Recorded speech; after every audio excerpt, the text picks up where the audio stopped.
ನಿನ್ನೆ ದಿವಸ ಶ್ರೀಮದ್ ಭಾಗವತದ ಮಹಿಮೆಯನ್ನು ಶ್ರವಣ ಮಾಡಿದ್ವಿ. ಅದರ ಮಹಿಮೆ ಎಷ್ಟಿದೆ ಅನ್ನೋದನ್ನು ಪದ್ಮಪುರಾಣದಲ್ಲಿ ಅದಲ್ಲದೇ ಅನೇಕ ಪುರಾಣಗಳಲ್ಲಿ ಕೂಡ ವಿಸ್ತಾರವಾಗಿ ಬಂದಿದೆ. ದಾಸರು ಕೂಡ ಹೇಳ್ತಾರೆ, ಅನುದಿನ ಶ್ರವಣ ಮನನಾದಿ ಸಾಧನವ ಮಾಡೋ ಇನ್ನು ಸಂಶಯವೇ ತಗೋ. ಏನು ಶಪಥವ ಮಾಡಲಿ ಮಧಮತವು ಹಿರಿದೆಂದು ಜ್ಞಾನಿಗಳ ಸಮ್ಮತವೋ ಪ್ರಾಣಿ. ಭಾಗವತ ಶಾಸ್ತ್ರವೇ ಬಹುಭಾಗ್ಯವೆಂದೆಂದು ಭಾರ ಶಿರದಿ ವಹಿಸಲೇ. ಭಾಗವತ ನಿಂದಕಗೆ ಬಹು ನರಕವಾಯಿತೆಂದು ಪರ್ವತಾಗ್ರದಿಂ ಧುಮುಕಲೇ ಪ್ರಾಣಿ ಅಂತ ಹೇಳಿ ದಾಸರು ಕೂಡ ಭಾಗವತ ಶಾಸ್ತ್ರದ ಮಹಿಮೆಯನ್ನು ನಾನಾ ರೀತಿಯಾಗಿ ವರ್ಣನೆ ಮಾಡ್ತಾರೆ. ಎಲ್ಲದಕ್ಕಿಂತ ಕಲಿಯುಗದಲ್ಲಿ ಶ್ರೇಷ್ಠವಾದಂತಹ ಶಾಸ್ತ್ರ ಭಾಗವತ ಶಾಸ್ತ್ರ. ಅದನ್ನು ಪ್ರಾರಂಭ ಮಾಡ್ತಾರೆ ವೇದವ್ಯಾಸ ದೇವರು. ಶೌನಕರು ಪ್ರಶ್ನೆಯನ್ನು ಮಾಡಬೇಕಾದ್ರೆ ಸೂತಾಚಾರ್ಯರು ಉತ್ತರ ಕೊಡ್ತಾರೆ. ಮಂಗಲಾಚರಣವನ್ನು ಮಾಡಬೇಕಾದಾಗ ಮೊದಲನೇ ಶ್ಲೋಕದಲ್ಲಿ ಭಗವಂತನ ಧ್ಯಾನವನ್ನು ಮಾಡಬೇಕು ಅಂತ ತಿಳಿಸ್ಕೊಟ್ರು. ಅನಂತರದಲ್ಲಿ ಒಂದು ಗ್ರಂಥವನ್ನು ಆರಂಭ ಮಾಡಬೇಕು ಅಂತಂದರೆ 5 ಅಂಶಗಳಿರಬೇಕು. ಅಧಿಕಾರಿ, ವಿಷಯ, ಪ್ರಯೋಜನ, ಸಂಬಂಧ ಅಂತ ಅನುಬಂಧ ಚತುಷ್ಟಯಗಳು ಅಂತ ಕರೀತಾರೆ. ಅದನ್ನು ತಿಳಿಸ್ಕೊಡ್ತಾರೆ. ಧರ್ಮ ಪ್ರೋಜ್ಜಿತ ಕೈತವೋತ್ರ ಪರಮೋ ನಿರ್ಮತ್ಸರಾಣಾಂ ಸತಾಂ ವೇದ್ಯಂ ವಾಸ್ತವಮತ್ರ ವಸ್ತು ಶಿವದಂ ತಾಪತ್ರಯೋನ್ಮೂಲನಂ ಶ್ರೀಮದ್ಭಾಗವತೆ ಮಹಾಮುನಿಕೃತೆ ಕಿಂ ವಾ ಪರೈರೀಶ್ವರಃ ಸದ್ಯೋ ಹೃದ್ಯವರುಧ್ಯತೇತ್ರ ಕೃತಿಭಿಃ ಶುಶ್ರೂಷುಭಿಸ್ತತ್ಕ್ಷಣಾತ್. ಈ ಭಾಗವತವನ್ನು ಶ್ರವಣ ಮಾಡಲಿಕ್ಕೆ ಯಾರು ಅಧಿಕಾರಿಗಳು ಮುಖ್ಯವಾಗಿ ಅಂತಂದರೆ ಧರ್ಮ ಪ್ರೋಜ್ಜಿತ ಕೈತವ ನಿರ್ಮತ್ಸರಾಣಾಂ ಸತಾಂ. ಪ್ರೋಜ್ಜಿತ ಕೈತವರಾದಂತಹ ನಿರ್ಮತ್ಸರಿಗಳು, ಯಾವುದೇ ವಿಧವಾದಂತಹ ಕಪಟ ಮನಸ್ಸಿನಲ್ಲಿ ಇರಬಾರ್ದು, ಮಾತ್ಸರ್ಯ ಇರಬಾರ್ದು. ನಿರ್ಮತ್ಸರರಾದಂತಹ ಸಜ್ಜನರಾದಂತಹವರು ಈ ಭಾಗವತ ಶಾಸ್ತ್ರಕ್ಕೆ ಅಧಿಕಾರಿಗಳು, ಮುಖ್ಯಾಧಿಕಾರಿಗಳು.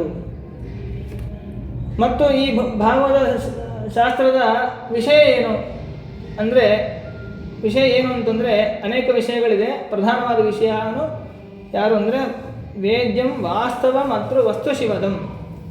ವಸ್ತು ವಸತಾಂ ಉತ್ತಮ. ವಸ್ತು ವಸ್ತು ಅಂದರೆ ಒಂದು ಪದಾರ್ಥ ಅಂತ ಕನ್ನಡದಲ್ಲಿ ನಾವು ಸಾಮಾನ್ಯ ತಿಳ್ಕೊತೀವಿ. ಆದರೆ ಅದೆಲ್ಲವೂ ಕೂಡ ಅಸ್ವತಂತ್ರವಾದಂತಹ ವಸ್ತುಗಳು.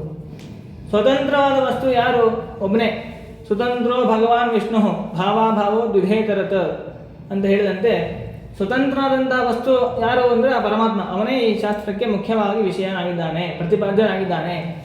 ಮತ್ತು ಧರ್ಮ ಪ್ರೋಜ್ಜಿತ ಕೈತವ, ನಿಷ್ಕಾಮವಾದಂತಹ ಕರ್ಮ. ನಾವು ಯಾವುದೇ ಕರ್ಮವನ್ನು ಮಾಡಬೇಕಾದ್ರೆ ನಂಗೆ ಅದು ಬೇಕು ಇದು ಬೇಕು ಅಂತ ಹೇಳಿ ಕಾಮನೆಗಳು ಬರ್ತಾನೆ, ಬೇಡ ಅಂದರೆ ಬರ್ತದೆ. ಸುಮ್ಮನೆ ದೇವಸ್ಥಾನಕ್ಕೆ ಹೋಗಿ ನಮಸ್ಕಾರ ಆಗೋಣ ಅಂದರೆ ಸಾಕು, ಮನಸ್ಸಲ್ಲಿ ಹುಟ್ಟೇ ಬಿಡ್ತದೆ ಕಾಮನೆ. ನಂಗೆ ಅದು ಬೇಕು ಇದು ಬೇಕು, ನನಗೆ ಕ್ಲಾಸಲ್ಲಿ ಫಸ್ಟ್ ರ್ಯಾಂಕ್ ಬರೋ ಹಾಗೆ ಮಾಡು, ಅಥವಾ ನನಗೆ ಕಾರ್ ಕೊಡಿಸು, ಮನೆ ಕೊಡಿಸು ಇತ್ಯಾದಿ ಅವರವರ ಯೋಗ್ಯತೆಗೆ ತಕ್ಕಂತೆ ಕಾಮನೆಗಳು ಬಂದೇ ಬಿಡ್ತದೆ. ಹಾಗಾಗಿ ಅದು ಯಾವ ಕಾಮನೆ ಇಲ್ಲದೇನೆ ಭಗವಂತನ ಧರ್ಮಾಚರಣೆಯನ್ನು ಮಾಡಬೇಕು. ನಿಷ್ಕಾಮವಾದ ಕರ್ಮವನ್ನು ಮಾಡಬೇಕು. ನಿಷ್ಕಾಮ ಕರ್ಮ ಮಾಡಿದ್ರೆ ಏನು ಪ್ರಯೋಜನ ರೀ? ನಮ್ಗೆ ಬೇಕಾದ ಸಿಗಲ್ವಲ್ಲ ಅಂತಂದರೆ ಗೀತೆಯಲ್ಲಿ ಕೃಷ್ಣ ಮಾತು ಹೇಳ್ತಾನೆ, ಯಾವಾನರ್ಥವದಪಾನೆ ಸರ್ವತಃ ಸಂಪ್ಲುತೋದಕ್ಕೆ ತಾವಾನ್ ಸರ್ವೇಶ ವೇದೇಶು ಬ್ರಾಹ್ಮಣಸ್ಯ ವಿಜಾನತಃ ಅಂತ. ನಿಷ್ಕಾಮ ಕರ್ಮವನ್ನು ಮಾಡಿದರೆ ಅದರಿಂದ ಸಕಾಮ ಕರ್ಮ, ಅದರಿಂದ ಏನು ನಮ್ಮ ಅಭೀಷ್ಟಗಳೇನಿದೆ ಅದು ಬಂದೇ ಬರ್ತದೆ. ಭಗವಂತನಿಗೆ ಏನೂ ಬೇಡ ಸ್ವಾಮಿ, ನಿನ್ನ ಅನುಗ್ರಹ ಒಂದೇ ಸಾಕು ಅಂತ ಹೇಳಿ ಕರ್ಮವನ್ನು ಮಾಡಿದ್ರೆ ಭಗವಂತ ಎಲ್ಲವನ್ನೂ ಕೊಡ್ತಾನೆ. ನಮಗೇನು ಬೇಕು ಅದನ್ನು ಕೊಡ್ತಾನೆ, ನಾವು ಬೇಡದದ್ದನ್ನು ಕೊಡ್ತಾನೆ. ಸಕಾಮ ಕರ್ಮವನ್ನು ಮಾಡಿದ್ರೆ ಬೇಕಾದಷ್ಟೇ ಕೊಡ್ತಾನೆ, ಸ್ವಲ್ಪೇ ಕೊಡ್ತಾನೆ. ಆದ್ದರಿಂದ ನಿಷ್ಕಾಮ ಕರ್ಮ ಅನ್ನೋದು ಅತ್ಯಂತ ಉತ್ತಮವಾದದ್ದು. ಅದನ್ನು ಮಾಡಿದ್ರೆ ಭಗವಂತ ನಮಗೆ ಆ ಕ್ಷಣದಲ್ಲಿ ಏನು ಅಪೇಕ್ಷೆ ಇದೆಯೋ ಅದನ್ನು ಪೂರ್ಣ ಮಾಡ್ತಾನೆ. ಆ ಫಲ ಶಾಶ್ವತವಾಗಿ ಉಳಿಯೋ ಹಾಗೆ ಮಾಡ್ತಾನೆ. ಹೆಚ್ಚು ಪ್ರೀತಿ ಭಗವಂತನಿಗೆ ನಿಷ್ಕಾಮ ಕರ್ಮದ ಮೇಲೆ ಇದೆ. ಆದ್ದರಿಂದ ಅದನ್ನೇ ಮಾಡಬೇಕು. ನಿವೃತ್ತಂ ಸೇವಮಾನಸ್ತು ಬ್ರಹ್ಮಾಭೇದಿ ಸನಾತನಃ ಅಂತ ಹೇಳ್ತಾರೆ. ಮೋಕ್ಷಕ್ಕೆ ಅತ್ಯಂತ ಅಂತರಂಗ ಸಾಧನ ನಿಷ್ಕಾಮ ಕರ್ಮ. ಮತ್ತು ಇದರ ಪ್ರಯೋಜನ ಏನು? ವಿಷಯ ಭಗವಂತ ಮತ್ತು ನಿಷ್ಕಾಮ ಕರ್ಮಗಳ ಉಪದೇಶ. ಆಮೇಲೆ ಅಧಿಕಾರಿ ಯಾರು ಅಂದರೆ ಸಜ್ಜನರಾದವರು, ಮಾತ್ಸರ್ಯ ಇಲ್ಲದೆ ಇರ್ತಕ್ಕಂಥವರು. ಬೇರೆಯವರನ್ನು ನೋಡಿ ಹೊಟ್ಟೆ ಹೊರ್ಕೊಳ್ಳೋದೇ ಮಾತ್ಸರ್ಯ. ಅವನಿಗೆ ಸಿಕ್ಕಾಪಟ್ಟೆ ಹಣ ಬಂದ್ಬಿಡ್ತು, ನಮಗೆ ಬಂದೇ ಇಲ್ಲ. ಅವನ್ನೆಲ್ಲ ಜನರು ಮಾತಾಡಿಸ್ತಾರೆ, ಅವನಿಗೆ ಕೀರ್ತಿ ಬಂದು ಜೀವನದಲ್ಲಿ ಎಳೆಯ ಆಗಿಬಿಟ್ಟಿದೆ, ಅಯ್ಯೋ ನಾವಿನ್ನೂ ಹಿಂದೆ ಉಳಿದ್ಬಿಟ್ಟಿದ್ವಿ ಅನ್ನುವಂತಹ ಯಾವ ಮಾತ್ಸರ್ಯವೂ ಕೂಡ ಮನಸ್ಸಿನಲ್ಲಿ ಇರಬಾರ್ದು. ಅಂತಹ ನಿರ್ಮತ್ಸರಿಗಳಾದಂತಹ ಅವರವರ ಕರ್ಮಾನುಸಾರವಾಗಿ ಭಗವಂತ ಅವರಿಗೆ ಫಲವನ್ನು ಕೊಡ್ತಾನೆ. ಆದ್ದರಿಂದ ನಾವು ದೇವರ ಪ್ರೀತಿಯಾಗಿ ಜೀವನವನ್ನು ಮಾಡಬೇಕು ಅಷ್ಟೇ ಹೊರತು ಬೇರೆಯವ್ರ ಜೊತೆ ನಮ್ಮನ್ನು ಕಂಪೇರ್ ಮಾಡಿಕೊಂಡು ನಾವು ದುಃಖವನ್ನು ಪಡಬಾರ್ದು. ಸಜ್ಜನರ ಲಕ್ಷಣ ಅಲ್ಲ.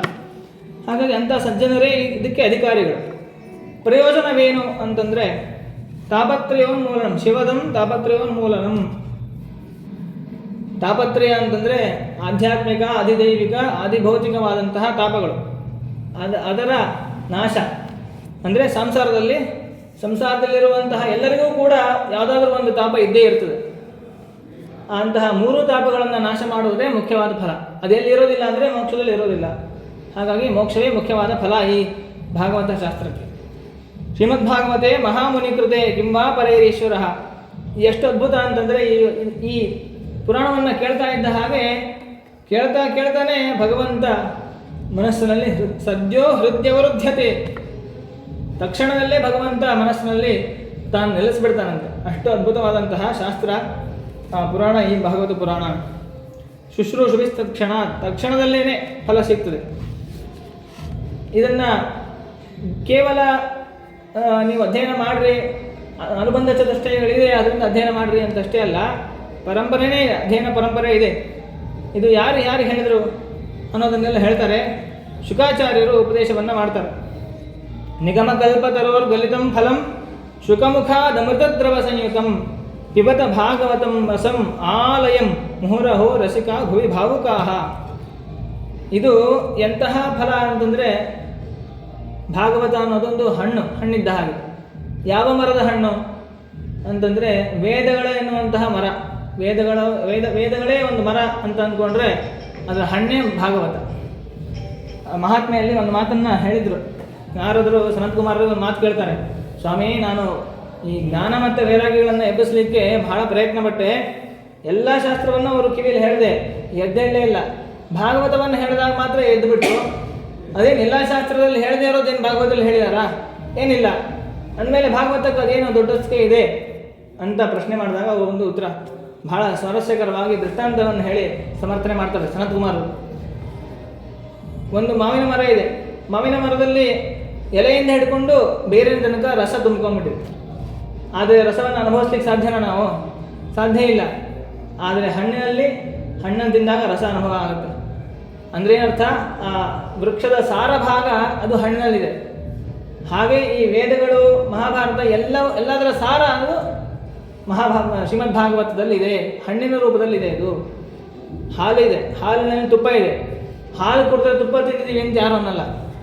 ಅದೇ ಹಾಲನ್ನು ಹೆಪ್ಪಾಕಿ ಮೊಸರು ಮಾಡಿ ಮಜ್ಜಿಗೆ ಮಾಡಿ ಕಡಿದು ಬೆಣ್ಣೆ ಮಾಡಿ ಬೆಣ್ಣೆ ಕಾಯಿಸಿದ ಮೇಲೆ ತುಪ್ಪ ಬರೋದು. ಅದು ಆ ತುಪ್ಪ ಎಲ್ಲಿಂದ ಬಂತು? ಹಾಲಿನಿಂದನೇ ಬಂತು. ಅಂದರೆ ಆ ತುಪ್ಪ ಹಾಲಲ್ಲಿ ಇದೆ. ಅದು ನಮ್ಗೆ ಅದನ್ನು ಆ ಸಾರವನ್ನು ತೆಗಿಬೇಕು. ತೆಗೆದಾಗ ಬರೋದು ತುಪ್ಪ.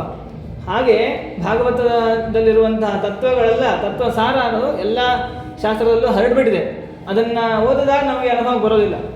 ಅದಕ್ಕೋಸ್ಕರ ವೇದವ್ಯಾಸರು ಏನು ಮಾಡಿದ್ರು ಅಂದರೆ ಅದರ ಸಾರವನ್ನು ತೆಗೆದು ಪ್ರತ್ಯೇಕ ಪುರಾಣವನ್ನು ಮಾಡಿಕೊಟ್ಟಿದ್ದಾರೆ ಅಂತ ಹೇಳಿ ಅದ್ಭುತವಾಗಿ ಅದರ ಮಹಿಮೆಯನ್ನು ಹೇಳಿದ್ದಾರೆ.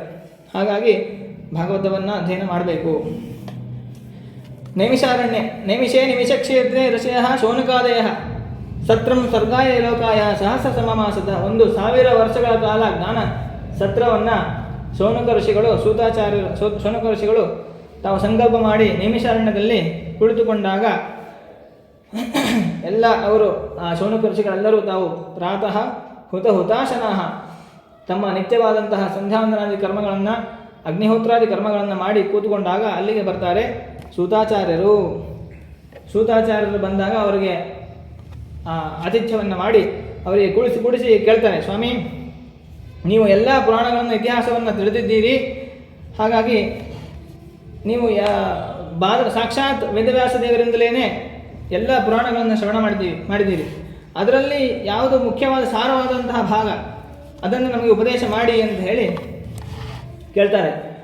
ಅದಕ್ಕೆ ಕೇಳಬೇಕಾದ್ರೆ ಮುಂಚೆ ಹೇಳ್ತಾರೆ, ಅನೇಕ ಪ್ರಶ್ನೆಗಳನ್ನು ಮಾಡ್ತಾರೆ.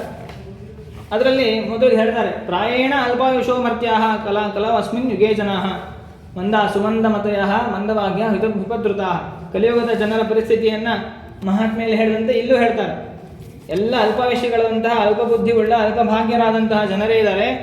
ಅವರಿಗೆ ಅನೇಕ ಅದನ್ನು ಪರಿಹಾರ ಮಾಡಿಕೊಳ್ಳಲಿಕ್ಕೆ ಬೇರೆ ಬೇರೆ ಬೇಕಾದಷ್ಟು ಕರ್ಮಗಳಿದೆ. ಭೂರಿ ಕರ್ಮಾಣಿ, ಕೇಳಬೇಕಾದದ್ದು ಮಾಡಬೇಕಾದದ್ದು ಅದರಲ್ಲೆಲ್ಲ ಇದೆ, ಬೇಕಾದಷ್ಟು ಹೇಳಿದ್ದಾರೆ ಶಾಸ್ತ್ರದಲ್ಲಿ. ಆದರೆ ನೀವು ಎಲ್ಲ ಶಾಸ್ತ್ರ ತಿಳಿದವರು ಅದರ ಸಾರಭಾಗವನ್ನು ಹೇಳಿ, ಅತಸ್ಸಾಧೋತ್ರ ಯತ್ ಸಾರಂ ಸಮುದ್ರತ್ಯ ಮನೀಷಯ, ನಿಮ್ಮ ಬುದ್ಧಿಯಲ್ಲಿ ಆಲೋಚನೆ ಮಾಡಿ ಎಲ್ಲದರಲ್ಲೂ ಯಾವುದು ಉತ್ತಮ, ಯಾವುದು ಮಾಡಿದ್ರೆ ಎಲ್ಲದೂ ಮಾಡಿದಂಗಾಗತ್ತೆ ಅದನ್ನು ನಮಗೆ ಹೇಳಿ. ಭೂಮಿ ಭದ್ರ ನಮಗೋಸ್ಕರ ಅಷ್ಟೇ ಅಲ್ಲ, ಕಲಿಯುಗದ ಜನರ ಉದ್ಧಾರಕ್ಕೋಸ್ಕರವಾಗಿ ಹೇಳಿ ಅಂತಂದಾಗ ಅಂತ ಹೇಳ್ತಾರೆ. ಒಂದು ಪ್ರಶ್ನೆ ಮಾಡ್ತಾರೆ. ಮತ್ತು ಯತ್ಪಾದ ಸಂಶ್ರಯಾಸೂತ ಮುನಯ ಪ್ರಶಮಾಯನಾ ಸದ್ಯ ಪುನಂತ್ಯುಪಸ್ಪೃಷ್ಟಾ ಸ್ವರ್ಧನೀವ ಅನುಸೇವಯ. ಯಾವ ಭಗವಂತನ ಪಾದವನ್ನು ಆಶ್ರಯ ಮಾಡಿದಾಗ ಶುದ್ಧರಾಗ್ತಾರೋ ಜನ, ಅಂತಹ ಭಗವಂತನ ಮಹಿಮೆಯನ್ನು ಹೇಳಿ, ಆ ಭಗವಂತನ ದರ್ಶನಕ್ಕೆ ಸಾಧನವಾದ ಪುರೋಕ್ಷ ಜ್ಞಾನಕ್ಕೆ ಸಾಧನವಾದ ಸಾಧನೆಗಳನ್ನೆಲ್ಲ ಹೇಳಿ, ಅಥಾಖ್ಯ ಹರೇ ಧೀಮನ್ ಅವತಾರ ಕಥಾ, ಭಗವಂತನ ಅವತಾರ ಕಥೆಗಳನ್ನೆಲ್ಲ ಹೇಳಿ, ಆಮೇಲೆ ವಿಶೇಷವಾಗಿ ಕೃಷ್ಣ ಪರಮಾತ್ಮನ ಕಥೆಯನ್ನು ನಮಗೆ ತಿಳಿಸಿಕೊಡಿ. ಅಸಮರ್ಥ್ಯಾನಿ ಭಗವಾನ್ ಗೂಢ ಕಪಟ ಮಾನುಷಃ, ತಾನು ಕೃಷ್ಣ ಅವತಾರವನ್ನು ಮಾಡಿ ಹೇಗೆ ಲೀಲೆಗಳನ್ನು ಮಾಡೋದು ಅದನ್ನು ಹೇಳಿ. ಮತ್ತು ಕಲಿಂ ಆಗತಮಾಜ್ಞಾಯ ಕ್ಷೇತ್ರಸ್ಮಿನ್ ವೈಷ್ಣವೇ ವಯಂ ಆಸೀನಾ ದೀರ್ಘಸತ್ರೇಣ ಕಥಾಯಾಂ ಸಕ್ಷಣ ಹರೇ. ಮತ್ತು ಕೊನೆಯ ಒಂದು ಪ್ರಶ್ನೆಯನ್ನು ಕೇಳ್ತೇವೆ. ಬ್ರೂಹಿ ಯೋಗೇಶ್ವರ ಕೃಷ್ಣೇ ಬ್ರಹ್ಮಣ್ಯೇ ಧರ್ಮಕರ್ಮಣಿ. ಯಾವಾಗ ಕೃಷ್ಣ ಪರಮಾತ್ಮ ಲೋಕವನ್ನು ಬಿಟ್ಟು ಹೋದನೋ ಆಗ ಧರ್ಮ ಅನ್ನೋದು ಯಾರಿಗೆ ಶರಣ ಹೋಯಿತು? ಧರ್ಮ ಕಂ ಶರಣಂಗತಃ, ಅದನ್ನು ತಿಳಿಸಿಕೊಡಿ. ಕೃಷ್ಣ ಪರಮಾತ್ಮ ಇದ್ದಾಗ ಅವನು ಭೂಭಾರ ಹರಣವನ್ನು ಮಾಡಿ ಧರ್ಮ ಸ್ಥಾಪನೆಯನ್ನು ಮಾಡಿದ್ದ. ಅವನು ಹೋದ ಮೇಲೆ ಮತ್ತೆ ಧರ್ಮ ಯಾರನ್ನು ಆಶ್ರಯಿಸಿತು ಅದನ್ನು ಹೇಳಿ ಅಂತಂದಾಗ ಅಶ್ವತ್ಥಾಚಾರ್ಯರು ಸಂತೋಷದಿಂದ ಮಂಗಲಾಚರಣೆಯನ್ನು ಫಸ್ಟ್ ಮಾಡ್ತಾರೆ. ಯಂ ಪ್ರವ್ರಜಂತಮನುಪೇತಮಪೇತ ಕೃತ್ಯಂ ದ್ವೈಪಾಯನೋ ವಿರಹ ಕಾತರ ಆಜುಹಾವ ಪುತ್ರೇತಿ ತನ್ಮಯತೆಯ ತರವೋಪಿ ನೇದುಸ್ತಂ ಸರ್ವಭೂತ ಹೃದಯಂ ಮುನಿಮಾನತೋಸ್ಮಿ. ತಮ್ಮ ಗುರುಗಳಾದಂತಹ ಶುಕಾಚಾರ್ಯರಿಂದ ನಮಸ್ಕಾರವನ್ನು ಮಾಡ್ತಾರೆ. ಆ ಶುಕಾಚಾರ್ಯರ ಮಹಿಮೆ ಏನು ಅಂತಂದರೆ, ಯಾವಾಗ ವೇದವ್ಯಾಸ ದೇವರಿಂದ ಹುಟ್ಟುತ್ತಾರೋ ಅವರು, ವೇದವ್ಯಾಸ ದೇವರು ಮದುವೆ ಮಾಡಿಕೊಂಡು ಆಮೇಲೆ ಮಕ್ಕಳನ್ನ ಹಡ್ದಿಲ್ಲ. ಅವರು ಅರಣ್ಯದಲ್ಲಿದ್ದಾಗ ಅರಣಿ ಮಥನ ಮಾಡ್ತಾರೆ. ಅರಣಿ ಮಥನ ಅಂತಂದರೆ ಅರಣಿ ಅಂತ ಒಂದು ಕಟ್ಟಿಗೆ ಜಾತಿ, ಕೆಳಗಡೆ ಒಂದು ಕಟ್ಟಿಗೆ ಮೇಲ್ಗಡೆ ಒಂದು ಕಟ್ಟಿಗೆ ಹಾಕೊಂಡು ಮಥನ ಮಾಡಿದಾಗ ಅಗ್ನಿ ಹುಟ್ಟುತ್ತೆ. ಆ ಅಗ್ನಿಯಿಂದ ಹೋಮವನ್ನು ಮಾಡಬೇಕು. ಯಾವುದೇ ಹೋಮವನ್ನು ಮಾಡಿ ನಾವು ತಕ್ಷಣ ನಾವೇನು ಮಾಡ್ತೀವಿ, ಹೋಮ ಅಂದ ತಕ್ಷಣ ಕರ್ಪೂರದೊಂದಿಗೆ ಕಡ್ಡಿಗೆ ಇರಲಿ ಹಚ್ಚಿಬಿಡ್ತೀವಿ. ಆ ಥರ ಪದ್ಧತಿ ಇಲ್ಲ. ವೇದದಲ್ಲಿ ಯಾವ ರೀತಿ ಅಗ್ನಿಯನ್ನು ಹುಟ್ಟಿಸಬೇಕು ಅನ್ನೋ ಕ್ರಮ ಇದೆ. ಅರಣಿ ಮಥನವನ್ನು ಮಾಡಬೇಕಾದ್ರೆ ಯಾವ ಮಂತ್ರವನ್ನು ಹೇಳಬೇಕು ಅದೆಲ್ಲ ಇದೆ ಕ್ರಮ. ಆ ಕ್ರಮದಲ್ಲೇ ಮಾಡಬೇಕು. ಹಾಗೆ ಅರಣಿ ಮಥನವನ್ನು ಮಾಡಬೇಕಾದ್ರೆ ಶುಕಾಚಾರ್ಯರು ಹುಟ್ಟುತ್ತಾರೆ, ಅಲ್ಲೇ ಹುಟ್ಟುತ್ತಾರೆ. ಭಗವಂತನ ಸಂಕಲ್ಪ, ಎಲ್ಲಿಂದ ಬೇಕಾದ್ರೂ ಸೃಷ್ಟಿ ಮಾಡ್ತಾನೆ ದೇವರು. ಹುಟ್ಟಿದವರು ಯಾರು? ಸಾಕ್ಷಾತ್ ರುದ್ರದೇವರೇ ಅವತಾರ ಮಾಡ್ತಾರಲ್ಲಿ. ಅಲ್ಲಿ ಒಂದು ಗಿಳಿ ಪಕ್ಷಿ ಬರುತ್ತೆ, ಅಪ್ಸರಾಸ್ತ್ರಿ, ಘೃತಾಚಿ ಎನ್ನುವಂತಹ ಅಪ್ಸರಾಸ್ತ್ರಿ ಗಿಳಿ ರೂಪದಲ್ಲಿ ಬಂದಾಗ ಅವಳು ಕೇಳ್ಕೊತಾಳಂತೆ, ಸ್ವಾಮಿ ನಾನು ಬಂದಾಗಲೇ ಮಗು ಹುಟ್ಟಿದೆ, ನನ್ನ ಹೆಸರೇ ಇಡಿ ಇದಕ್ಕೆ ಅಂತಂದಾಗ ಶುಕ, ಆಯಿತು ನಿನ್ನ ಹೆಸರು ಇಡ್ತೀವಿ ಅಂತ ಶುಕ ಅಂಥೇಳಿ ಅವರಿಗೆ ಹೆಸರನ್ನು ಇಡ್ತಾರೆ. ಅವರಿಗೆ ಎಲ್ಲ ಭಾಗವತ ಶಾಸ್ತ್ರವನ್ನು ಪುರಾಣವನ್ನು ಉಪದೇಶ ಮಾಡ್ತಾರೆ. ಉಪದೇಶ ಮಾಡಿದ್ರೆ ಹೇಳಿ ಕೇಳಿ ಅವರು ಯಾರು? ಮಹಾ ವೈರಾಗ್ಯ ಶಿಖಾಮಣಿಗಳಾದಂತಹ ರುದ್ರದೇವರು, ವೈರಾಗ್ಯ ಅಭಿಮಾನ ದೇವತೆಗಳು ಅವರೇ. ವೈರಾಗ್ಯವನ್ನು ಕೊಡಬೇಕು ಅಂದರೆ ಅವರೇ ಕೊಡಬೇಕು ನಮಗೆ. ಸ್ಮಶಾನವಾಸಿಗಳಾಗಿ ಅವರು ಇರ್ತಾರೆ. ಹಾಗಾಗಿ ಅಂತಹ ವಿರಕ್ತರಾದಂತಹ ರುದ್ರದೇವರು ಅವರಿಗೆ ಉಪದೇಶ ಮಾಡಿದಾಗ ಪೂರ್ಣವಾಗಿ ಭಾಗವತದ ಪರಿಣಾಮ ಮಾಡಿಕೊಂಡು ಹೊರಟು ಬಿಡ್ತಾರೆ. ತಾವು ಹೊರಟಾಗ ಪುತ್ರ ಅಂತ ತನ್ನ ಮಗ ತನ್ನನ್ನು ಬಿಟ್ಟು ಹೋಗ್ತಾ ಇದ್ದಾರೆ ಅಂತ ಹೇಳಿ ಬಾದರಾಯಣರಿಗೆ, ವೇದವ್ಯಾಸ ದೇವರಿಗೆ ಸ್ವಲ್ಪ ದುಃಖ ಆಗಿರೋದಿಲ್ಲ, ದುಃಖ ಆದಂತೆ ನಾಟಕ ಮಾಡ್ತಾರೆ. ಮಗ ಪುತ್ರ ಎಲ್ಲಿ ಹೋಗ್ತಾ ಇದೆಯಪ್ಪ ಅಂತ ಹೇಳಿ ಕೇಳಿದಾಗ ತರವೋಪಿ ನೇದು ತಂ ಸರ್ವಭೂತ ಹೃದಯಂ ಮುನಿಂ ಆನದೋಸ್ಮಿ. ಆವಾಗ ಅವರು ಇಲ್ಲೇ ಇದ್ದೀನಿ ಅಂತ ಹೇಳಿ ಅವ್ರು ಹೇಳಿಲ್ಲ. ಎಲ್ಲ ಮರಗಿಡಗಳು ಅರಣ್ಯದಲ್ಲಿದ್ದರು ಅವರು. ಅರಣ್ಯದ ಮರಗಿಡಗಳಲ್ಲಿ ಒಳಗಡೆಯಿಂದ ಧ್ವನಿ ಬಂತದ್ದು. ಏನಂತ? ನಾನು ಇಲ್ಲೇ ಇದ್ದೀನಿ ಅಂತ ಹೇಳಿ. ಯಾಕೆಂದರೆ ಅವ್ರು ಯಾರು? ಮನೋಭಿಮಾನಿ ದೇವತೆಗಳು, ಎಲ್ಲ ಜೀವರಾಶಿಗಳ ಮನಸ್ಸಿನಲ್ಲೇ ಇರುವವರು.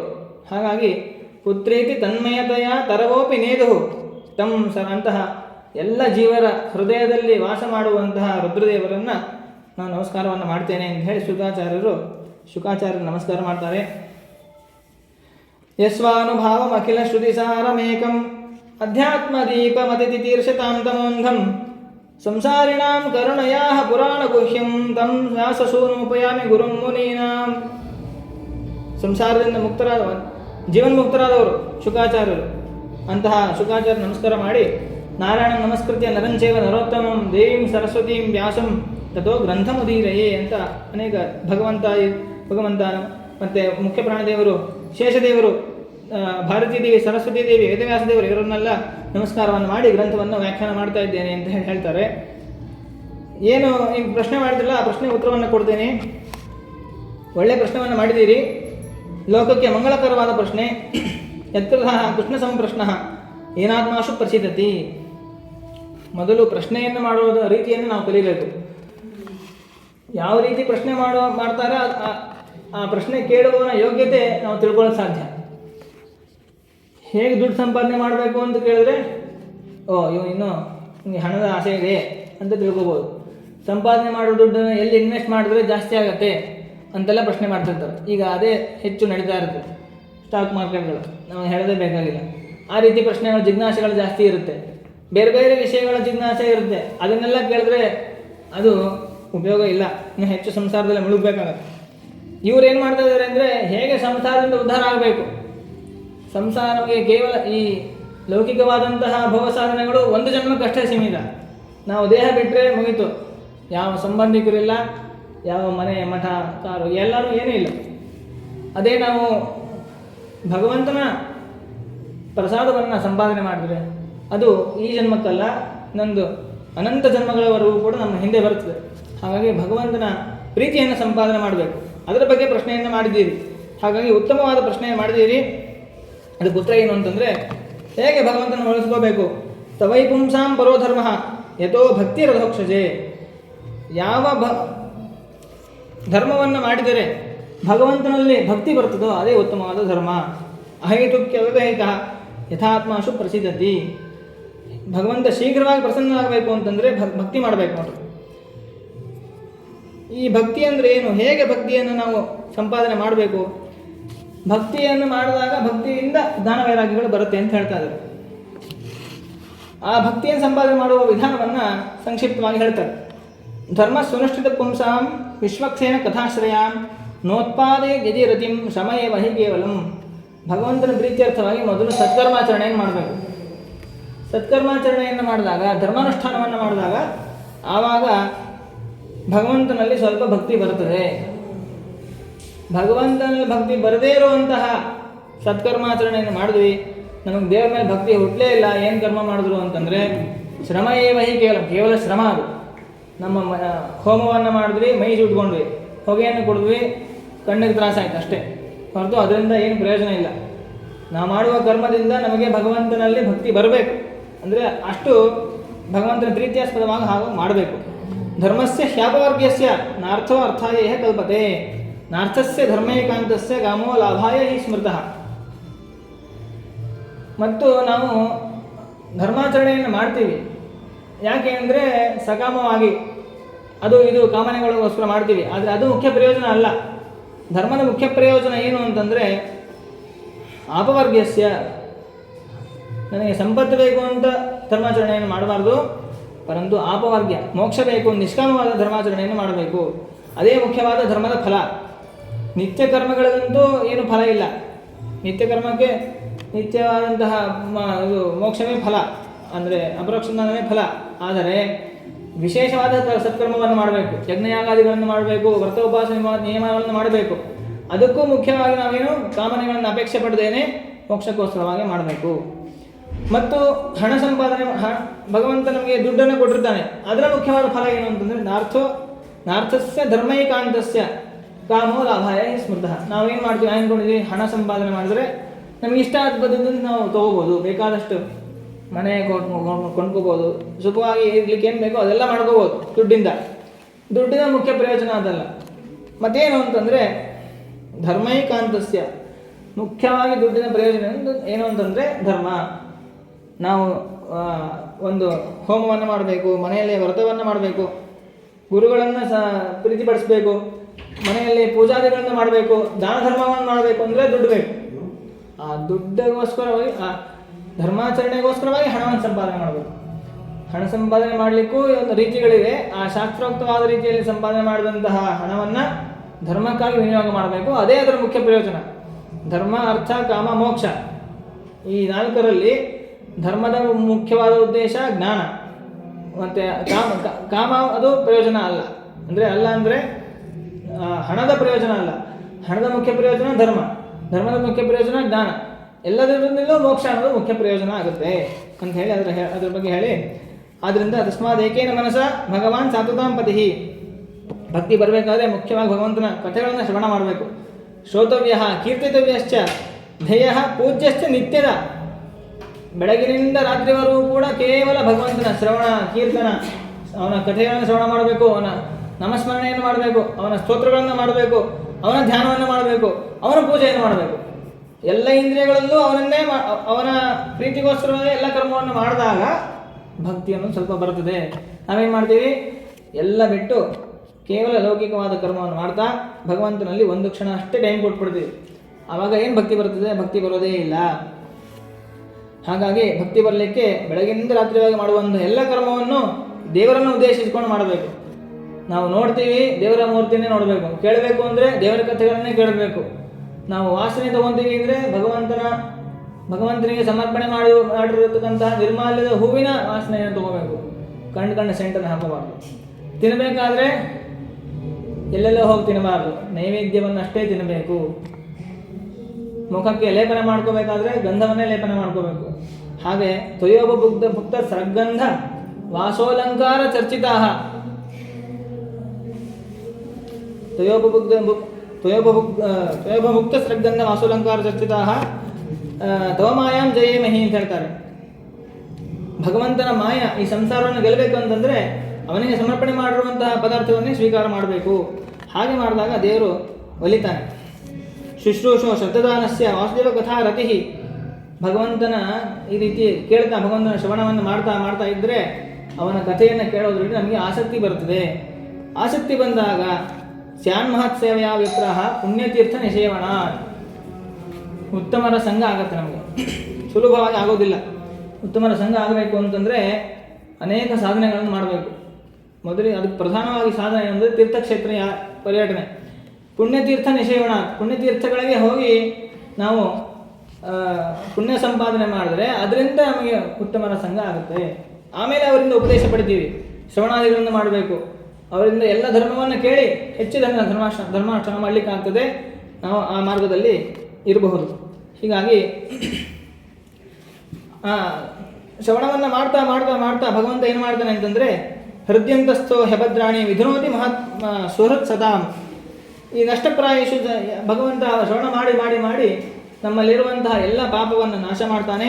ನಮ್ಮ ಅಂತಃಕರಣವನ್ನು ಶುದ್ಧಿಗೊಳಿಸಿ ಅನಂತರದಲ್ಲಿ ಇದೇ ರೀತಿ ನಾವು ಅನೇಕ ಒಂದಲ್ಲ ಎರಡಲ್ಲ ಅನೇಕ ಜನ್ಮಗಳವರೆಗೆ ಬಹುನಾಂ ಜನ್ಮನಾಮಂತೆ ಜ್ಞಾನವಾನ್ ಭವತಿ ತಥೋ ಮಾನ್ ಪ್ರತಿಬದ್ಧತೆ. ಹೀಗೆ ಇದೇ ರೀತಿಯಾಗಿ ಬೆಳಗಿನಿಂದ ರಾತ್ರಿವರೆಗೂ ಏನು ಭಗವಂತ ನಮಗೆ ಆದೇಶ ಮಾಡಿದಾನೋ ಶ್ರುತಿ ಸ್ಮೃತಿಗಳಲ್ಲಿ ಆ ಕರ್ಮವನ್ನು ಮಾಡ್ತಾ ಭಗವಂತನ ಕಥೆಯನ್ನು ಕೇಳ್ತಾ ಶ್ರವಣ ಮನನಾದಿಗಳನ್ನು ಮಾಡ್ತಾ ಇದ್ದರೆ ಇದೇ ರೀತಿ ಒಂದಲ್ಲ ಎರಡಲ್ಲ ಅನೇಕ ಜನ್ಮಗಳವರೆಗೂ ಮಾಡಿದರೆ ಆಗ ಭಗವಂತನ ದರ್ಶನ ಅಂತ ನಮಗೆ ಆಗತ್ತೆ. ಭಿದ್ಯತೆ ಹೃದಯ ಗ್ರಂಥಿ ಛಿದ್ಯಂತೆ ಸರ್ವಸಂಶಯ ಕ್ಷೀಯಂತೆ ಚಾಸ್ಯ ಕರ್ಮಾಣಿ ತಸ್ಮಿನ್ ದೃಷ್ಟೇ ಆತ್ಮನೇಶ್ವರೇ ಅಂತ ಹೇಳಿ ಭಗವಂತನ ದರ್ಶನ ಅನ್ನೋದು ಆಗುತ್ತೆ. ಆದ್ದರಿಂದ ಅಥೋ ವೈ ಕವಯೋ ನಿತ್ಯಂ ಭಕ್ತಿಂ ಪರಮಯ ಮುದ ವಾಸುದೇವೇ ಭಗವತಿ ಕುರುವಂತೆ ಆತ್ಮಪ್ರಸಾದಿನಿ. ಭಗವಂತನ ಒಲಿಸ್ಕೊಳ್ಳಿಕ್ಕೆ ಮುಖ್ಯವಾಗಿ ಇರ್ತಕ್ಕಂತಹ ಯಾವುದು ಸಾಧನ ಅಂದರೆ ಭಕ್ತಿ. ಆದ್ದರಿಂದ ಆ ಭಕ್ತಿಯಿಂದಲೇ ಎಲ್ಲವನ್ನು ಮಾಡಬೇಕು. ಭಕ್ತಿ ಅಂತಂದರೆ ಏನು, ಅದರ ಸ್ವರೂಪ ಏನು? ಶಾಸ್ತ್ರ ಹೇಳ್ತಾರೆ, ಸ್ವಾತ್ಮಾತ್ಮೀಯ ಸಮಸ್ತ ವಸ್ತುಭ್ಯ ಅನೇಕ ಗುಣಾಧಿಕ ಅಂತರಾಯ ಸಹಸ್ರೇಣಪಿ ನಿರಂತರ ಪ್ರೇಮ ಪ್ರವಾಹ ಅಂತರಾಯ ಸಹಸ್ರೇಣಪಿ ಅಪ್ರತಿಬದ್ಧ ನಿರಂತರ ಪ್ರೇಮ ಪ್ರವಾಹ ಭಕ್ತಿ. ಒಂದು ಸ್ವಾತ್ಮಾತ್ಮೀಯ ಸಮಸ್ತ ವಸ್ತುಭ್ಯ ನಾವು ಪ್ರೀತಿನೇ ಭಕ್ತಿ. ಪ್ರೀತಿ ಎಂಥ ಪ್ರೀತಿ ಅಂತಂದರೆ ನಾವು ನಮ್ಮವರ ಮೇಲೆ ಮಾಡುವಂತಹ ಪ್ರೀತಿ ಇಂಥ ಜಾಸ್ತಿ ನಾವು ನಮ್ಮ ಮೇಲೆ ಮಾಡ್ಕೋತೀವಿ. ಅತ್ಯಂತ ಪ್ರೀತ್ಯಾಸ್ಪದವಾದಂತಹ ಪದಾರ್ಥ ಯಾವುದು ನಮಗೆ ಅಂದರೆ ನಮ್ಮ ದೇಹ. ದೇಹ ಇದ್ದರೆ ದೇಹ ಸಂಬಂಧಿಕರು ಇರ್ತಾರೆ, ದೇಹ ಮೇಲೆ ಇದ್ದರೆ ಏನು ಪ್ರಯೋಜನ? ಹಾಗಾಗಿ ದೇಹದ ಮೇಲೆ ಪ್ರೀತಿ ಇರ್ತದೆ. ಆಮೇಲೆ ಹೆಂಡತಿ, ಮಕ್ಕಳು, ತಂದೆ ತಾಯಿ, ಬಂಧು ಬಾಂಧವರು, ಅಣ್ಣ ತಮ್ಮ ಎಲ್ಲ ಬರ್ತಾರೆ. ಹೀಗೆ ತನ್ನ ಮೇಲೆ ಮತ್ತು ತನ್ನವರ ಮೇಲೆ ಮಾಡುವಂತಹ ಪ್ರೀತಿಗಿಂತಲೂ ಕೂಡ 100 ಪಟ್ಟು ಹೆಚ್ಚಿನ ಪ್ರೀತಿಯನ್ನು ನಾವು ಭಗವಂತನ ಮೇಲೆ ಮಾಡಿದರೆ ಅದು ಭಕ್ತಿ ಆಗತ್ತೆ. ಆ ಪ್ರೀತಿ ಒಂದು ಕ್ಷಣ ಅಲ್ಲ, ನಿರಂತರವಾಗಿ ಮಾಡಬೇಕು. ಪ್ರತಿ ಕ್ಷಣವೂ ಮಾಡಬೇಕು ಪ್ರೀತಿಯನ್ನು. ಹೇಗೆ ಮಾಡಲಿಕ್ಕೆ ಸಾಧ್ಯ? ಈಗಂತೂ ನಾವು ಮಾಡ್ತಾ ಇಲ್ಲ ಅನ್ನೋದು ಅನುಭವ ಆಗಿದೆ. ಅಂತಹ ಭಕ್ತಿಯನ್ನು ಮಾಡಿದಾಗ ಮರುಕ್ಷಣವೇ ನಮಗೆ ಸಂಸಾರದಿಂದ ಮುಕ್ತಿ ಆಗ್ತದೆ. ಆ ಭಕ್ತಿಯನ್ನು ನಾವು ಮಾಡ್ತೀವಿ, ಇವಾಗಲ್ಲ. ಯಾವಾಗ ನಮಗೆ ನಾವು ಪಕ್ವರಾಗಿ, ಭಕ್ತಿಯಲ್ಲೂ ತಾರತಮ್ಯ ಇದೆ, ಮೆಟ್ಟಲುಗಳಿದೆ. ಭಕ್ತಿ, ಪಕ್ವ ಭಕ್ತಿ, ಪರಿಪಕ್ವ ಭಕ್ತಿ, ಅತಿ ಪರಿಪಕ್ವ ಭಕ್ತಿ ಅಂತ ಹೇಳಿ ಶಾಸ್ತ್ರದಲ್ಲಿ ವಿಭಾಗವನ್ನು ಹೇಳಿದ್ದಾರೆ. ಅವೆಲ್ಲ ಕ್ರಮವಾಗಿ ನಾವು ಭಕ್ತಿಯನ್ನು ಮಾಡ್ತಾ ಹೋದರೆ, ಪರಮಮಹಾ ಭಕ್ತಿ ಮಾಡಿದಾಗ ತಕ್ಷಣದಲ್ಲಿ ಭಗವಂತ ನಮ್ಮ ಲಿಂಗದೇಹವನ್ನು ಭಂಗ ಮಾಡ್ತಾನೆ ಅಂತ ಶಾಸ್ತ್ರದಲ್ಲಿ ಹೇಳ್ತಾರೆ. ಆ ರೀತಿ ಪ್ರೇಮ ಪ್ರವಾಹವನ್ನು ಮಾಡಬೇಕು. ಅಪ್ರತಿಬದ್ಧ ನಿರಂತರ ಪ್ರೇಮ ಪ್ರವಾಹ ಅಂತ. ಏನೇ ಬಂದರೂ ಕೂಡ ಏನೇ ಅಡ್ಡಿ ಆತಂಕಗಳಾದರೂ ಕೂಡ ಭಕ್ತಿಯ ಪ್ರವಾಹ ನಿಲ್ಲಬಾರ್ದಂತೆ.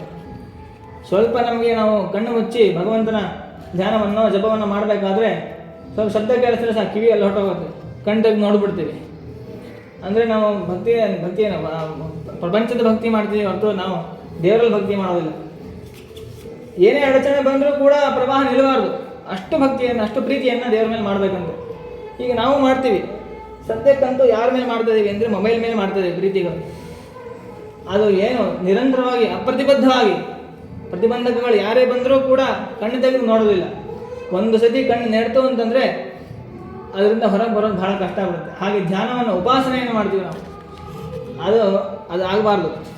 ಅದರ ಪರಿಣಾಮವನ್ನು ಮತ್ತೆ ಮುಂದೆ ಅದನ್ನು ಬಿಟ್ಟು ಮತ್ತೆ ಭಗವಂತನಲ್ಲಿ ನಾವು ಅದಕ್ಕಿಂತ ಹೆಚ್ಚು ಮಾಡಬೇಕು ಅಂತ ತಾತ್ಪರ್ಯ. ಹೀಗೆ ಲೋಕದಲ್ಲಿ ನಾವು ಎರಡನೇ ಪ್ರಶ್ನೆಗೆ ಉತ್ತರವನ್ನು ಕೊಡ್ತಾರೆ ಶೌನಕರು.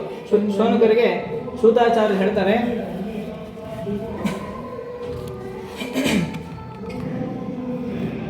ಅನೇಕ ಭಗವಂತನ ಅವತಾರ ಕಥೆಗಳನ್ನು ಹೇಳಿ ಅಂತ ಕೇಳಿದರು. ಅದನ್ನು ಹೇಳ್ತಾರೆ. ಭಗವಂತನ ಮೊದಲನೇ ಅವತಾರ ಸನತ್ಕುಮಾರ, ವರಾಹ, ಮಹಿದಾಸ, ನರನಾರಾಯಣರು, ದತ್ತ, ಯಜ್ಞ, ಋಷಭ, ಪೃಥುಚಕ್ರವರ್ತಿ, ಮತ್ಸ್ಯ, ಕೂರ್ಮ, ಧನ್ವಂತರಿ, ಪರಶುರಾಮ, ವೇದವ್ಯಾಸ, ರಾಮ, ಕೃಷ್ಣ, ಕಲ್ಕಿ ಇತ್ಯಾದಿ ಅನೇಕ ರೂಪಗಳನ್ನು ಭಗವಂತ ಸ್ವೀಕಾರ ಮಾಡಿದ ಅಂತ ಹೇಳ್ತಾರೆ. ಅದರಲ್ಲಿ ಪೃಥುಚಕ್ರವರ್ತಿಯ ಹೆಸರನ್ನು ತಗೊಂಡಿದ್ದಾರೆ, ಬಲರಾಮನ ಹೆಸರನ್ನು ತಗೊಂಡಿದ್ದಾರೆ. ಇವರಿಬ್ಬರು ಸಾಕ್ಷಾತ್ ಭಗವಂತನ ಅವತಾರ ಅಲ್ಲ, ಭಗವಂತನ ಆವೇಶ ರೂಪಗಳಿವೆ. ಅಂಶಾವತಾರ ಅಲ್ಲ, ಆವೇಶ ರೂಪಗಳು. ಅಂಶಕ್ಕೂ ಆವೇಶಕ್ಕೂ ವ್ಯತ್ಯಾಸ ಇದೆ. ಬಲರಾಮ ಇವನು ನರಾಂಶ, ಅವನಲ್ಲಿ ಭಗವಂತನ ಶುಕ್ಲಕೇಶ ಆವೇಶ ಇದೆ. ಪೃಥುಚಕ್ರವರ್ತಿಯಲ್ಲೂ ಕೂಡ ರಾಜರಾಜೇಶ್ವರ ಎನ್ನುವಂಥ ಭಗವಂತನ ವಿಶೇಷ ಆವೇಶ ಇದೆ. ಅದಕ್ಕೋಸ್ಕರವಾಗಿ ಅದನ್ನು ಹೇಳಿದ್ದಾರೆ ಅಂತ ಹೇಳ್ತಾರೆ. ನೀವು ಹೇಳಿದ್ರಲ್ಲ ಪ್ರಶ್ನೆ, ಹೇಗೆ ಭಾಗವತ ಉತ್ಪತ್ತಿ ಆಯಿತು? ಕೃಷ್ಣೇ ಸುಧಾಮೋಪಗತೆ ಧರ್ಮಜ್ಞಾನಾಭಿಸ್ಸಹ ಕಲೋ ನಷ್ಟದೃಶಾಂಪುಂಸಃ ಪುರಾಣಾರ್ಕೋ ಅಮನೋದಿತಃ.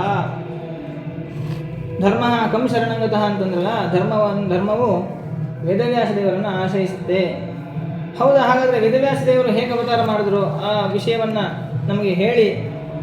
ವೇದವ್ಯಾಸ ದೇವರು ಶುಕಾಚಾರ್ಯರಿಗೆ ಉಪದೇಶ ಮಾಡಿದ್ರು ಅಂತಂದರೆ, ಶುಕಾಚಾರ್ಯರು ಅವರು ಸನ್ಯಾಸಿಗಳು, ಒಂದು ಕಡೆ ಇರೋದೇ ಇಲ್ಲ. ಅವರು ಗೋದೋಹನ ಮಾತ್ರ ಹಿ ಗೃಹೇಶು ಗೃಹಮೇ ದಿನ. ಸನ್ಯಾಸಿಗಳು ಇರುವಂತಹ ಲಕ್ಷಣ, ಒಂದು ಕ್ಷಣವೂ ಕೂಡ ಅವರು ಒಬ್ಬರು ಮನೆಯಲ್ಲಿ ಇರೋದಿಲ್ಲ, ನಿರಂತರ ಸಂಚಾರ ಮಾಡೋದೇ ಅವರ ಧರ್ಮ. ಎಷ್ಟು ಹೊತ್ತಿರ್ತಾರೆ? ಭಿಕ್ಷೆ ಬೇಡಲಿಕ್ಕೆ ಅಂತ ಬರ್ತಾರೆ. ಒಂದು ಮನೆಯಲ್ಲಿ ಭಿಕ್ಷೆಗೆ ಅಂತ ಬಂದಾಗ ಅವಳು ಹಾಕಬೇಕು, ತಂದು ರೆಡಿ ಇಟ್ಕೊಂಡಿರ್ಬೇಕು ಮುಂಚೆನೆ. ಹಾಕಿಲ್ಲ ಅಂದರೆ ಮತ್ತೆ ಬೇರೆ ಮನೆ ಹೋಗ್ಬಿಡ್ತಾರೆ. ಎಷ್ಟೊತ್ತು ನಿಲ್ತಾರೆ ಅಂತಂದರೆ ಗೋದೋಹನ ಮಾತ್ರ. ಹಸುವಿನ ಹಾಲು ಕರೀಲಿಕ್ಕೆ ಎಷ್ಟು ಸಮಯ ಬೇಕು? ಹಾಲು ಕರೀಲಿಕ್ಕೆ ಎಷ್ಟು ಸಮಯ ಅಲ್ಲ, ಹಾಲು ಕರೆದಾಗ ಹಾಲು ಕೆಚ್ಚಲಿನಿಂದ ಪಾತ್ರೆಗೆ ಬಿಡಲಿಕ್ಕೆ ಎಷ್ಟು ಸಮಯ ಬೇಕೋ ಅಷ್ಟು ಸಮಯ ಅಷ್ಟೇ ಒಂದು ಮನೇಲಿ ಇರ್ತಿದ್ರಂತವ್ರು. ಮುಂದೆ ನಿಲ್ಲೋರು, ಅವರಾಗವರೇ ತಂದು ಹಾಕಿದ್ರೆ ತೊಗೊಳೋದು, ಸ್ವೀಕಾರ ಮಾಡೋದು, ಇಲ್ಲಾಂದರೆ ಮುಂದೆ ಮನೆಗೆ ಹೋಗೋದು. ಹೀಗೆ ದಿನಪೂರ್ತಿ ಅದೇ ಮಾಡೋದು ಅಂತಲ್ಲ ಅರ್ಥ. ಅವತ್ತಿನ ದಿವಸಕ್ಕೆ ಎಷ್ಟು ಬೇಕೋ ಅಷ್ಟನ್ನೇ ಸ್ವೀಕಾರ ಮಾಡೋದು, ಅದನ್ನು ತಿಂದು ಹಾಗೆ ಇರೋದು. ಆ ರೀತಿಯಾಗಿ ಸಂಪಾದನೆ ಮಾಡೋದು, ಮತ್ತು ಇಟ್ಕೊಂಡು ನಾಳೆಗೆ ನಾಡಿದ್ದಿಗೆ ಸಂಗ್ರಹ ಮಾಡೋದಿಲ್ಲ. ಆ ರೀತಿಯಾದಂತಹ ಅದ್ಭುತ ಜೀವನವನ್ನು ನಡೆಸ್ತಿರ್ತಾರೆ ಯೋಗಿಗಳು. ಅಂತಹ ಶುಕಾಚಾರ್ಯರು ಹೇಗೆ ಒಂದೇ ಕಡೆ 7 ದಿವಸ ಪರೀಕ್ಷಿತ ರಾಜನ ಹತ್ರ ಇದ್ದು ಉಪದೇಶವನ್ನು ಮಾಡ್ತಾರೆ, ಅದನ್ನೆಲ್ಲ ಹೇಳಿ ಅಂತಂದಾಗ ಅದನ್ನು ಹೇಳ್ತಾರೆ ಶುಕಾಚಾರ್ಯರು. ವೇದವ್ಯಾಸ ದೇವರ ಅವತಾರವನ್ನು ಮಾಡ್ತಾರೆ. ದ್ವಾಪರೇ ಸಮನಪ್ರಾಪ್ತಿ ತೃತೀಯ ಯುಗಪರ್ಯಯೇ ಜಾತಃ ಪರಾಶರಾದ್ಯೋಗಿ ವಾಸವ್ಯಾಂ ಕಲಯಾ ಹರೇಹೇ. ವೇದವ್ಯಾಸ ದೇವರು ಕಲಿಯುಗದ ಆರಂಭದಲ್ಲಿ ದ್ವಾಪರ ಯುಗದ ಅಂತ್ಯದಲ್ಲಿ ಅವತಾರ ಮಾಡ್ತಾರೆ. ವೇದವ್ಯಾಸ ಸತ್ಯವತಿ ಪರಾಶರರು ಇವರಿಬ್ಬರಲ್ಲಿ ಅವತಾರವನ್ನು ಮಾಡ್ತಾರೆ. ದ್ವಾಪರದ ಯುಗದಲ್ಲಿ ದಾಸರು ಕೂಡ ಅದನ್ನು ಹೇಳ್ತಾರೆ. ದ್ವಾಪರದಲ್ಲಿ ಒಬ್ಬ ಮುನಿಪ ತನ್ನ ಕೋಪದಿಂದಲೇ ಕೊಡಲು ಶಾಪ, ಶಾಪಿಸಲು ಜ್ಞಾನಲೋಪ, ಅಪಾರ ತತ್ವ ಸ್ವರೂಪ.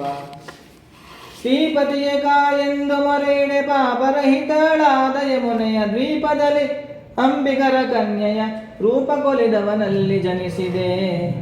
ಬಂಧಾಂತರ್ಗತ ವೇದವ್ಯಾಸ ಕಾಯೋ ಶುದ್ಧ ಮೂರುತಿಯೇ ಸರ್ವೇಶ. ದ್ವಾಪರದ ಯುಗದಲ್ಲಿ ವಾಸವಿ ವಸುರಾಜನ ಮಗಳು ಸತ್ಯವತಿ ದೇವಿ, ಅವಳು ಮತ್ಸ್ಯರಾಜನ ಅದರ ಕಥೆಯನ್ನು ವಿಸ್ತಾರವಾಗಿ ಮಹಾಭಾರತದಲ್ಲಿ ಹೇಳಿದ್ದಾರೆ.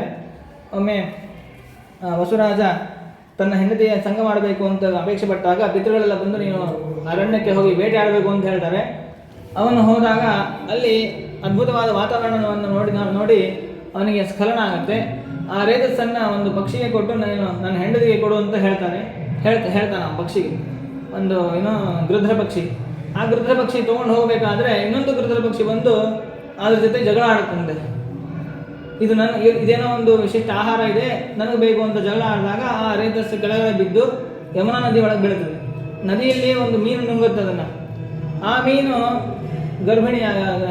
ಗರ್ಭವತಿಯಾಗಿ ಅದು ಒಂದು 2 ಅವಳಿ ಜವಳಿಯನ್ನು ಹಡಿಯುತ್ತೆ ಅಂದರೆ ಮಗು ಇರ್ತದೆ. ಅದನ್ನು ಅಂಬಿಗರು ಮೀನನ್ನು ಹಿಡಿದು ಅದರ ಹೊಟ್ಟೆಯನ್ನು ಸೀಳಿದಾಗ 2 ಮನುಷ್ಯ ಕೂಸುಗಳು ಸಿಗುತ್ತೆ ಅವನಿಗೆ. ಅದರಲ್ಲಿ ಒಂದು ಗಂಡು ಮಗುವನ್ನು ವಸುರಾಜನಿಗೆ ಕೊಡ್ತಾನೆ ಅಂಬಿಗ. ಹೆಣ್ಣು ಮಗು ನೀನೇ ಇಟ್ಕೊ ಅಂತ ರಾಜ ಹೇಳ್ತಾನೆ. ಆಗ ಆ ಬೆಸ್ತ ರಾಜ ಏನು ಅಂಬಿಗ ಇದ್ದಾನೆ ಅವನೇ ಮನೆಯಲ್ಲಿ ತನ್ನ ಸಾಕ್ತಾನೆ. ಅವಳೇ ಸತ್ಯವತಿ ದೇವಿ ಆಗ್ತಾನೆ. ಅವಳಲ್ಲಿ ಭಗವಂತ ಪರಾಶರದಿಂದ ಹುಟ್ಟುತ್ತಾನೆ, ಅವತಾರ ಮಾಡ್ತಾನೆ ಅಂತ ಅವರ ಬಗ್ಗೆ ಹೇಳಿ, ಅವರು ಒಮ್ಮೆ ಅವತಾರ ಮಾಡಿದ ಕಾರ್ಯ ಏನು, ತಕ್ಷಣದಲ್ಲೇ ಯಮುನಾ ದ್ವೀಪದಲ್ಲಿ ಅವತಾರ ಮಾಡಿದ್ದಾರೆ. ಇದಕ್ಕೋಸ್ಕರ ಅವರಿಗೆ ದ್ವೈಪಾಯನ ಅಂತ ಹೇಳಿ ಹೆಸರು ಬರ್ತದೆ. ಅವತಾರ ಮಾಡಿದ ಕೂಡಲೇ ಮಾಡಿದಂತಹ ಮೊದಲು ಕೆಲಸ ಏನು ಅಂದರೆ ಮೇರು ಪರ್ವತಕ್ಕೆ ಹೋಗ್ತಾರೆ. ಎಲ್ಲ ಬ್ರಹ್ಮ ದೇವತೆಗಳನ್ನು ಕರೀತಾರೆ. ಅವರೆಲ್ಲ ಬಂದಾಗ ಅವರಿಗೆ ಜ್ಞಾನೋಪದೇಶವನ್ನು ಮಾಡ್ತಾರೆ. ಕಲಿಯುಗದಲ್ಲಿ ಜ್ಞಾನ ನಾಶ ಆಗಿಬಿಟ್ಟಿರುತ್ತೆ. ಹೇಳಿದ್ರಲ್ಲ, ದ್ವಾಪರದಲ್ಲಿ ಒಬ್ಬ ಮುನಿಯ ಶಾಪ, ಕೋಪದಿಂದ ಶಾಪ. ಗೌತಮ ಋಷಿಗಳು ಕೋಪಗೊಳ್ತಾರೆ. ಅವರ ಶಾಪದಿಂದ ಎಲ್ಲರಲ್ಲಿ ಜ್ಞಾನ ನಾಶ ಆಗಿಬಿಡುತ್ತೆ. ಮಂತ್ರಗಳ ಜ್ಞಾನ ಇರೋದಿಲ್ಲ, ತಂತ್ರಗಳ ಜ್ಞಾನ ಇರೋದಿಲ್ಲ, ಏನು ಮಾಡಬೇಕು ಗೊತ್ತಾಗಲ್ಲ. ನಾವು ಸಂಧಾನ ಮಾಡೋರು ಮಂತ್ರ ಮಾಡ್ತಾ ಹೋದ್ರೆ ಪುಸ್ತಕ ತೆಗೆದು ನೋಡ್ತೀವಿ, ಅವ್ರಿಗೇನು ಪುಸ್ತಕನೇ ಇಲ್ಲ. ಅವಾಗ ಅವ್ರ ಬುದ್ಧಿಯಲ್ಲೇ ಇಲ್ಲ ಇರುತ್ತೆ. ಸಮಗ್ರವಾದ ವೇದಗಳು, ಉಪನಿಷತ್ತು, ಪುರಾಣ ಎಲ್ಲ ಅವ್ರ ಬುದ್ಧಿಯಲ್ಲಿ ಇತ್ತು. ಈಗ ಅದೇ ನಾಶ ಆಗಿಬಿಟ್ರೆ ಬೇರೆ ಏನು ಗತಿನೇ ಇಲ್ಲ, ಕರ್ಮಗಳು ಮಾಡಲಿಕ್ಕೆ ಆಗಲ್ಲ. ಹಾಗಾಗಿ ಅವರು ವೇದವ್ಯಾಸ ದೇವರನ್ನು ಮೊರೆ ಹೋದಾಗ ಅವರು ಉಪದೇಶ ಮಾಡ್ತಾರೆ. ಬ್ರಹ್ಮಾದಿ ದೇವತೆ, ಎಲ್ಲ ದೇವತೆಗಳು, ಎಲ್ಲ ಋಷಿಗಳು, ಎಲ್ಲ ಮುನಿಗಳು ಎಲ್ಲರಿಗೂ ಕೂಡ ಸೇರಿಸಿ ಉಪದೇಶವನ್ನು ಮಾಡಿ ವೇದ ವಿಭಾಗವನ್ನು ಮಾಡಿ ತಮ್ಮ ಶಿಷ್ಯರು ಸುಮಂತು, ಜೈಮಿನಿ, ವೈಶಂಪಾಯನ, ಪೈಲ, ರೋಮಹರ್ಷಣರು ಇತ್ಯಾದಿ ಎಲ್ಲ ತಮ್ಮ ಶಿಷ್ಯರಿಗೆ ಉಪದೇಶವನ್ನು ಮಾಡಿ ನೀವು ಲೋಕದಲ್ಲಿ ಶಾಸ್ತ್ರ ಪ್ರವರ್ತನೆ ಮಾಡಿರಿ, ಉಪದೇಶ ಮಾಡಿರಿ ಅಂತ ಹೇಳಿ ಆದೇಶ ಮಾಡ್ತಾರೆ. ಅವರು ಹಾಗೆ ಋಗ್ವೇದ, ಯಜುರ್ವೇದ, ಸಾಮವೇದ, ಅಥರ್ವಣ ವೇದ, ಮಹಾಭಾರತ, ಪಂಚರಾತ್ರಾದಿ ಎಲ್ಲ ಶಾಸ್ತ್ರವನ್ನು ಲೋಕದಲ್ಲಿ ಪ್ರಚಾರವನ್ನು ಮಾಡ್ತಾರೆ. ಆಮೇಲೆ ಶುಕಾಚಾರ್ಯರಿಗೆ ಇಷ್ಟೆಲ್ಲ ಉಪದೇಶವನ್ನು ಮಾಡಿ ಎಲ್ಲ ಶಾಸ್ತ್ರ ರಚನೆ ಮಾಡಿದ್ರೂ ಕೂಡ ಯಮುನಾ ನದಿ ತೀರದಲ್ಲಿ ಕೂತ್ಕೊಂಡು ಯೋಚನೆ ಮಾಡ್ತಾ ಇರ್ತಾರಂತೆ ವೇದವ್ಯಾಸ ದೇವರು. ನೋಡ್ರಿ, ವೇದವ್ಯಾಸ ದೇವರು ಅವ್ರಿಗೇನು ಯೋಚನೆ ಆಲೋಚನೆ ಇಲ್ಲ. ಯಾಕಂದರೆ ಭಗವಂತ ನಿರ್ದೋಷ. ಚಿಂತಾ ಸಂತಾಪ ಲೇಪೋದ್ಭವ ಮೃತಿಮುಖರ ಶೇಷ ದೋಷಾತಿ ದೂರಂ. ಚಿಂತೆ, ಸಂತಾಪ ಯಾವುದು ನಮಗೆ ದೇವರಿಗೇನೂ ಇಲ್ಲ. ಆದರೂ ಚಿಂತೆ ಮಾಡುವವನ ಹಾಗೆ ತೋರಿಸ್ತಾರೆ. ಅಲ್ಲಿಗೆ ನಾರದರು ಬರ್ತಾರಂತೆ. ಬಂದು ನಮಸ್ಕಾರ ಮಾಡಿ, ಸ್ವಾಮಿ ನೀವೇನೋ ಸ್ವಲ್ಪ ಚಿಂತೆ ಮಾಡೋ ಹಾಗೆ ಕಾಣಿಸ್ತಾ ಇದ್ದೀರಾ, ಏನು ನಿಮಿತ್ತ ಅಂತಂದಾಗ ಹೇಳ್ತಾರಂತೆ ಅವರು, ನಾರದರೆ ನಾನು ಎಲ್ಲ ಶಾಸ್ತ್ರವನ್ನು ರಚನೆ ಮಾಡಿದ್ದೀನಿ, ಆದರೆ ನನಗೆ ಯಾಕೋ ಇನ್ನೂ ಅಲಂಬುದ್ಧಿ ಬರ್ತಾ ಇಲ್ಲ. ಹೌದು ನಾನು ಮಾಡಿದ್ದ ಎಲ್ಲ ಪೂರ್ತಿ ಆಯಿತು ಅಂತ ನನಗೆ ಅನಿಸ್ತಾ ಇಲ್ಲ, ಇನ್ನೂ ಏನೋ ಒಂದು ಸ್ವಲ್ಪ ಉಳ್ಕೊಂಡಿದೆ ಕೆಲಸ ಮಾಡೋದು ಅಂತ ಅನಿಸ್ತಾ ಇದೆ ಅಂತಂದಾಗ ನಾರದರು ಹೇಳ್ತಾರಂತೆ, ಹೌದು ಸ್ವಾಮಿ, ನೀವು ಒಂದು ಸ್ವಲ್ಪ ಇನ್ನೊಂದು ಗ್ರಂಥವನ್ನು ಪುರಾಣವನ್ನು ರಚನೆ ಮಾಡಬೇಕು. ಆ ಪುರಾಣ ಹೇಗಿರಬೇಕು ಅಂತಂದರೆ ಕಷ್ಟ ಇರಬಾರ್ದು, ಸಾಮಾನ್ಯ ಜನರಿಗೆ ಸುಲಭವಾಗಿ ಅರ್ಥ ಆಗುವಾಗಿರಬೇಕು. ಮಹಾಭಾರತ ಬಹಳ ಕಷ್ಟ.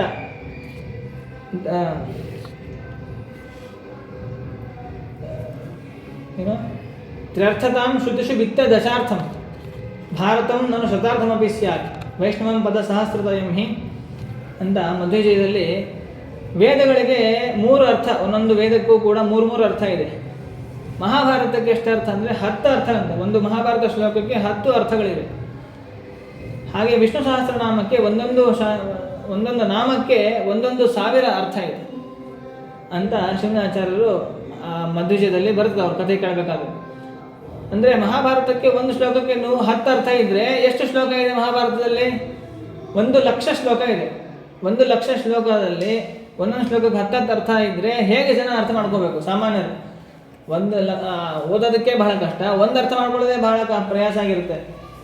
ಆದರೆ ಇದಕ್ಕೆ ಪ್ರಯಾಸ ಡಿಗ್ರಿ ಮಾಡಬೇಕಾದ್ರೆ ದೊಡ್ಡ ದೊಡ್ಡ ಪುಸ್ತಕಗಳನ್ನ ಓದ್ತಾರೆ.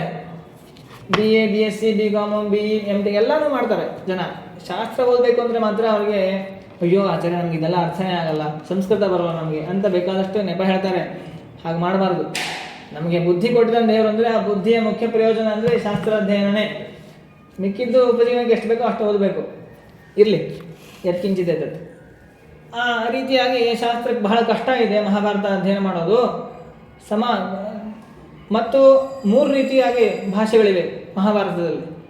ಒಂದು ಸಮಾಧಿ ಭಾಷಾ, ಗುಹ್ಯ ಭಾಷಾ ಮತ್ತು ದರ್ಶನ ಭಾಷಾ ಅಂತ ಹೇಳಿ. ಮೇಲ್ನೋಟಕ್ಕೆ ಒಂದು ಅರ್ಥ ಇದೆ, ಒಳಗಡೆ ಇನ್ನೊಂದೇನೋ ಅರ್ಥ ಬರುತ್ತೆ. ಅನೇಕ ದರ್ಶನಗಳು, ಪಾಶುಪತ, ಸಾಂಖ್ಯ, ಜೈನ, ಬೌದ್ಧ, ಬೇರೆ ಬೇರೆ ದರ್ಶನಕ್ಕೆ ಅನುಸಾರವಾಗಿ ಅಲ್ಲಿ ವಿಷಯಗಳನ್ನು ಹೇಳಿದ್ದಾರೆ. ಯಾವ ದರ್ಶನವನ್ನು ಅಪೇಕ್ಷಿಸಿ ಹೇಳಿದಾರೋ ವಿಷಯ ಗೊತ್ತಾಗೋದಿಲ್ಲ. ಹಾಗಾಗಿ ಇಷ್ಟೆಲ್ಲ ಕಷ್ಟ ಇರಬೇಕಾದ್ರೆ ಸುಲಭವಾಗಿ ಒಂದು ಶಾಸ್ತ್ರವನ್ನು ಪುರಾಣವನ್ನು ರಚನೆ ಮಾಡಿಕೊಡಿ. ಸಮಾಧಿನಾನುಸ್ಮರೆ ವಿಚೇಷ್ಟಿತ. ಮೇಲ್ನೋಟಕ್ಕೆ ಏನು ಅರ್ಥನೋ ಅದೇ ಅರ್ಥ ತೋರಬೇಕು. ಭಗವಂತನ ಮಹಿಮೆಗಳನ್ನೇ ಹೇಳಬೇಕು, ನಿಷ್ಕಾಮ ಕರ್ಮವನ್ನು ಹೇಳಬೇಕು, ಭಗವದ್ಭಕ್ತರ ಮಹಿಮೆ ಹೇಳಬೇಕು, ಇಷ್ಟೇ ಇರಬೇಕು ಅದರಲ್ಲಿ ಅಂತಂದಾಗ ಆಗಲಿ ಅಂತ ಶ್ರೀಮದ್ ಭಾಗವತವನ್ನು ಅವರು ರಚನೆಯನ್ನು ಮಾಡ್ತಾರೆ. ಸರಿ, ಈ ಭಾಗವತ ಶಾಸ್ತ್ರದ ಪ್ರಯೋಜನ ಏನು ಅಂತಂದರೆ, ಎಂತಹ ಅಧಮ ಯೋಗ್ಯತೆ ಇರುವಂತಹ ಜೀವನವು ಕೂಡ ಉತ್ತಮವಾಗಿ ಆ ಭಗವಂತನ ಮಹಿಮೆಗಳನ್ನು ಶ್ರವಣ ಮಾಡಿ ಮಾಡಿ ಅವನು ಒಳ್ಳೆ ಉತ್ತಮ ಒಳ್ಳೆ ಸ್ಥಾನಕ್ಕೆ ಹೋಗ್ತಾನೆ, ದೊಡ್ಡ ಸ್ಥಾನವನ್ನು ಏರ್ತಾನೆ. ಅದಕ್ಕೆ ಏನು ದೃಷ್ಟಾಂತ, ನಾನೇ ದೃಷ್ಟಾಂತ ಅಂತ ನಾರದರು ಹೇಳ್ತಾರಂತೆ. ನಾನು ಹಿಂದಿನ ಕಲ್ಪದಲ್ಲಿ ಒಬ್ಬ ಸಣ್ಣ ಬಾಲಕ, ಶೂದ್ರ ಬಾಲಕ, ಬ್ರಾಹ್ಮಣ ಅಲ್ಲ, ಶೂದ್ರನಾಗಿದ್ದೆ.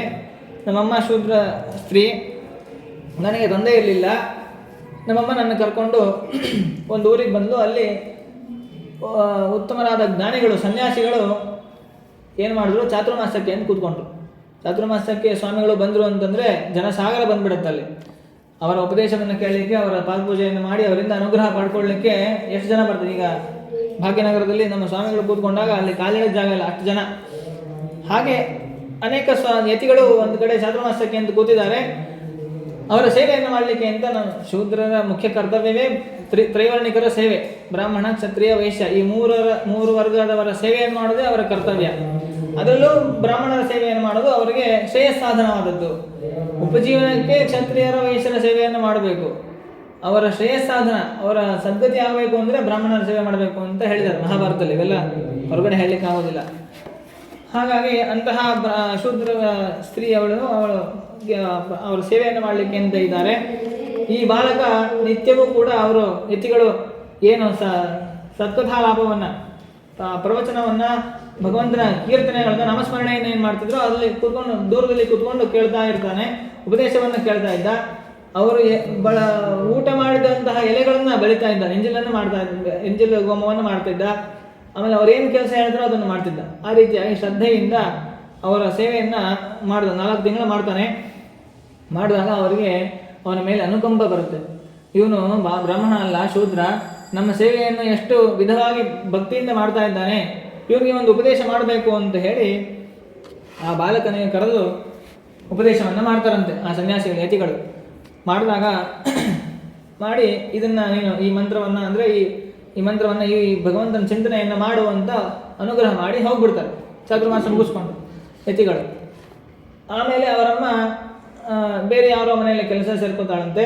ಸೇರ್ಕೊಂಡಾಗ ಅವನಿಗೆ ಭಗವಂತನ ಧ್ಯಾನವನ್ನು ಮಾಡಬೇಕು, ಆ ಯತಿಗಳು ಹೇಳಿಕೊಟ್ಟಂತಹ ರೀತಿಯಲ್ಲಿ ಧ್ಯಾನ ಮಾಡಬೇಕು ಅಂತ ಆಸೆ. ಆದರೆ ಆ ತಾಯಿ ಬಿಡ್ತಾ ಇರೋದಿಲ್ಲ, ಎಲ್ಲ ಹೋಗಬೇಡ ಇಲ್ಲೇ ಇರು ಅಂತ ಹೇಳ್ತಾರೆ. ತಾಯಿನೇ ಒಂದು ಪ್ರತಿಬಂಧಕ ಆಗ್ಬೋದು. ಆಮೇಲೆ ಒಮ್ಮೆ ಆ ತಾಯಿಗೆ ಹಾವು ಕಚ್ಚಿ ಸತ್ತೋಗ್ತಾಳಂತೆ ಮನೆ ಕೆಲಸ ಮಾಡಬೇಕಾದ್ರೆ. ಆದರೆ ಅವನಿಗೆ ದುಃಖ ಏನಾಗೋದಿಲ್ಲ. ಇದು ನನಗೆ ಭಗವಂತ ಕೊಟ್ಟಂತಹ ವರ, ನನ್ನ ತಾಯಿ ನನ್ನ ಸಾಧನೆಗೆ ಅಡ್ಡಿಯಾಗಿದ್ಲು, ಈಗ ಏನಿಲ್ಲ, ಈಗ ಯಾರು ಕೇಳೋರಿಲ್ಲ, ನಾನು ಎಲ್ಲಿ ಬೇಕಾದ್ರೂ ಹೋಗ್ಬೋದು ಅಂತ ಹೇಳಿ ಹೊರಟ್ಬಿಟ್ಟಂತೆ. ಎಲ್ಲ ಹೋದ? ಸ್ಫೀತಾನ್ ಜನಪದಾಂಸ್ತತ್ರ ಪುರಗ್ರಾಮ ವ್ರಜಾಧಿಕಾನ್ ಘೇಟಾನ್ ಪಟ್ಟಣವಾಟೀಂಶ್ಚ ವನಾನ್ ಉಪವನಾಂಚ. ವನಗಳು, ಉಪವನಗಳು, ಕೆರೆಗಳು, ಬಾವಿಗಳು, ಆಮೇಲೆ ದ್ರೋಣಿಗಳು, ಬೇರೆ ಬೇರೆ ನಗರ, ಸಣ್ಣ ಸಣ್ಣ ನಗರಗಳು, ದೊಡ್ಡ ದೊಡ್ಡ ನಗರಗಳು ಎಲ್ಲವನ್ನೂ ನೋಡ್ತಾನೆ ಅವನು. ಬೆಂಗಳೂರಿಗೂ ಬಂದಿದ್ದ, ಮೈಸೂರಿಗೆ ಹೋಗಿದ್ದ ಅಂತ. ಅಂದರೆ ದೊಡ್ಡ ದೊಡ್ಡ ನಗರವನ್ನು ನೋಡಿದ್ರೂ ಕೂಡ ಅವನಿಗೇನಾಗಿಲ್ಲ, ಅಲ್ಲಿರುವಂತಹ ಪದಾರ್ಥಗಳ ಆಕರ್ಷಣೆ ಅವನಾಗಲಿಲ್ಲ. ಯಾಕೆ ಅಂತಂದರೆ ಆ ಯತಿಗಳ ಒಳ್ಳೆಯ ಜ್ಞಾನಿಗಳ ಉಪದೇಶ ಅವನ ಮನಸ್ಸಿನಲ್ಲಿ ಎಷ್ಟು ಬೇರೋರಿತ್ತು ಅಂತಂದರೆ ಅವನು ಬೇರೆ ವಿಚಾರಣೆ ಮಾಡ್ತಿರಲಿಲ್ಲ. ಮನಸ್ಸಿನಲ್ಲಿ ಸದಾ ಭಗವಂತನ ಧ್ಯಾನವನ್ನೇ, ಎಲ್ಲ ಕಡೆ ಭಗವಂತನ ಸ್ಮರಣೆಯನ್ನೇ ಮಾಡ್ತಿದ್ದ. ಏನು ಕಂಡದ್ದೆಲ್ಲ ಕಮಲನಾಭನ ಮೂರ್ತಿ, ಉಂಡು ಹುಟ್ಟದ್ದೆಲ್ಲ ಹರಿಯ ಸೇವೆ. ಆ ರೀತಿಯಾಗಿ ಅವನ ಚಿಂತನೆಯನ್ನು ಮಾಡ್ತಾ ಸಂಚಾರ ಮಾಡಿದಂತೆ ಮಾಡಿ ಮಾಡಿ ಮಾಡಿ ಒಂದು ನೆಗ್ರೋಧ ವೃಕ್ಷ ಕಾಡಿಗೆ ಹೋದ. ದೊಡ್ಡ ಅರಣ್ಯ ನೋಡ್ರಿ, ದೊಡ್ಡ ಕಾಡು. ಅವನೊಬ್ಬನೇ ಹೋಗಿದ್ದಾನೆ, ಆದರೆ ಅವನಿಗೆ ಭಯ ಇಲ್ಲ. ಹರಿಯ ಭಕ್ತರಿಗೆ ಭಯ ಇಲ್ಲ ಅಂತ ಹೇಳ್ಬಿಟ್ಟಿದ್ವಿ. ಭಯ ಇರೋದಿಲ್ಲ, ನಿರ್ಭಯವಾಗಿ ಹೋಗ್ತಾನೆ ಅರಣ್ಯದಲ್ಲಿ. ಅಲ್ಲಿ ಒಂದು ಸರೋವರವನ್ನು ನೋಡ್ತಾನೆ. ಅಲ್ಲಿ ನೀರನ್ನು ಕುಡಿದು ಒಂದು ಶಾಲ್ಮಲಿ ವೃಕ್ಷದ ಕೆಳಗಡೆ ಕೂತ್ಕೊಂಡು ಭಗವಂತನ ಧ್ಯಾನವನ್ನು ಮಾಡೋಣ ಅಂತ ಹೇಳಿ ಭಗವಂತನ ಧ್ಯಾನ ಮಾಡ್ತಾ ಇದ್ರೆ ಏನಾಗತ್ತೆ ಅಂದರೆ ನಿಧಾನವಾಗಿ ಭಗವಂತನ ವಾಸನಮಯವಾದಂತಹ ರೂಪವನ್ನು ಮನಸ್ಸಿನಲ್ಲಿ ತಂದುಕೊಂಡು ಅದನ್ನೇ ಧ್ಯಾನ ಮಾಡಿ ಮಾಡಿ ಮಾಡಿ ಮಾಡ್ತಾ ಮಾಡ್ತಾ ಮಾಡ್ತಾ ಭಗವಂತ ಅವನಿಗೆ ಒಂದು ಕ್ಷಣ ಪ್ರತ್ಯಕ್ಷ ಆಗ್ಬಿಡ್ತಾನೆ. ಮನಸ್ಸಿನಲ್ಲಿ ಗೋಚರ ಆಗ್ತಾನೆ. ಅವನಿಗೆ ಆನಂದ ಸಾಗರದಲ್ಲಿ ಮುಳುಗಿ ಹೋಗ ಆಗ್ಬಿಡುತ್ತೆ. ಒಂದೇ ಎರಡೇ ಕ್ಷಣ ತೋರಿಸಿದ ತಕ್ಷಣ ಆ ರೂಪ ಮಾಯ ಆಗ್ಬಿಡುತ್ತೆ. ಮತ್ತೆ ಅಯ್ಯೋ ಎಲ್ಲೋದ ದೇವರು ಅಂತ ಹೇಳಿ ಕಣ್ಣು ತೆಗೆದು ನೋಡಿ ಆ ಕಡೆ ನೋಡಿ ಅಳ್ತಾನೆ. ನಾನು ಇನ್ನೂ ದೇವರ ದರ್ಶನವನ್ನು ಮಾಡಬೇಕು. ಉತ್ಕಂಠಾಶ್ರು ಕಳಾಕ್ಷಸ್ಯ ಹೃದಯಾಸೀನ್ಮೇ ಶನೈರಹಿ. ಅತ್ಯಂತ ಪ್ರೇಮಪೂರ್ವಕವಾಗಿ ಭಗವಂತನ ದರ್ಶನವನ್ನು ಮಾಡ್ತಿದ್ದ. ತಕ್ಷಣ ಭಗವಂತನ ರೂಪ ಮಾಯ ಆಗೋಯಿತು. ಏನು ಮಾಡಬೇಕು ಅಂತ ಹೇಳಿ ಮತ್ತಿನ್ನೊಮ್ಮೆ ಪ್ರಯತ್ನಪೂರ್ವಕವಾಗಿ ಧ್ಯಾನವನ್ನು ಮಾಡ್ತಾನೆ. ಎಷ್ಟು ಧ್ಯಾನ ಮಾಡಿದ್ರು ಕೂಡ ಅವನಿಗೆ ಭಗವಂತನ ಕಾಣಿಸೋದಿಲ್ಲ. ಆದರೆ ಭಗವಂತ ಸೂಚನೆ ಮಾಡ್ತಾನಂತೆ, ಅವಿಪಕ್ವ ಕಷಾಯಾಣ ಹಂತಾಸ್ಮಿನ್ ಜನ್ಮನಿ ಭವಾನ್ ನಮಾಂ ದ್ರಷ್ಟುಮಿಹಾರ್ಹತಿ ಅವಿಪಕ್ಷ ಕಷಾಯಾಣಾಂ ದುರ್ದರ್ಶೋಹಂ ಕುಯೋಗಿನಾಂ. ಆಕಾಶವಾಣಿ ಆಗುತ್ತೆ ಅವ, ನೋಡಪ್ಪ ನೀನಿನ್ನೂ ಪಕ್ವ ಆಗಿಲ್ಲ, ಇನ್ನೂ ಹೆಚ್ಚು ಸಾಧನೆಯನ್ನು ಮಾಡಬೇಕು ನಾನು. ಆದ್ದರಿಂದ ನಿನಗೆ ಕೇವಲ ನನ್ನ ರೂಪದ ದರ್ಶನದಿಂದ ಎಷ್ಟು ಆನಂದ ಆಗುತ್ತೆ ಅನ್ನೋದನ್ನು ತೋರಿಸ್ಲಿಕ್ಕೋಸ್ಕರವಾಗಿ ಸ್ವಲ್ಪ ನಿನಗೆ ಸ್ವಲ್ಪ ಅದನ್ನು ತೋರಿಸಿ, ಮಿಂಚಿನಂತೆ ತೋರಿಸಿದ್ದೀನಿ ಅಷ್ಟೇ. ನೀನು ಇನ್ನೂ ಹೆಚ್ಚಿನ ಸಾಧನೆ ಮಾಡಬೇಕು, ಆಮೇಲೆ ನಾನು ನಿನಗೆ ಕಾಣಿಸ್ತೀನಿ ಅಂತಂದಾಗ ಆಗಲೇ ಅಂತ ಅವನು ಮತ್ತೆ ಎಲ್ಲ ರೀತಿಯ ಅವರು ಯತಿಗಳು ಹೇಳಿರುವಂತಹ ರೀತಿಯಲ್ಲಿ ತಾನು ಸಾಧನೆಯನ್ನು ಮಾಡ್ತಾನೆ. ಮಾಡಿ ಮಾಡಿ ಮಾಡಿ ಆ ದೇಹವನ್ನು ಬಿಡ್ತಾನೆ. ಬಿಟ್ಟಾದ ಮೇಲೆ ಆ ಕಲ್ಪ ಮುಗಿಯುತ್ತೆ. ಮುಂದಿನ ಬ್ರಹ್ಮಕಲ್ಪ ಬರುತ್ತೆ. ಅಲ್ಲಿ ಯಾವಾಗ ಏನಾಗಿ ಹುಡ್ತಾರೆ ಬ್ರಹ್ಮದೇವರು ಅಂತಂದರೆ, ಬ್ರಹ್ಮಾದ್ಯ ಉತ್ಸಂಗ ನಾರದೋ ಜಜ್ಞೆ. ನೋಡ್ರಿ, ಆ ನಾರದರು ಹಿಂದಿನ ಜನ್ಮದಲ್ಲಿ ಶೂದ್ರ ಸ್ತ್ರೀಯ ಮಗನಾಗಿ ಹುಟ್ಟಿದಂತಹ ಸಣ್ಣ ಬಾಲಕ. ಅವರು ಈಗ ಯಾವ ಮಟ್ಟಕ್ಕೆ ಏರಿದ್ರು ಅಂತಂದರೆ ಸಾಕ್ಷಾತ್ ಸೃಷ್ಟಿಕರ್ತರಾದಂತಹ ಬ್ರಹ್ಮದೇವರ ಮಗನಾಗಿ ಹುಟ್ಟುತ್ತಾರೆ. ಬ್ರಹ್ಮದೇವರ ಮಗ, ಬ್ರಹ್ಮದೇವರ ಒಂದು ತೊಡೆಯಿಂದ ಹುಟ್ಟಿದಂತಹ ಋಷಿಗಳೇ ನಾರದ ಋಷಿಗಳು, ಮಹರ್ಷಿಗಳು. ಆ ನಾರದರ ಮಹತ್ವ ಎಷ್ಟು ಅಂತಂದರೆ, ಅವರು ಹಿಂದಿನ ಜನ್ಮದಲ್ಲಿ ಭಗವಂತ ಹೇಳಿದ್ದ, ನೀನು ಸಾಧನೆ ಮಾಡು, ನಿಮಗೆ ನಾನು ಒಲಿತೀನಿ ಅಂತ ಹೇಳಿ ಆ ಎಲ್ಲ ಸಾಧನೆಯನ್ನು ಪರಿಪೂರ್ಣವಾಗಿ ಮಾಡಿದ್ರಾದ್ರಿಂದ ಭಗವಂತನ ಇವರು ಕರೆದ್ರೆ ಸಾಕು ಎದುರುಗಡೆ ಬಂದು ನಿಂತಿದ್ದಂತೆ. ಅಷ್ಟು ಅವರಿಗೆ ಭಗವಂತ ಒಲಿದಿದ್ದ. ಅದನ್ನು ಹೇಳ್ತಾರೆ.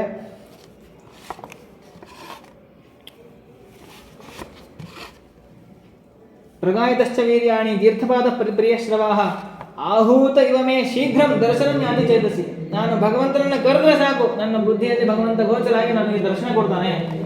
ನೋಡ್ರಿ, ಇದು ನಾರದರು ಅವರ ಮಹಿಮೆಯನ್ನು ಹೇಳ್ಕೊಂಡಿದ್ದಾರೆ. ಅದೇ ನಾರದರೆ ಪುರಂದರದಾಸರಾಗಿ ಅವತಾರ ಮಾಡ್ತಾರೆ. ಪುರಂದರದಾಸರಾಗಿ ಅವತಾರ ಮಾಡಿದಾಗಲೂ ಭಗವಂತನೇ ಬಂದು ಅವರಿಗೆ ಒಲಿದು ಅವರಿಂದ ಸೇವೆಯನ್ನು ಸ್ವೀಕಾರ ಮಾಡಿ ಅಷ್ಟೆಲ್ಲ ದಾಸರ ಪದಗಳನ್ನು ರಚನೆ ಮಾಡಿಸಿ ತಾನು ಅವ್ರಿಗೆ ಒಲಿದು ಅವರು ಮತ್ತೆ ಅಲ್ಲೂ ದರ್ಶನವನ್ನು ಕೊಡ್ತಾರೆ. ಹೀಗೆ ಭಗವಂತನ ಸೇವೆಯನ್ನು, ಭಗವಂತನ ಮಹಿಮೆಗಳ ಶ್ರವಣವನ್ನು ಮಾಡೋದ್ರಿಂದ ಎಷ್ಟು ಅಧಮ ಯೋಗ್ಯತೆ ಇರುವ ಜೀವನು ಎಷ್ಟು ಉನ್ನತ ಸ್ಥಾನಕ್ಕೆ ಏರ್ತಾನೆ ಅಂತ ಹೇಳಿ ತಮ್ಮ ಕಥೆಯನ್ನೇ ವೇದವ್ಯಾಸ ದೇವರಿಗೆ ನಿವೇದನೆ ಮಾಡ್ಕೋತಾರೆ. ಸರ್ವಜ್ಞರು ಎಲ್ಲ ಗೊತ್ತಿದೆ, ಆದರೆ ಕೇವಲ ಲೋಕಕ್ಕೆ ಪ್ರಸಿದ್ಧಿಗೋಸ್ಕರವಾಗಿ ಆ ರೀತಿಯಾಗಿ ಕೇಳಿದಾಗ ಅವರು ಹೋಗ್ತಾರೆ. ನಾರದರು ನಮಸ್ಕಾರ ಮಾಡಿ ಹೋದಾಗ ಈ ಕಡೆ ವೇದವ್ಯಾಸ ದೇವರು ಬ್ರಹ್ಮನದ್ಯ ಸರಸ್ವತ್ಯ ಆಶ್ರಮ ಪಶ್ಚಿಮೇ ತಟೆ ಶಮ್ಯಾಪ್ರಾಸ ಇತಿ ಪ್ರೋಕ್ತ ಋಷೀಣಾಂ ಸತ್ರವರ್ಧನ. ಶಮ್ಯಾಪ್ರಾಸ ಅಂತ ಒಂದು ಆಶ್ರಮ, ಅಲ್ಲಿ ವೇದವ್ಯಾಸ ದೇವರು ಶ್ರೀಮದ್ ಭಾಗವತವನ್ನು ರಚನೆಯನ್ನು ಮಾಡ್ತಾರೆ. ಮಾಡಿದಾಗ ಮೊದಲಿಗೆ ಒಂದು ವಿಷಯ ಕಥೆಯನ್ನು ಅವರು ಹೇಳ್ತಾರೆ. ಏನು ಅಂತಂದರೆ, ಮಹಾಭಾರತ ಮುಗಿಯಿತು. ಯಾವಾಗ ಮುಗೀತು ಅಂದರೆ ದುರ್ಯೋಧನ ಸಾಯ್ತಾನೆ ಯುದ್ಧದಲ್ಲಿ. ಮಾರ್ಗಶೀರ್ಷ ಶುಕ್ಲ ಏಕಾದಶಿ ಗೀತಾ ಜಯಂತಿ ಆಗಿದ್ದು, ಅಂದರೆ ಅವತ್ತು ಯುದ್ಧ ಪ್ರಾರಂಭ ಆಯಿತು.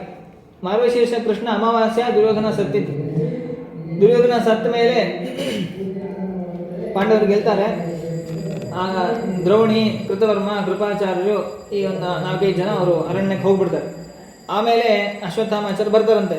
ದುರ್ಯೋಧನನ ಅವಸ್ಥೆ, ದುರ್ಯೋಧನ ತೊಡೆ ಮುರ್ಕೊಂಡು ಬಿದ್ದಿರ್ತಾನೆ. ಭೀಮಸೇನ ದೇವರು ಅವನನ್ನು ತೊಡೆ ಹೊಡೆದು ಸಂಹಾರ ಮಾಡಿಬಿಟ್ಟಿರ್ತಾರೆ. ಸಂಹಾರ ಅಂದರೆ ಇನ್ನು ಸ್ವಲ್ಪ ಸಾಯೋ ಸ್ಥಿತಿಲಿ ಇರ್ತಾನೆ ಅಂತ ಅರ್ಥ.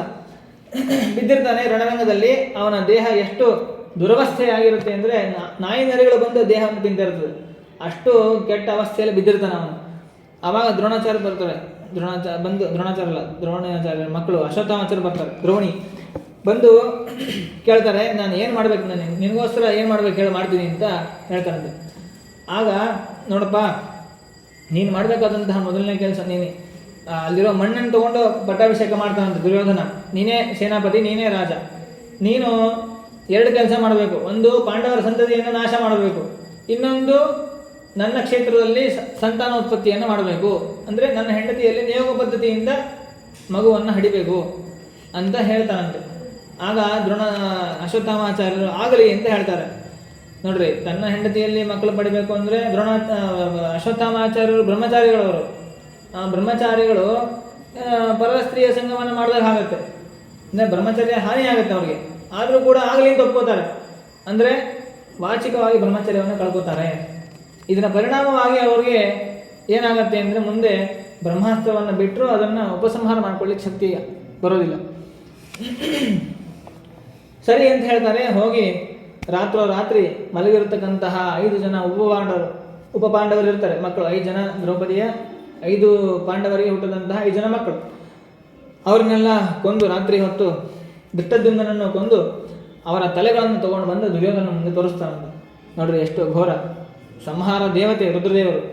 ಆ ರುದ್ರದೇವರು ಉಪಪಾಂಡವರನ್ನು ಸಂಹಾರ ಮಾಡಿ ಅವರ ತಲೆಯ ಶಿರಚ್ಛೇದವನ್ನು ಮಾಡಿ ತಂದು ದುರ್ಯೋಧನಿಗೆ ತೋರಿಸ್ತಾನೆ. ದುರ್ಯೋಧನ ಸಂತೋಷದಿಂದ ಪ್ರಾಣ ಬಿಡ್ತಾನೆ.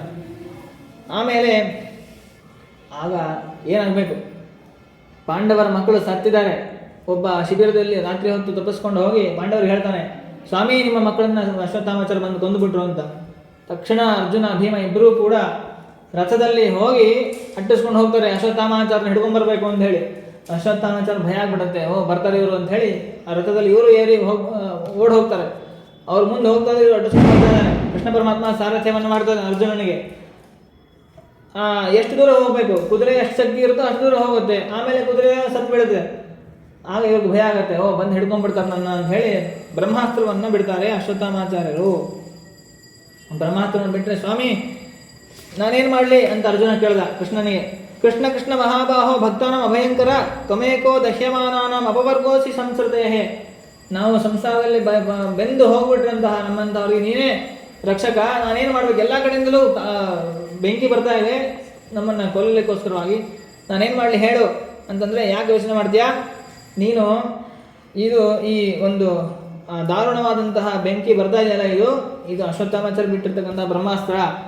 ಹೌದಾ? ಹಾಗಾಗಿ ನಾನೇನು ಮಾಡಬೇಕು? ನೀನು ಬ್ರಹ್ಮಾಸ್ತ್ರವನ್ನು ಬಿಟ್ಬಿಡು, ಬೇರೆ ಏನೂ ಉಪಾಯ ಇಲ್ಲ ಇದಕ್ಕೆ ಅಂತಂದರೆ ಸರಿ ಅಂತ ಭಗವಂತ ಹೇಳಿದ ಹಾಗೆ ಶ್ರುತ್ವಾ ಭಗವತಾ ಪ್ರೋಕ್ತಂ ಫಲ್ಗುನಃ ಪರವೀರಃ ಸ್ಪೃಷ್ಟ್ವಾ ಅಪಸ್ಥಂ ಪರಿಕ್ರಮ್ಯ ಬ್ರಾಹ್ಮಾಯ ಸಂದಧೆ. ಬ್ರಹ್ಮಾಸ್ತ್ರವನ್ನು ಬ್ರಹ್ಮಾಸ್ತ್ರದಿಂದಲೇ ಅದನ್ನು ಪ್ರತೀಕಾರ ಮಾಡಬೇಕು. ಅವರು ಆ ಕಡೆಯಿಂದ ಇಂಡಿಯಾ ಪಾಕಿಸ್ತಾನದಿಂದ ಆದಾಗ ಅವರೊಂದು ಮಿಸೈಲ್ ಬಿಡೋದು ಇವರೊಂದು ಮಿಸೈಲ್ ಬಿಡೋದು ಆಗ್ತಿತ್ತಲ್ಲ, ಆ ಥರ ಸುಮ್ಮನೆ ಕಲ್ಪನೆ ಹೇಳಿದ್ದು. ಬ್ರಹ್ಮಾಸ್ತ್ರದ ಸಾಮರ್ಥ್ಯವನ್ನು ಮಹಾಭಾರತದಲ್ಲಿ ವಿಸ್ತಾರ ವರ್ಣನೆ ಮಾಡಿದ್ದಾರೆ. ಯಾರನ್ನ ಬೇಕಾದ್ರೂ ಕೊಲ್ಲುವಂತಹ, ಈಗ ಒಂದು ಬಾಂಬ್ ಹಾಕಿದ್ರೆ ಅಲ್ಲಿ ಯಾರು ಬೇಕೋ ಅವ್ರು ಅಷ್ಟೇ ಸಾಯಲ್ಲ, ಅಲ್ಲಿರುವಂತಹ ಸಾವಿರಾರು ಜನ ಸಾಯ್ತಾರೆ. ಹಾಗಿರಲ್ಲ ಅಸ್ತ್ರ ಇದು. ಅಸ್ತ್ರವನ್ನು, ಬ್ರಹ್ಮಾಸ್ತ್ರಕ್ಕೆ ಗಾಯತ್ರಿ ಮಂತ್ರವೇ ಮಂತ್ರ, ಆ ಬ್ರಹ್ಮಶಿರೋಸ್ತ್ರ ಅಂತಾರೆ. ಆ ಮಂತ್ರವನ್ನು ಅಂದು ಯಾರನ್ನು ಉದ್ದೇಶಿಸಿಕೊಂಡು ಏನು ಸಂಕಲ್ಪ ಮಾಡಿಬಿಡ್ತೀವೋ ಅವ್ರಿಗಷ್ಟೇ ಅದು ಸಂಹಾರ ಮಾಡುತ್ತೆ, ಅವರನ್ನು ಅಷ್ಟೇ ಬಾಧಿಸುತ್ತೆ ಹೊರತು ಪಕ್ಕದವ್ರನ್ನ ಸುಡೋದಿಲ್ಲ. ಅಷ್ಟು ವಿಶಿಷ್ಟ ಸಾಮರ್ಥ್ಯ ಅಸ್ತ್ರ ಮಂತ್ರಾದಿಗಳಿಗೆ ಇರ್ತದೆ. ಹಾಗಾಗಿ ಈಗ ಅರ್ಜುನನು ಬ್ರಹ್ಮಾಸ್ತ್ರ ಬಿಟ್ಬಿಟ್ಟ, ಅಶ್ವತ್ಥಾಮಾಚಾರ ಬ್ರಹ್ಮಾಸ್ತ್ರನೂ ಬರ್ತಾ ಇದೆ, 2 ಅಸ್ತ್ರ ಬರ್ತಾ ಇದೆ. ಆಗ ಏನಾಗುತ್ತೆ, ಕೃಷ್ಣ ಪರಮಾತ್ಮ ಹೇಳ್ದ, ನೋಡಪ್ಪ ಅರ್ಜುನ, 2 ಬ್ರಹ್ಮಾಸ್ತ್ರಗಳು ಒಟ್ಟಿಗೆ ಅದು ಘರ್ಷಣೆ ಆದರೆ ಇಡೀ ಲೋಕವೆಲ್ಲ ನಾಶ ಆಗುತ್ತೆ. ಹಾಗಾಗಿ ನೀನೇನು ಮಾಡಬೇಕು, ನೀನು 2 ಉಪಸಂಹಾರ ಮಾಡ್ಕೊಂಬಿಡು ಅಂತ ಹೇಳ್ತಾನೆ ಕೃಷ್ಣ ಪರಮಾತ್ಮ. ಆಗಲಿ ಅಂತ ಹೇಳಿ 2 ಬ್ರಹ್ಮಾಸ್ತ್ರವನ್ನು ಉಪಸಂಹಾರ ಮಾಡ್ಕೋತಾನೆ. ವಸ್ತುತಸ್ತು ಇದು ಭಾಗವತದಲ್ಲಿ ಹೇಳಿರೋ ಕತೆ, ಆದರೆ ಮಹಾಭಾರತದಲ್ಲಿ ಬೇರೆ ಥರ ಹೇಳಿದ್ದಾರೆ. ವೇದವ್ಯಾಸ ದೇವರು ಬರ್ತಾರೆ, ವೇದವ್ಯಾಸ ದೇವರು ಮಧ್ಯೆ ಬಂದು ಆ 2 ಬ್ರಹ್ಮಾಸ್ತ್ರವನ್ನು ನಿಲ್ಲಿಸಿ ಹೇಳ್ತಾರಂತೆ, ಆಜ್ಞೆ ಮಾಡ್ತಾರೆ ಇಬ್ಬರಿಗೂ. ವೇದವ್ಯಾಸ ದೇವರು, ಅಶ್ವತ್ಥಾಮ ನಿನ್ನ ಬ್ರಹ್ಮಾಸ್ತ್ರ ನೀನು ತೆಗೆದುಕೋ, ನಿನ್ನ ಬ್ರಹ್ಮಾಸ್ತ್ರ ನೀನು ಹಿಂತಗೋ ಅಂತ ಹೇಳಿದಾಗ ಅರ್ಜುನ ವಾಪಸ್ ತಗೊತಾನೆ. ಬ್ರಹ್ಮಾಸ್ತ್ರವನ್ನು ಅಶ್ವತ್ಥಾಮ ವಾಪಸ್ ತಗೊಳ್ಳಿ ಬರೋದಿಲ್ಲ. ನಾನು ವಾಪಸ್ ತಗೊಳ್ಳಲ್ಲ, ನಾನು ಪಾಂಡವರನ್ನು ಸಂಹಾರ ಮಾಡಲಿಕ್ಕೆ ಸಂಕಲ್ಪ ಮಾಡಿಬಿಟ್ಟಿದ್ದೀನಿ, ಅದು ಮಾಡಬೇಕು ಅಂತ ಹೇಳ್ತಾನೆ. ಆಗ ಕೃಷ್ಣ ಪರಮಾತ್ಮ ಹೇಳ್ತಾನೆ, ನಾನು ಪಾಂಡವರನ್ನು ರಕ್ಷಣೆ ಮಾಡಲಿಕ್ಕಿದ್ದಾಗ ನೀನು ಏನು ಮಾಡ್ಲಿಕ್ಕೆ ಸಾಧ್ಯ? 1 ಅಲ್ಲ 2 ಅಲ್ಲ 100 ಬ್ರಹ್ಮಾಸ್ತ್ರ ಬಿಟ್ಟು ನಿನ್ನ ಕೈ ಏನು ಮಾಡ್ಲಿಕ್ಕಾಗಲ್ಲ. ನೀನು ನಿನ್ನ ಅಶ್ವತ್ಥಾಮಾಚಾರ ಕೃಷ್ಣನ ಬೈತಾರೆ, ನಿನ್ನ ತಂಗಿಯ ಮಗ ಸುಭದ್ರೆಯ ಮಗ ಅಭಿಮನ್ಯು, ತಂಗಿಯ ಪಕ್ಷಪಾತ, ನೀನು ತಂಗಿ ಗಂಡ ಇವನು ಅರ್ಜುನ ಅಂತ ಹೇಳಿ ಅವ್ರನ್ನೇ ಪಕ್ಷಪಾತ ಮಾಡ್ತೀಯಾ, ಹಾಗಾಗಿ ನಾನು ವಾಪಸ್ ತಗೊಳ್ಳೋದಿಲ್ಲ ಅಂತಂದರೆ ಅದಕ್ಕೆ ಹೇಳ್ತಾನೆ, ನೀನು ಏನಾದರೂ ಪ್ರಯತ್ನ ಮಾಡು, ಆದರೆ ಈ ಪಾಂಡವ ಸಂತತಿಯನ್ನು ಉಳಿಸುವಂತಹ ಸಂಕಲ್ಪ ನಾನು ಮಾಡಿದ್ದೀನಿ. ಏನೇ ಕಷ್ಟ ಬರಲಿ ನಾನು ರಕ್ಷಣೆ ಮಾಡ್ತೀನಿ. ನಾನೇ ರಕ್ಷಣೆ ಮಾಡ್ಲಿಕ್ಕೆ ನಿಂತಾಗ ನೀನೇನು ಮಾಡ್ತೀಯ? ಮಾಡ್ಲಿಕ್ಕೆ ಸಾಧ್ಯ ಇಲ್ಲ ಅಂಥೇಳಿ ಕೃಷ್ಣ ಪರಮಾತ್ಮ ಹೇಳ್ತಾನಂತೆ. ಈ ಪಾಂಡವರ ಮೇಲೆ 5 ಬಾಣವನ್ನು ಬಿಡೋದಷ್ಟೇ ಅಲ್ಲ ಅಶ್ವತ್ಥಾಮಾಚಾರ್ಯರು, ಉತ್ತರ ಗರ್ಭದಲ್ಲೂ ಕೂಡ ಬ್ರಹ್ಮಾಸ್ತ್ರವನ್ನು ಬಿಡ್ತಾರೆ. ಬಿಟ್ಟಾಗ ಆ ಗರ್ಭಾಸ್ತ್ರವನ್ನು ಕೃಷ್ಣ ಪರಮಾತ್ಮ ಬೈತಾನೆ. ಬ್ರಹ್ಮಾಸ್ತ್ರ ಬಿಡಬೇಕಾದ್ರೆ ನಿಯಮ ಏನಿದೆ ಗೊತ್ತಾ? ಎದುರುಗಡೆ ಇರುವಂತಹ ಯೋಧ ಅವನಿಗೂ ಬ್ರಹ್ಮಾಸ್ತ್ರ ಜ್ಞಾನ ಇರಬೇಕು, ನಿನ್ನ ಜೊತೆ ಯುದ್ಧ ಆಡ್ತಿರಬೇಕು. ಅಂತಹ ಶತ್ರುವಿಗೆ ನೀನು ಬ್ರಹ್ಮಾಸ್ತ್ರ ಬಿಡಬೇಕು. ಹೋಗಿ ಶಿಶುವಿನ ಮೇಲೆ, ಇನ್ನೂ ಹುಟ್ಟೇ ಇಲ್ಲ ಕೂಸು, ಗರ್ಭದಲ್ಲಿರುವ ಶಿಶುವಿಗೆ ಬ್ರಹ್ಮಾಸ್ತ್ರ ಬಿಡ್ತಾ ಇದೆಯಲ್ಲ, ನಿನಗೆ ನಾಚಿಕೆ ಆಗಲ್ವಾ? ಇನ್ನೂ ಅಭಿಮನ್ಯು ದೇಹ ಸತ್ತಿದ್ದು ಹಾಗೆ ಇದೆ ರಣರಂಗದಲ್ಲಿ, ಅದ್ರ ಮೇಲೆ ಬಿಡು, ಹೋಗು, ನಿನ್ನ ಪರಾಕ್ರಮ ಅವನ ಮೇಲೆ ತೋರಿಸು ಅಂತ ಕೃಷ್ಣ ಬೈತಾನೆ ಅಶ್ವತ್ಥಾಮಾಚಾರ್ಯ. ಹಾಗಾಗಿ ಉಪಸಂಹಾರ ಮಾಡುವಂಥ ವೇದವ್ಯಾಸರು ಹೇಳಿದ್ರು ಕೂಡ ಉಪಸಂಹಾರ ಮಾಡ್ಕೊಳ್ಳಿ ಬರೋದಿಲ್ಲ. ಯಾಕೆಂದರೆ ಹಿಂದೆ ದುರ್ಯೋಧನ ಕೊಟ್ಟಂತಹ ಮಾತು, ವಾಚಿಕವಾಗಿ ಬ್ರಹ್ಮಚರ್ಯವನ್ನು ಕಳ್ಕೊಂಡ್ಬಿಟ್ಟಿರ್ತಾನೆ. ಹಾಗಾಗಿ ಮಂತ್ರ ಕೆಲಸ ಮಾಡೋದಿಲ್ಲ. ಮತ್ತು ಬಾಯಿಂದಾದರೂ ಹೇಳು ನಾನು ವಾಪಸ್ ತೊಗೊಂಡಿದ್ದೀನಿ ಅಂತ ಹೇಳಿ ವೇದವ್ಯಾಸರು ಹೇಳಿದಾಗ ಆಗಲಿ ಅಂತ ಅವರು ವಾಪಸ್ ತೊಗೊಂಡಿದ್ದೀನಿ ಅಂತ ಹೇಳಿದಾಗ ಮತ್ತೆ ಉಪಸಂಹಾರ, ಅರ್ಜುನನೇ ಅದನ್ನೂ ಕೂಡ ಉಪಸಂಹಾರ ಮಾಡ್ಕೋತಾನೆ. ಸಿಟ್ಟು ಬರುತ್ತೆ ಅರ್ಜುನನಿಗೆ, ನನ್ನ ಮಕ್ಕಳನ್ನು ಕೊಂದುಬಿಟ್ಟ ಅವನು ಅಂತ ಹೇಳಿ. ದ್ರೌಪದಿಯ ಮುಂದೆ ಪ್ರತಿಜ್ಞೆ ಮಾಡಿ ಹೋಗಿರ್ತಾನೆ, ದ್ರೌಪದಿ ನಿನ್ನ ಮಕ್ಕಳನ್ನು ಕೊಂದಂತಹ ಅಶ್ವತ್ಥಾಮಾಚಾರ್ಯರನ್ನು ಹೆಡಗುರಿ ಕಟ್ಟಿ ನಿನ್ನ ಕಾಲಿಗೆ ಬೀಳಿಸ್ತೀನಿ, ನೀ ಏನು ಶಿಕ್ಷೆ ಕೊಡುವಂತೆ ಅದು ಕೊಡ್ತೀನಿ ಅಂತ ಹೇಳಿ ಪ್ರತಿಜ್ಞೆ ಮಾಡಿ ಹೋಗಿರ್ತಾರೆ. ಹಾಗಾಗಿ ಅಶ್ವತ್ಥಾಮಾಚಾರ್ಯನ ಹಿಡ್ಕೊಂಡು ಬಂದು ಭೀಮ ಅರ್ಜುನ ಇಬ್ಬರೂ ಕೂಡ ಅವನನ್ನು ಹಿಡ್ಕೊಂಡ್ಬಂದು ಹೇಗೆ ಅಂದರೆ ಒಂದು ಪಶುವನ್ನು ಕಟ್ಟಿ ಹಾಕಿ ಹೇಗೆ ಒಂದು ನಾಯಿನ ಎಳ್ಕೊಂಬರ್ತಾರೋ ಹಾಗೆ ಎಳ್ಕೊಂಬಂದಿದ್ದಾರಂತೆ. ಎಳ್ಕೊಂಬಂದು ದ್ರೌಪದಿಯ ಮೇಲೆ, ದ್ರೌಪದಿಯ ಕಾಲು ಕೆಳಗೆ ಹಾಕಿ ಹೇಳ್ತಾರೆ, ಅಥೋಪತ್ಯ ಶಶಿವರಂ ಗೋವಿಂದ ಪ್ರಿಯ ಸಾರಥಿ ನವೇದೇತ್ತಂ ಪ್ರಿಯಾಯೇ ಶೋಚಂತ್ಯ ಆತ್ಮಜಾನ್ ಹದ. ನಿನ್ನ ಮಕ್ಕಳನ್ನು ಕೊಂದಂತಹ ಈ ಆತತಾಯಿ ಇವನನ್ನು ನಾನು ತಂದು ಹಾಕಿದ್ದೀನಿ, ನೀನು ಏನು ಹೇಳ್ತೀಯೋ ಅದನ್ನು ಮಾಡ್ತೀನಿ ಅಂತಂದಾಗ ಆ ದ್ರೌಪದಿ ಹೇಳ್ತಾನಂತೆ, ನೋಡ್ರಿ, ತಥಾಹೃತಂ ಪಶುವತ್ ಪಾಶಬದ್ಧ ಅವಾಂಗುಖಂ ಕರ್ಮ ಜುಗುಪ್ಸಿತೇನ ನಿರೀಕ್ಷ ಕೃಷ್ಣ ಅಪಕೃತಂ ಗುರೋ ಸುತಂ ಪಾಮಸ್ವಭಾವ ಕೃಪಯಾ ನನಾಮ. ಒಂದು ನಾಯಿಯನ್ನು, ಒಂದು ಪಶುವನ್ನು ಹೇಗೆ ಹಗದಿಂದ ಕಟ್ಟಿ ಹಾಕಿ ಕರ್ಕೊಂಬರ್ಬೇಕೋ ಹಾಗೆ ಕರ್ಕೊಂಬಂದಂಥ ಅಶ್ವತ್ಥಾಮಾಚಾರ್ಯರು ನಾಚಿಕೆಯಿಂದ ಕೆಳಗೆ ಮುಖವನ್ನು ತೆಗೆಸಿದ್ದಾರೆ. ಅವರನ್ನು ನೋಡಿ ದ್ರೌಪದಿ ಬೇರೆ ಯಾರಾದರೂ ಆಗಿಬಿಟ್ಟಿದ್ರೆ ಕೊಂದು ಹಾಕಿರಿ ಸದ್ಯ ಇವನ್ನ ಅಂತ ಹೇಳ್ಬಿಡ್ತಿದ್ರು. ಈಗೇನು ಯಾರನ್ನೂ ಬೈಯೋಕ್ಕಾಗಲ್ಲ, ಹೊಡೆಯೋಕ್ಕಾಗಲ್ಲ. ಸ್ಕೂಲಲ್ಲಿ ಸಣ್ಣ ಸಣ್ಣ ಮಕ್ಕಳು ಪಾಠಕ್ಕೆ ಬಂದಿರ್ತಾರೆ, ಅವರ ಸ್ಟೂಡೆಂಟ್ಸ್ನ ಏನು ಬೈದರೆ ಸಾಕು, ಅಪ್ಪ ಅಮ್ಮ ಬಂದುಬಿಡ್ತಾರೆ, ಯಾಕೆ ಬೈದಿದ್ದು ನಮ್ಮ ಮಕ್ಕಳಿಗೆ ಅಂತ ಹೇಳಿ. ಹೊಡೆದ್ರಂತೂ ಪೊಲೀಸ್ ಕಂಪ್ಲೇಂಟ್ ಕೊಟ್ಬಿಡ್ತಾರೆ. ಆ ಥರ ಕಾಲ ಇವಾಗ. ಅಂಥದ್ದು ಮಕ್ಕಳನ್ನ ಬೈಯೋದಲ್ಲ, ಹೊಡೆಯೋದಲ್ಲ, ಕೊಂದಿರತಕ್ಕಂತಹವರು. ಅಂಥವರ ಮುಂದೆ ದ್ರೌಪದಿ ದೇವಿ ತನ್ನ ಮಕ್ಕಳನ್ನು ಕೊಂದಂತಹ ಅಶ್ವತ್ಥಾಮಾಚಾರ್ಯರನ್ನು ಕರ್ಕೊಂಬಂದು ಕಾಲ ಕೆಳಗೆ ಹಾಕಿದಾಗ ಏನು ಮಾತಾಡ್ತಾಳೆ ಅನ್ನೋದನ್ನು ಭಾಗವತ ಉಲ್ಲೇಖ ಮಾಡುತ್ತೆ. ಮುಚ್ಯತಾಮೇಷ ಬ್ರಹ್ಮಣೋ ನಿತರಾಂ ಗುರು ಸರಹಸ್ಯೋ ಧನುರ್ವೇದ ಸವಿಸರ್ಗೋಪಶಮ ಸಂಯಮ ಅಸ್ತ್ರಗ್ರಾಮಂ ಚ ಭವತಾ ಶಿಕ್ಷಿತೋ ಯದನುಗ್ರಹಾತ್ ಸಯೇಷ ಭಗವಾನ್ ದ್ರೋಣಃ ಪ್ರಜಾರೂಪೇಣ ವರ್ತತೆ ತಸ್ಯ ಆತ್ಮನೋರ್ಥಂ ಪತ್ನ್ಯಾಸ್ತೆ ನಾನ್ವಗಾತ್ ವೀರಸು ಕೃಪಿ. ನೋಡ್ರಿ, ದ್ರೌಪದಿ ಹೇಳೋ ಮಾತು ನಮ್ಮ ಜೀವನದಲ್ಲಿ ಒಂದು ಸ್ವಲ್ಪ ಪಾಠವನ್ನು ಕಲಿಸುತ್ತೆ. ಸ್ವಲ್ಪ ಅಂದರೆ ನಾವು ಪಾಠವನ್ನು ಕಲಿಬೇಕು. ಎಷ್ಟು ಅವಳಲ್ಲಿ ಸಹನೆ, ತಾಳ್ಮೆಯ ಸ್ವಭಾವ, ಸ್ತ್ರೀಯ ಸ್ವಭಾವನೇ ಸಹನೆ, ಅದು ಇರಬೇಕು. ಅದಿಲ್ಲದೆ ಇದ್ದರೆ ಅವಳು ಸ್ತ್ರೀನೇ ಅಲ್ಲ. ಉದ್ಗೀತ ಸಾಮ ಅಂತ ಬೃಹದಾರಣ್ಯಕದಲ್ಲಿ ಒಂದು ಬ್ರಾಹ್ಮಣ ಬರುತ್ತದೆ. ಅದರಲ್ಲಿ ಸಾಮ ಅಂದರೆ ಭಾರತೀ ವಾಯುದೇವರ ಒಂದು ಅರ್ಧನಾರಿ ನರ ರೂಪ. ಅರ್ಧ ವಾಯುದೇವರು, ಅರ್ಧ ಭಾರತೀ ದೇವಿ. ಈ ರೂಪಕ್ಕೆ ಸಾಮ, ಉದ್ಗೀತ ಅಂತ ಕರೀತಾರೆ. ಸಾ ಅಂದರೆ ಭಾರತೀ ದೇವಿ, ಗೀತ ಅಂದರೆ ಅಮ ಅಂದರೆ ಮುಖ್ಯ ಪ್ರಾಣದೇವರು. ಸಾ ಅಂತ ಯಾಕೆ ಭಾರತೀಯನ ಕರೀತಾರೆ ಅಂತಂದರೆ, ಸಾ ಅಂದರೆ ಅವಳು ಅಂತ ಸಂಸ್ಕೃತದಲ್ಲಿ ಅರ್ಥ.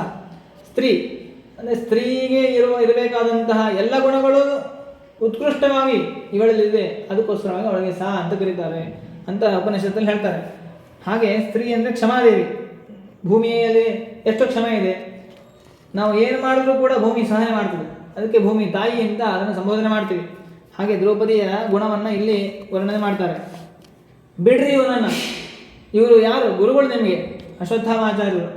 ನೀವು ಯಾವ ಗುರುಗಳ ಹತ್ರ ಎಲ್ಲ ವೇದಗಳನ್ನು, ಅಸ್ತ್ರ ವಿದ್ಯೆ, ಶಸ್ತ್ರವಿದ್ಯೆ ಎಲ್ಲವನ್ನು ಕಲಿತಿದ್ದೀರಲ್ಲ, ಅಂತಹ ದ್ರೋಣಾಚಾರ್ಯರೇ ಪುತ್ರ ರೂಪದಿಂದ ಬಂದಿದ್ದಾರೆ. ಅಂಥವರನ್ನು ನೀವು ಕರೆದುಕೊಂಡು ಬಂದು ಹುಡುತೀವಿ, ನಾಶ ಮಾಡ್ತೀವಿ ಅಂತಲ್ಲ, ಸರಿಯಲ್ಲ, ಮಾಡಬೇಡಿ, ಬಿಡ್ರಿ ಅವನನ್ನು. ನಾನು 5 ಜನ ಮಕ್ಕಳನ್ನು ಕಳ್ಕೊಂಡಿದ್ದೀನಿ, ಆದರೆ ನನ್ನ ಗಂಡನ ನೀವೆಲ್ಲ ಇದ್ದೀರಿ, ಬದುಕಿದ್ದೀರಿ ನನ್ನ ನೋಡ್ಕೊಳ್ಳಿಕ್ಕೋಸ್ಕರವಾಗಿ. ಆದರೆ ಇವನ ತಾಯಿ ಕೃಪಿ, ಅವಳ ಗಂಡ ದ್ರೋಣಾಚಾರ್ಯರು ಇವಾಗಿಲ್ಲ, ದ್ರೋಣಾಚಾರ್ಯರು ಸತ್ತೋಗ್ಬಿಟ್ಟಿದ್ದಾರೆ. ಕೃಪಿಯನ್ನು ನೋಡ್ಕೊಳ್ಳಿಕ್ಕೆ ಯಾರಿದ್ದಾರೆ? ಒಬ್ಬನೇ ಮಗ ಇರೋದು. ಒಂದು ವೇಳೆ ಇವನನ್ನು ನೀವು ಕೊಂದುಬಿಟ್ರೆ ಅವಳನ್ನ ನೋಡ್ಕೊಳ್ಳೋರು ಯಾರು ಇಲ್ಲ ಅಂತ ಆಗ್ಬಿಡುತ್ತೆ. ಹಾಗಾಗಿ ಕೃಪಿಗೆ ತನ್ನ ಮಗ ದೂರ ಆದ ಅಥವಾ ತನ್ನ ಯಾರಿಲ್ಲ ಅನ್ನುವಂತಹ ಭಾವನೆ ಬರಬಾರ್ದು. ಅದಕ್ಕೋಸ್ಕರ ಇವನನ್ನು ಕೊಲ್ಲಬೇಡಿ ಅಂತ ಮಾತನಾಡ್ತಾಳೆ ದ್ರೌಪದಿ ದೇವಿ. ಅದನ್ನು ಕೇಳಿ ಕೃಷ್ಣ ಪರಮಾತ್ಮ ಹೇಳ್ತಾನೆ, ನೋಡ್ರಿ, ಮಾರೋದಿ ದಸ್ಯ ಜನನಿ, ಇವಳ ತಾಯಿ ಅಳೋದು ಬೇಡ. ಗೌತಮಿ ಪತಿದೇವತಾ ಯಥಾಹಂ ಮೃತವತ್ಸ ಆರ್ತ ರೋದೀಮಿ ಅಶ್ರುಮುಖಿ ಮುಹು, ನಾನು ಹೇಗೆ ಮೇಲಿನ ಮೇಲೆ ದುಃಖಗೊಳ್ತಾ ಇದ್ದೀನಿ ಹಾಗೆ ಅವಳು ದುಃಖಗೊಳ್ಳೋದು ಬೇಡ, ಅವಳು ಸುಖವಾಗಿರಲಿ. ಈ ಮಾತನ್ನು ಯಾರು ತಾನೆ, ಯಾವ ಸ್ತ್ರೀಗೆ ಈ ಮಾತಾಡಲಿಕ್ಕೂ ಸಾಧ್ಯ, ದ್ರೌಪದಿಯನ್ನು ಬಿಟ್ಟರೆ. ಹಾಗಾಗಿ ಅಂತಹ ಮಾತನ್ನು ಹೇಳಿದಾಗ ಸರಿ ಅಂತ. ಆದರೆ ಭಗವಂತ ಹೇಳಿದ್ದ, ಆತತಾಯಿ ವದಾರ್ಹ, ಯಾರು ಆತತಾಯಿ ಅಂತಂದರೆ ವಿಷವನ್ನು ಕೊಟ್ಟವನು, ಬೆಂಕಿಯನ್ನು ಹಾಕಿ ಕೊಲ್ಲಕ್ಕೆ ಬಂದವನು, ಇವರೆಲ್ಲರೂ ಆತತಾಯಿಗಳು ಅಂತ ಹೇಳಿದ್ದಾರೆ. ಅಂತಹ ಆತತಾಯಿಯನ್ನು ಕೊಲ್ಲಬೇಕು. ಆತತಾಯಿ ವದಾರ್ಹಣ ಅಂತೇಳಿ ನಾನೇ ಶಾಸ್ತ್ರದ ಹೇಳಿದ್ದೀನಿ. ಬ್ರಹ್ಮಬಂಧುವನ ಅಂತ, ಆದರೆ ಬ್ರಾಹ್ಮಣನನ್ನು ಕೊಲ್ಲಬಾರ್ದು ಅಂತಲೂ ನಾನೇ ಹೇಳಿದ್ದೀನಿ. ಅಂದರೆ ಏನು ಮಾಡಬೇಕು? ಮಯೇವ ಉಭಯಾನ್ನಾಥಂ ಪರಿಗೃಹ್ಯ ಅನುಶಾಸನಂ. ಇವನು ಆತತಾಯಿ, ಮಕ್ಕಳನ್ನು ಕೊಂದವನು, ಆದ್ದರಿಂದ ಇವನನ್ನು ಕೊಲ್ಲಬೇಕು. ಆದರೆ ಬ್ರಾಹ್ಮಣನಾಗಿದ್ದಾನೆ. ಬ್ರಾಹ್ಮಣ ನಿತರಾಂ ಗುರು ಬ್ರಾಹ್ಮಣ ನ ಹಂತವ್ಯ, ಅವನನ್ನು ಕೊಲ್ಲಬಾರ್ದು ಅಂತಲೂ ಶಾಸ್ತ್ರದಲ್ಲಿ ಹೇಳಿದ್ದಾರೆ. ಹಾಗಾಗಿ ಏನು ಮಾಡಬೇಕು ಅಂದರೆ, ಅದಕ್ಕೆ ಅರ್ಜುನನ ಪರೀಕ್ಷೆ ಮಾಡಲಿಕ್ಕೆ ಭಗವಂತ ಹೇಳ್ತಾನೆ ಈ ಮಾತು. ಅರ್ಜುನ ಹೇಳ್ದ, ಹೌದು ನಾನು ಕೊಲ್ಲೋದಿಲ್ಲ. ಬ್ರಾಹ್ಮಣನ ವಧೆ ಮಾಡೋದು ಅಂತಂದರೆ ಬ್ರಾಹ್ಮಣ ವಧೆ ದೈಹಿಕವಾಗಿ ವಧೆ ಅಲ್ಲ. ಮತ್ತೇನು ಮಾಡಬೇಕು? ಬಂಧನಂ ದ್ರವಿಣಾದಾನಂ ಸ್ಥಾನ ನಿರ್ಯಾಪಣಂ ತಥಾ ಯೇಷ ಹಿ ಬ್ರಹ್ಮಬಂಧೂನಾಂ ವಧೋ ನಾಣ್ಯೋಸ್ತಿ ದೈಹಿಕ. ಬ್ರಾಹ್ಮಣರ ವಧೆ ಅಂತಂದರೆ ಅವರ ಸಂಪತ್ತನ್ನು ಅಪಹಾರ ಮಾಡಿಕೊಳ್ಳೋದು, ಅವರನ್ನು ಊರು ಬಿಟ್ಟು ಗಡಿಪಾರು ಮಾಡಿಬಿಡೋದು, ಇದೇ ಬ್ರಾಹ್ಮಣರ ಒಂದು ವಧೆ ಅಂತಂದರೆ, ಹೊರತು ಅವರನ್ನು ದೈಹಿಕವಾಗಿ ಪೀಡಿಸೋದು, ಅವರಿಗೆ ಹೊಡೆಯೋದೆಲ್ಲ ಮಾಡಬಾರ್ದು ಅಂತ ಹೇಳಿ ಶಾಸ್ತ್ರ ಇರ್ತಾ ಇರೋದ್ರಿಂದ ಸರಿ ಅಂತ ಅವನ ಶಿರೋಮಣಿ ಮಹಾಭಾರತದಲ್ಲಿ ಬರುತ್ತೆ, ಇಲ್ಲಿ ಬಂದಿಲ್ಲ.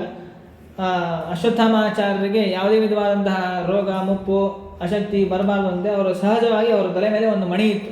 ಆ ಮಣಿಯನ್ನು ಕಿತ್ತಿ ಅವರನ್ನು ಕಳಿಸ್ಬಿಡ್ತಾರೆ. ಆ ಮಣಿಯನ್ನು ಮತ್ತೆ ದ್ರೌಪದಿ ಧರ್ಮರಾಜನಿಗೆ ಕೊಡ್ತಾರೆ. ಧರ್ಮರಾಜ ತಾನು ತನ್ನ ಕಿರೀಟದ ಮೇಲೆ ಹಾಕೊಂಡಿರ್ತಾನೆ ಅದನ್ನು.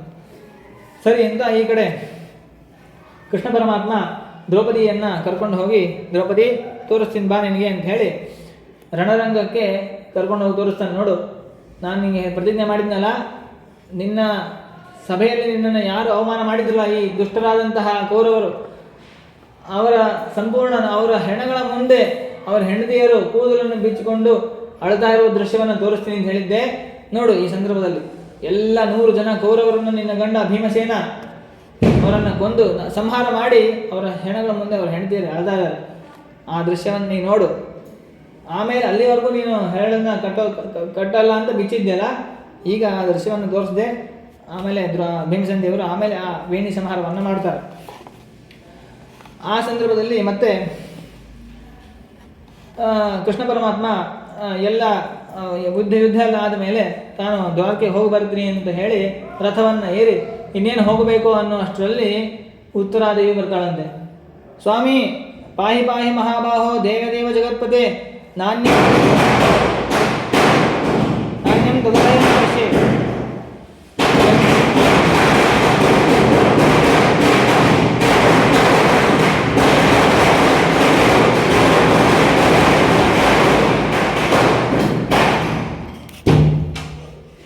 ಯತ್ರ ಮೃತ್ಯು ಪರಸ್ಪರಂ. ಸ್ವಾಮಿ ನನ್ನ ಅಭಿದ್ರಾವತಿ ಮಾಮೀಶ ಶರಸ್ತಪ್ತಾಯಸೋ ವಿಭೋ ಕಾಮಂ ದಹತು ಮಾಂನಾಥ ಮಾಮೇ ಗರ್ಭೋ ನಿಪಾತ್ಯತಾಂ. ನನ್ನ ಗರ್ಭದ ಮೇಲೆ ಬ್ರಹ್ಮಾಸ್ತ್ರ ಬರ್ತಾ ಇದೆ, ಸುಡ್ತಾ ಇದೆ, ನನ್ನನ್ನು ರಕ್ಷಣೆ ಮಾಡು. ನನ್ನನ್ನು ಸುಡಲಿ, ಆದರೆ ನನ್ನ ಗರ್ಭ ಸುಡೋದು ಬೇಡ. ನಿನ್ನ ಸಂಕಲ್ಪ ಇದೆ, ನೀನು ಪಾಂಡವರ ಸಂತತಿಯನ್ನು ರಕ್ಷಣೆ ಮಾಡ್ತೀಯ ಅಂತ ನೀನು ಪ್ರತಿಜ್ಞೆ ಮಾಡಿದ್ದಿ. ಆದರೆ ಅದರ ಮೇಲೆ ಬ್ರಹ್ಮಾಸ್ತ್ರವನ್ನು ಬಿಟ್ಬಿಟ್ಟಿದ್ದಾರೆ ಅಶ್ವತ್ಥಾಮಾಚಾರ್ಯರು. ನೋಡಿ, ಅಶ್ವತ್ಥಾಮಾಚಾರ್ಯರನ್ನ ಹೊರಗೆ ಕಳಿಸಿದ್ರು ಅವರು ದ್ವೇಷ ಬಿಡಲಿಲ್ಲ. ಗರ್ಭದ ಮೇಲೆ ಬ್ರಹ್ಮಾಸ್ತ್ರ ಮತ್ತೆ ಪ್ರಯೋಗ ಮಾಡಿದ್ದಾರೆ. ಆ ಬ್ರಹ್ಮಾಸ್ತ್ರ ಬರ್ತಾ ಇದೆ ಅಂತಂದರೆ ಒಂದಲ್ಲ 5-6 ಬ್ರಹ್ಮಾಸ್ತ್ರಗಳು. 5 ಜನ ಪಾಂಡವರ ಮೇಲೆ ಬ್ರಹ್ಮಾಸ್ತ್ರ, 1 ಶಿಶುವಿನ ಮೇಲೆ ಬ್ರಹ್ಮಾಸ್ತ್ರ. ಆಗ ಕೃಷ್ಣ ಪರಮಾತ್ಮ ತಕ್ಷಣ ತನ್ನ ಚಕ್ರವನ್ನು ಬಿಟ್ಟು 5 ಜನ ಪಾಂಡವರ ಮೇಲೆ ಇರುವಂತಹ ಬ್ರಹ್ಮಾಸ್ತ್ರವನ್ನು ನಾಶ ಮಾಡ್ದ. ಆಮೇಲೆ ಶಿಶುವಿನ ಮೇಲೆ ಬ್ರಹ್ಮಾಸ್ತ್ರವನ್ನು ಗರ್ಭ ಒಳಗೆ ಪ್ರವೇಶ ಮಾಡಿ ತಾನು ರಕ್ಷಣೆ ಮಾಡ್ತಾ ಇದ್ದಾನೆ. ರಕ್ಷಣೆ ಮಾಡಿ ಅಂದರೆ ಆ ಬ್ರಹ್ಮಾಸ್ತ್ರ ಪೂರ್ತಿ ನಾಶ ಆಗಿಲ್ಲ, ಆ ಬ್ರಹ್ಮಾಸ್ತ್ರ ತಿರುಗ್ತಾ ಇದೆ, ಭಗವಂತನ ಸುತ್ತಲೂ ತಿರುಗ್ತಾ ಇದ್ದಾನೆ ಆ ಗರ್ಭವನ್ನು ರಕ್ಷಣೆ ಮಾಡ್ತಾ. ಹಾಗೆ ರಕ್ಷಣೆ ಮಾಡಿದಂತಹ ಭಗವಂತನನ್ನು ಕುಂತಿದೇವಿ ಬಂದು, ಸ್ವಾಮಿ ನೀನು ನಮ್ಮನ್ನು ರಕ್ಷಣೆ ಮಾಡಿದಿ, ಒಂದಲ್ಲ ಎರಡಲ್ಲ ಅನೇಕ ರೀತಿಯಾಗಿ ರಕ್ಷಣೆ ಮಾಡ್ತಾ ಇದೆಯಾ. ನನ್ನ ಸೊಸೆಯ ಮಗಳು ಉತ್ತರಾದೇವಿ, ನನ್ನ ಮಗಳನ್ನ ರಕ್ಷಣೆ ಮಾಡಿದೆಯಲ್ಲ ಅಂತ ಉಪಕಾರ ಆಯಿತು ನಿನ್ನಿಂದ. ಬಸಿರೊಳಗೆ ಶಿಶುವನ್ನು ಬಿಡದೆ ಸಲಹುವರ್ಯಾರು, ವಸುಧೆಯಲ್ಲಿ ಬಸಿರೊಳು ಇಟ್ಟುಕೊಂಡವರ್ಯಾರು. ವಸುಧೀಶ ಪುರಂದರ ವಿಠಲರಾಯನ ಹಸನಾಗಿ ನೆನೆದು ಸುಖಿಯಾಗು ಮನವೇ, ಯಾಕೆ ಚಿಂತಿಸುತ್ತಿರುವಿ ಬರಿದೆ ಮನವೇ ಅಂತ ಹೇಳಿ ದಾಸರು ಹೇಳಿದ್ದಾರೆ ಅನ್ನೋ ಸಲುವಾಗಿ ರಕ್ಷಣೆ ಮಾಡಿದ್ದಲ್ಲ, ರಕ್ಷಣೆ ಮಾಡಿದ ಭಗವಂತ ಅಂತ ಹೇಳಿ ದಾಸರು ಉಲ್ಲೇಖ ಮಾಡ್ತಾರೆ. ಬಸ್ಸಿರೊಳಗಿರುವಂತಹ ಶಿಶುವನ್ನು ರಕ್ಷಣೆ ಮಾಡೋದು ಯಾರು? ಭಗವಂತನೇ. ಒಂದು ಬಸ್ಸಿರಲ್ಲ, ಒಂದು ಗರ್ಭವನ್ನು ರಕ್ಷಣೆ ಮಾಡ್ದ ಅಂತ ಇಲ್ಲಿ ಹೇಳಿದ್ದಾರೆ. ಎಲ್ಲ ಗರ್ಭವನ್ನು ದೇವರೇ ರಕ್ಷಣೆ ಮಾಡೋದು. ಇಲ್ಲಾಂದರೆ ಇಷ್ಟು ಪಾಪ್ಯುಲೇಷನ್ ಎಕ್ಸ್ಪ್ಲೋಷನ್ ಆಗ್ತಾ ಇದೆ ಅಂದಮೇಲೆ ಅದನ್ನು ರಕ್ಷಣೆ ಮಾಡಿ ಅದು ಹೊರಗಡೆ ಸುಖವಾಗಿ ಬರಲಿಕ್ಕೆ ಯಾರು ಕಾರಣ? ದೇವರೇ ಕಾರಣ. ನಾವೇನು ಒಳಗಡೆ ಶಿಶು ಇದೆ, ನಮ್ಮ ಪ್ರಯತ್ನವನ್ನು ಮಾಡಿರ್ತೀವಿ ಅಷ್ಟೇ. ಆ ಭಗವಂತ ಶಿಶುವನಿಗೆ ಎಷ್ಟು ಆಹಾರ ಬೇಕು ಅದಕ್ಕೆ ಏನು ತಾಯಿ ಬೇಕಾದಂತೆ ತಿಂತಿರ್ತಾಳೆ.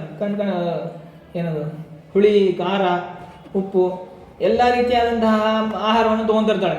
ಅದೆಲ್ಲ ಮಗು ಹೋಗ್ಬಿಟ್ರೆ ಸತ್ತೇ ಹೋಗ್ಬಿಡುತ್ತೆ. ಮಗು ಸಹಿಸ್ಕೊಳ್ಳೋಕ್ಕೆ ಸಾಧ್ಯ ಇಲ್ಲ. ಅದಕ್ಕೆ ಏನು ಮಾಡಬೇಕು? ಎಷ್ಟು ಬೇಕೋ ಅಷ್ಟೇ ಅಂಶ ಆ ಮಗುಗೆ ಹೋಗಬೇಕು. ಅದೆಲ್ಲ ನಾವೆಲ್ಲಿ ಮಾಡ್ತೀವಿ?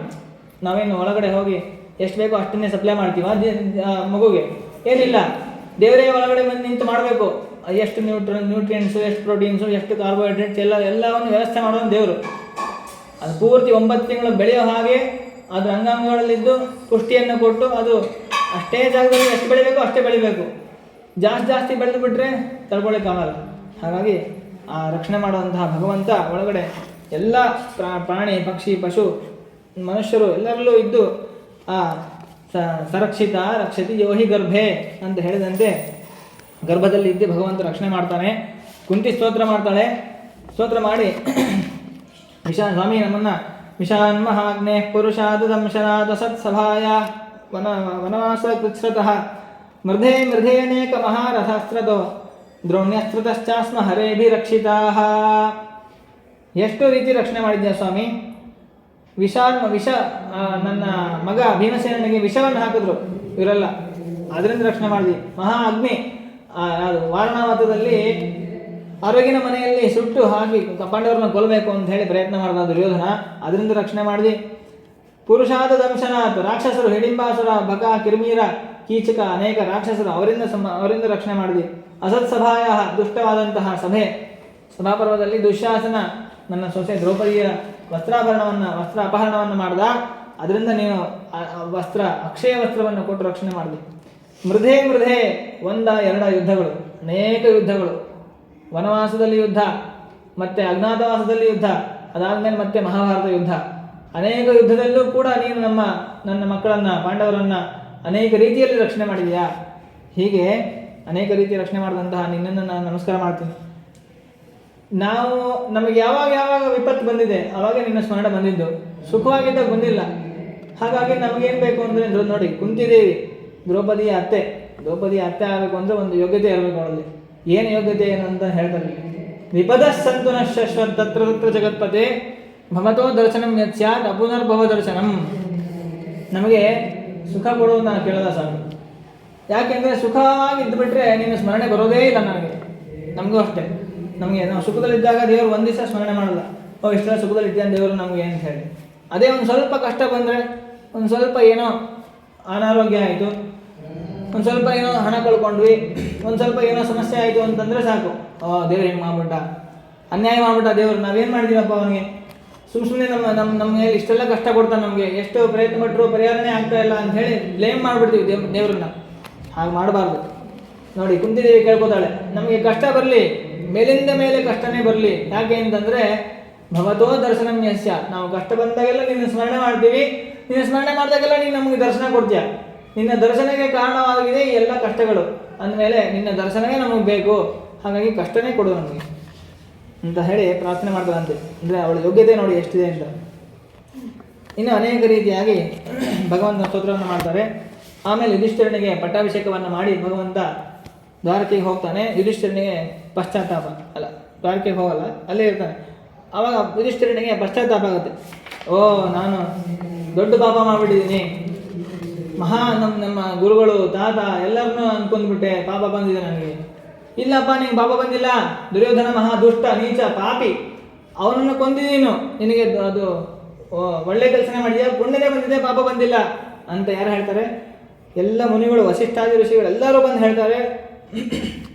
ಕೃಷ್ಣನೂ ಹೇಳ್ತಾನೆ, ಎಲ್ಲರೂ ಹೇಳ್ತಾರೆ, ನೀವೆಲ್ಲ ನನಗೋಸ್ಕರ ನನ್ನ ಮೇಲೆ ನೀವು ಸುಮ್ಮನೆ ಪ್ರೀತಿ ಮಾಡ್ತೀರಾ, ನನ್ನ ಅಭಿಮಾನ ಮಾಡ್ತೀರಾ, ಹಾಗಾಗಿ ಹೇಳ್ತೀರಾ ಹೊರತು ನನಗಂತೂ ಪಾಪ ಬಂದೇ ಇದೆ ಅಂತ ಹೇಳಿದಾಗ ಮತ್ತೇನು ಮಾಡಬೇಕಪ್ಪ, ಯಾರ ಹತ್ರ ಹೇಳಿಸ್ಬೇಕು ನಿನಗೆ ಪಾಪ ಬಂದಿಲ್ಲ ಅಂತ? ಭೀಷ್ಮಾಚಾರ್ಯ ಹತ್ರನೇ ಹೋಗೋಣ ಬಾ, ಭೀಷ್ಮಾಚಾರ್ಯ ನೀನು ಕೊಂದಿ ಹೋಗಿಲ್ಲ, ಅವ್ರ ಹತ್ರ ಹೋಗಿ ಕೇಳೋಣ, ನೀನೇನು ಪಾಪ ಬಂದಿದೆಯೋ ಪುಣ್ಯ ಬಂದಿದೆಯೋ ಕೇಳೋಣ ಅಂತ ಹೇಳಿ ಭೀಷ್ಮಾಚಾರ್ಯ ಹತ್ರ ಕರ್ಕೊಂಡು ಹೋಗ್ತಾನಂತೆ ಭಗವಂತ ಕೃಷ್ಣ ಪರಮಾತ್ಮ. ಆವಾಗ ಭೀಷ್ಮಾಚಾರ್ಯರು ಶರಪಂಜರದ ಮೇಲೆ ಮಲ್ಕೊಂಡಿದ್ದಾರೆ, ರಣರಂಗದಲ್ಲಿ ಬಿದ್ದಿದ್ದಾರೆ, ಇನ್ನೂ ಪ್ರಾಣ ಬಿಟ್ಟಿಲ್ಲ. ಪಾಂಡವರು, ಕೃಷ್ಣ ಪರಮಾತ್ಮ ಎಲ್ಲರೂ ಬರ್ತಾರೆ. ಅಷ್ಟೇ ಅಲ್ಲ, ಬೇರೆ ಎಲ್ಲ ಋಷಿಗಳು ಬರ್ತಾರಲ್ಲಿ, ಯಾಕೆಂದರೆ ಅವರು ಉಪದೇಶ ಮಾಡ್ತಾರೆ ಅವಾಗ, ಅದಕ್ಕೋಸ್ಕರ ಬರ್ತಾರೆ. ಪರಶುರಾಮ ದೇವರು, ವೇದವ್ಯಾಸ ದೇವರು, ಕೃಷ್ಣ ಪರಮಾತ್ಮ 3 ರೂಪದಿಂದ ಭಗವಂತ ಇದ್ದಾನಲ್ಲಿ. ಆಗ ಅವರನ್ನು ನಮಸ್ಕಾರ ಮಾಡಿ ಭೀಷ್ಮಾಚಾರ್ಯರು, ನೀವೆಲ್ಲ ಬಹಳ ಕಷ್ಟಪಟ್ಟಿದ್ದೀರಿ, ನಿಮಗೆ ಸ್ವಲ್ಪನೂ ಸುಖ ಆಗಿಲ್ಲ ಜೀವನದಲ್ಲಿ, ಅನೇಕ ರೀತಿಯಾಗಿ ಕೌರವರಿಂದ ಕಷ್ಟ ಆಗಿದೆ, ನಿಮ್ಮ ತಾಯಿಯೂ ಬಹಳ ಕಷ್ಟ ಅನುಭವಿಸಿದ್ದಾಳೆ ಪಾಂಡುವನ್ನು ಕಳ್ಕೊಂಡು ಅಂತೇಳಿ ಭೀಷ್ಮಾಚಾರ್ಯ ಹೇಳ್ತಾರೆ. ಹೌದು, ಏನು ಬಂದಿದ್ದು ಅಂದರೆ ಇವನಿಗೆ ಸ್ವಲ್ಪ ಧರ್ಮೋಪದೇಶ ಮಾಡಬೇಕಾಗಿತ್ತು ಅಂತ ಕೃಷ್ಣ ಹೇಳ್ತಾನೆ. ಬೈತಾರೆ ಕೃಷ್ಣಾಚಾರ್ಯ, ಯಾರೋ ಭೀಷ್ಮಾಚಾರ್ಯರು, ಏನಪ್ಪ, ಸವೈ ಭಗವಾನ್ ಸಾಕ್ಷಾತ್ ಆದ್ಯೋ ನಾರಾಯಣ ಪುಮಾನ್ ಸಾಕ್ಷಾತ್ ಕೃಷ್ಣ ಪರಮಾತ್ಮನ ಪಕ್ಕದಲ್ಲಿ ಇಟ್ಕೊಂಡು ನನ್ನ ಹತ್ರ ಧರ್ಮವನ್ನು ಕೇಳಕ್ಕೆ ಬಂದಿದೆಯಲ್ಲ, ಏನು ಬೇಕು ನಿನಗೆ ಅಂತ ಇವನಿಗೆ, ಯಾರಿಗೆ, ಧರ್ಮರಾಜನಿಗೆ ಹೇಳ್ತಾರಂತೆ. ಇಲ್ಲಿ ನಾನೇ ಉಪದೇಶ ಮಾಡೋದು, ನಿಮ್ಮಲ್ಲಿ ನಿಂತು ನಾನೇ ಉಪದೇಶ ಮಾಡೋದು, ನೀವು ಸುಮ್ಮನೆ ಹೇಳ್ರಿ, ಬಾಯಿ ಆಡ್ತೀರಿ ಸಾಕು ಅಂತ ಹೇಳಿ ಕೃಷ್ಣ ಪರಮಾತ್ಮ ಹೇಳ್ತಾನೆ. ಅವರಲ್ಲಿ ಒಂದು ಅಂಶದಿಂದ ಪ್ರವೇಶ ಮಾಡಿ ಯಾಕಂದರೆ ಅವ್ರಿಗೇನು ಶಕ್ತಿನೇ ಇಲ್ಲ, ಎಲ್ಲ ರಕ್ತ, ಅವರಲ್ಲಿರೋ ರಕ್ತ ಎಲ್ಲ ಹೋಗ್ಬಿಟ್ಟಿದೆ, ಪ್ರಾಣ ಇಲ್ಲವೇ ಇಲ್ಲ. ಉಪದೇಶ ಏನು ಮಾಡ್ತಾರೆ? ಶರಪಂಜರ ಮೇಲೆ ಸ್ವಲ್ಪ ಹುಷಾರ್ ತಪ್ಪು ಬಂದು ಮಲ್ಕೊಂಡವ್ರನ್ನ ಹೋಗಿ ನನಗೊಂದು ಸ್ವಲ್ಪ ಇದು ಹೇಳ್ಕೊಡು ಅಂತಂದರೆ, ಏನೋ ಈ ಪರಿಸ್ಥಿತಿ ಬಂದು ಕೇಳ್ತಾ ಇದೆಯಾ, ನನಗೆ ಬಹಳ ಶಕ್ತಿನೇ ಇಲ್ಲ, ಒದ್ದಾಡ್ತಾ ಇದ್ದೀನಿ, ನಿನ್ಗೆ ಹೆಂಗೆ ಹೇಳಿದಾನು ಅಂತ ಹೇಳ್ತೀವಿ. ಅಂಥದ್ದು ಭೀಷ್ಮಾಚಾರ್ಯರು ಎಲ್ಲಿ ಮಲ್ಕೊಂಡಿದ್ದಾರೆ? ಒಳ್ಳೆ ಹಾಸಿಗೆ ಮೇಲೆ ಮಲ್ಕೊಂಡಿಲ್ಲ, ಶರಪಂಜರದ ಮೇಲೆ ಮಲ್ಕೊಂಡಿದ್ದಾರೆ. ಎಲ್ಲ ಬಾಣಗಳೆಲ್ಲ ಚುಚ್ಚಿ ಅವರಲ್ಲಿರೋ ಶಕ್ತಿ ಎಲ್ಲ ಕಳೆದು ಹೋಗ್ಬಿಟ್ಟಿದೆ, ರಕ್ತ ಎಲ್ಲ ಸೋರ್ಬಿಟ್ಟಿದೆ. ಅಂತಹ ಸಂದರ್ಭದಲ್ಲಿ ಬಂದು ಧರ್ಮೋಪದೇಶ ಮಾಡುವಂತ ಕೇಳ್ತೀರಾ ಧರ್ಮರಾಜ, ನ್ಯಾಯನ ಇದು ಅಂತಂದರೆ ಅದಕ್ಕೆ ಕೃಷ್ಣನೇ ಹೇಳ್ತಾನೆ, ನೀವು ಸುಮ್ಮನೆ ಇರಿ, ನಾನೇ ನಿಮ್ಮಲ್ಲಿ ನಿಂತು ಉಪದೇಶ ಮಾಡ್ತೀನಿ ಅಂತ ಭಗವಂತ ಅವರಲ್ಲಿ ಪ್ರವೇಶ ಮಾಡಿ ಉಪದೇಶವನ್ನು ಮಾಡ್ತಾನೆ. ಏನು ಉಪದೇಶ ಮಾಡ್ತಾನೆ? ದೊಡ್ಡ ಧರ್ಮ ಸಂಹಿತೆ, ಶಾಂತಿ ಪರ್ವ, ಅನುಶಾಸನ ಪರ್ವವನ್ನು ಉಪದೇಶ ಮಾಡ್ತಾನಂತೆ. ಯಥಾವರ್ಣಂ ಯಥಾಶ್ರಮ, ವರ್ಣಾಶ್ರಮ ಧರ್ಮಗಳನ್ನು, ವೈರಾಗ್ಯ, ರಾಜಧರ್ಮಗಳು, ದಾನ ಧರ್ಮ, ರಾಜಧರ್ಮ, ಮೋಕ್ಷ ಧರ್ಮ, ಅನೇಕ ಸ್ತ್ರೀ ಧರ್ಮಗಳು, ಭಗವದ್ ಧರ್ಮ, ಆಪದ್ಧರ್ಮ, ಭಗವದ್ ಧರ್ಮ, ಮೋಕ್ಷ ಧರ್ಮ, ಈ ರೀತಿ ಅನೇಕ ರೀತಿಯಾದಂಥ ಧರ್ಮೋಪದೇಶವನ್ನು ಮಾಡ್ತಾನೆ ಭಗವಂತ. ಭೀಷ್ಮಾಚಾರ್ಯರು ಮಾಡ್ತಾರೆ. ಮಾಡಿ, ನಿನಗೆ ಪಾಪ ಬಂದಿಲ್ಲಪ್ಪ, ನೀನು ಏನು ಧರ್ಮವನ್ನೇ ಮಾಡಿದ್ಯಾ, ನಾರಾಯಣ ದ್ವಿಟ್ ತದನುಬಂಧಿ ನಿಗ್ರಹ ಕ್ಷತ್ರಿಯಾಣ ಪರಮೋ ಧರ್ಮ ತದ್ವಿರುದ್ಧ ಸರ್ವೋಪ್ಯಧರ್ಮ ಅಂತ ಹೇಳಿ ಗೀತೆಯಲ್ಲಿ ಕೃಷ್ಣ ಪರಮಾತ್ಮ ಹೇಳ್ತಾನೆ. ಭಾಷ್ಯದಲ್ಲಿ ಶ್ರೀನಿವಾಸರು ಹೇಳ್ತಾರೆ, ಕ್ಷತ್ರಿಯರ ಮುಖ್ಯವಾದ ಧರ್ಮ ಏನು ಅಂತಂದರೆ ನಾರಾಯಣನ ದ್ವೇಷಿಗಳನ್ನು ಸಂಹಾರ ಮಾಡೋದು, ಅವರ ಸಂಬಂಧಿಕರನ್ನು ನಾಶ ಮಾಡೋದು, ಇದೇ ಪರಮವಾದ ಧರ್ಮ. ಹಾಗಾಗಿ ಅದನ್ನು ನೀನು ಮಾಡಿದೀಯಾ, ಹಾಗಾಗಿ ನಿನಗೆ ಏನು ಪಾಪ ಬಂದಿಲ್ಲ ಅಂತಂದಾಗ ಆಗ ಸಮಾಧಾನ ಆಗುತ್ತೆ. ಆದರೆ ಧರ್ಮರಾಜನಿಗೆ ನರಕ ದರ್ಶನ ಆಗುತ್ತೆ. ಯಾಕೆಂದರೆ ಪಾಪ ಬಂತು ಅವನಿಗೆ, ಇವಾಗ ಪಾಪ ಬರುತ್ತೆ. ಯಾಕೆ ಅಂದರೆ ದೇವರ ಮಾತನ್ನೇ ಕೇಳಲಿಲ್ಲ, ದೇವರ ಮಾತು ಮೇಲೆ ಅವಿಶ್ವಾಸ ಮಾಡಿದ. ಕೃಷ್ಣ ಹೇಳ್ದ ನಿನಗೆ ಪಾಪ ಬಂದಿಲ್ಲ ಅಂತ, ಆದರೂ ಕೇಳಲಿಲ್ಲ. ಅದಕ್ಕೋಸ್ಕರವಾಗಿ ಕೃಷ್ಣನ ಮಾತಿನ ಮೇಲೆ ಅವಿಶ್ವಾಸವನ್ನು ಮಾಡಿದ ಧರ್ಮರಾಜ, ಅವನಿಗೆ ಪಾಪ ಬಂತು. ಹಾಗಾಗಿ ಅವನು ದೇಹ ತ್ಯಾಗ ಮಾಡಿದ್ಮೇಲೆ ಸ್ವರ್ಗದಲ್ಲಿ ನರಕ ದರ್ಶನ ಆಗುತ್ತೆ ಅವನಿಗೆ. ಅದು ಮುಂದೆ ಬರ್ತದೆ, ಅದು ಇಲ್ಲೇ ಅದೇನು ಹೇಳಿದೆ. ಭೀಷ್ಮಾಚಾರ್ಯರು ದೇಹತ್ಯಾಗ ಮಾಡಲಿಕ್ಕೆ ಆಜ್ಞೆಯನ್ನು ಕೇಳ್ತಾರೆ, ಸ್ತೋತ್ರ ಮಾಡ್ತಾರೆ. ಕೃಷ್ಣ ಪರಮಾತ್ಮನ ಅದ್ಭುತವಾದ ಸ್ತೋತ್ರವನ್ನು ಮಾಡಿ ಸಾಕ್ಷಾತ್ ಭಗವಂತ ಎದುರುಗಡೆ ನಿಂತಿದ್ದಾನೆ. ಕೃಷ್ಣ, ಪರಶುರಾಮ, ವೇದವ್ಯಾಸ 3 ರೂಪದಿಂದ ಭಗವಂತ ಭೀಷ್ಮಾಚಾರ್ಯರ ಮುಂದೆ ನಿಂತಿದ್ದಾನೆ. ಆ ಕೃಷ್ಣನ ರೂಪವನ್ನೇ ನೋಡ್ತಾ ಅದನ್ನು ಸ್ತೋತ್ರ ಮಾಡಿ ಪ್ರಾಣವನ್ನು ಬಿಡ್ತಾರೆ. ಸಂತತಂ ಚಿಂತೆಯೇನಂತಂ ಅಂತಕಾಲೇ ವಿಶೇಷತಃ, ಅಂತ್ಯಕಾಲದಲ್ಲಿ ಭಗವಂತನ ಸ್ಮರಣೆಯನ್ನು ಮಾಡಬೇಕು.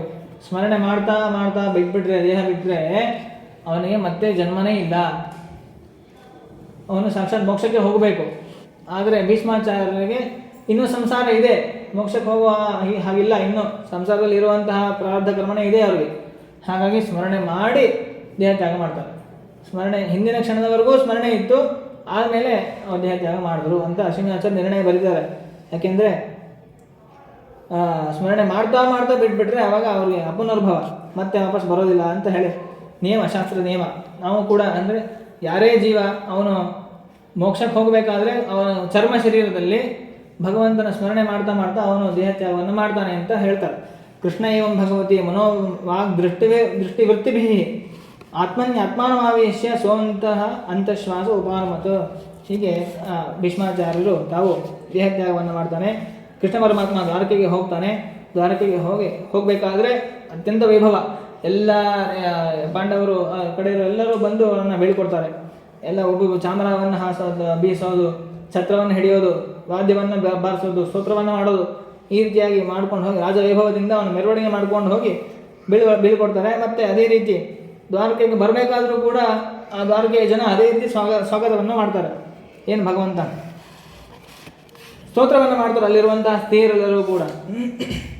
ಆಮೇಲೆ ಪರೀಕ್ಷಿತನ ಜನ್ಮ, ಶೌನಕರು ಕೇಳ್ತಾರೆ, ಪರೀಕ್ಷಿತ ಜನ್ಮ ಹೇಗಾಯಿತು, ಅವನ ವೃತ್ತಾಂತವನ್ನೆಲ್ಲ ಹೇಳಿ ಅಂತಂದಾಗ ಅವನ ಆ ಪರೀಕ್ಷಿತರಾದ ಹುಟ್ಟಿದಾಗ ಅವನ ಗುಣಗಳ ವರ್ಣನೆಯನ್ನು ಮಾಡ್ತಾರೆ.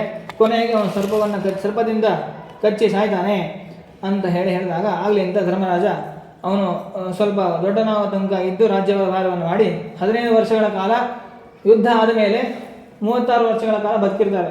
ಅದರಲ್ಲಿ 15 ವರ್ಷ ಅಶ್ವಮೇಧ ಯಾಗವನ್ನು ಧರ್ಮರಾಜ ಮಾಡ್ತಾನೆ, ಕೃಷ್ಣ ಮಾಡಿಸ್ತಾನೆ. ಒಬ್ಬೊಬ್ಬ ಪಾಂಡವರು ಮೂರು ಅಶ್ವಮೇಧ 3 ವರ್ಷ ಅಶ್ವಮೇಧ ಯಾಗವನ್ನು ಮಾಡ್ತಾರೆ. ಹೀಗೆ 5 ಜನ ಪಾಂಡವರು ಮಾಡ್ತಾರೆ. ಹಾಗಾಗಿ 15 ವರ್ಷ ಅಶ್ವಮೇಧ ಯಾಗ ಆಗುತ್ತೆ ಪ್ರಾಯಶ್ಚಿತ್ತ ರೂಪವಾಗಿ. ಅಷ್ಟೆಲ್ಲ ಫಲವನ್ನು ಪಾಂಡವರಿಗೆ ಭಗವಂತ ತಂದು ಕೊಡ್ತಾನೆ. ಆಮೇಲೆ ವಿದುರ ಯುದ್ಧ ಎಲ್ಲ ಆಗಿ ಇವರೆಲ್ಲ ಅಶ್ವಮೇಧ ಯಾಗವನ್ನು ಮಾಡಿದ ಮೇಲೆ ತೀರ್ಥಯಾತ್ರೆಯನ್ನು ಮುಗಿಸಿ ವಿದುರ ಬರ್ತಾನೆ. ಬಂದಾಗ ಯುಧಿಷ್ಠಿರ ಕುಶಲ ಪ್ರಶ್ನೆಯನ್ನು ಮಾಡ್ತಾನೆ. ಅವರು ಎಲ್ಲ ಆರೋಗ್ಯವಾಗಿದ್ದೀವಿ ಅಂತ ಹೇಳಿದಾಗ ಆಮೇಲೆ ವಿದುರ ಧೃತರಾಷ್ಟ್ರನ ಹತ್ರ ಬಂದು ಮಾತಾಡ್ತಾನೆ. ಏವಂ ಗೃಹೇಶು ಶಕ್ತಾನಾಂ ಬ್ರಹ್ಮತ್ತಾನಾಂ ಗೃಹೇ ಹಯ ಅತ್ಯಾಕ್ರಮದ ಅವಿಜ್ಞಾತಃ ಕಾಲಃ ಪರಮದುಷ್ಟರಃ. ಏನಪ್ಪ ಧೃತರಾಷ್ಟ್ರ, ಇನ್ನೂ ಎಷ್ಟು ದಿವಸ ಇಲ್ಲೇ ಬದುಕಿರಬೇಕು, ಇನ್ನೇ ತಿಂದ್ಕೊಂಡು ಉಣ್ಕೊಂಡು ಚೆನ್ನಾಗಿರ್ಬೇಕು ಅಂತ ಬಯಸ್ತೀಯ? ನಿನಗೇನು ಬುದ್ಧಿ ಇಲ್ವಾ? ಯಾರನ್ನ ತಿಂತಿದ್ದೆ ನೀನು?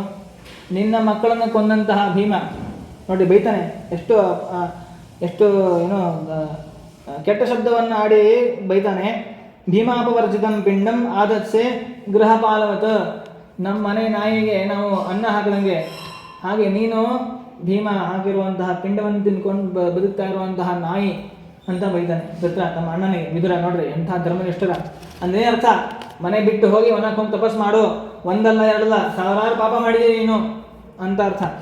ಹಾಗೆ ಎಷ್ಟು ನೀನು ಪಾಂಡವರು ಕಷ್ಟಪಟ್ಟಿದ್ಯಾ, ಅಷ್ಟೆಲ್ಲ ಮಾಡಿದ್ರು ನಿನ್ನನ್ನು ಅವ್ರು ಇಟ್ಕೊಂಡಿದ್ದಾರಲ್ಲ, ಅದಕ್ಕೆ ನೀವು ಅವ್ರಿಗೆ ಕೃತಜ್ಞತೆ ಸಲ್ಲಿಸಬೇಕು.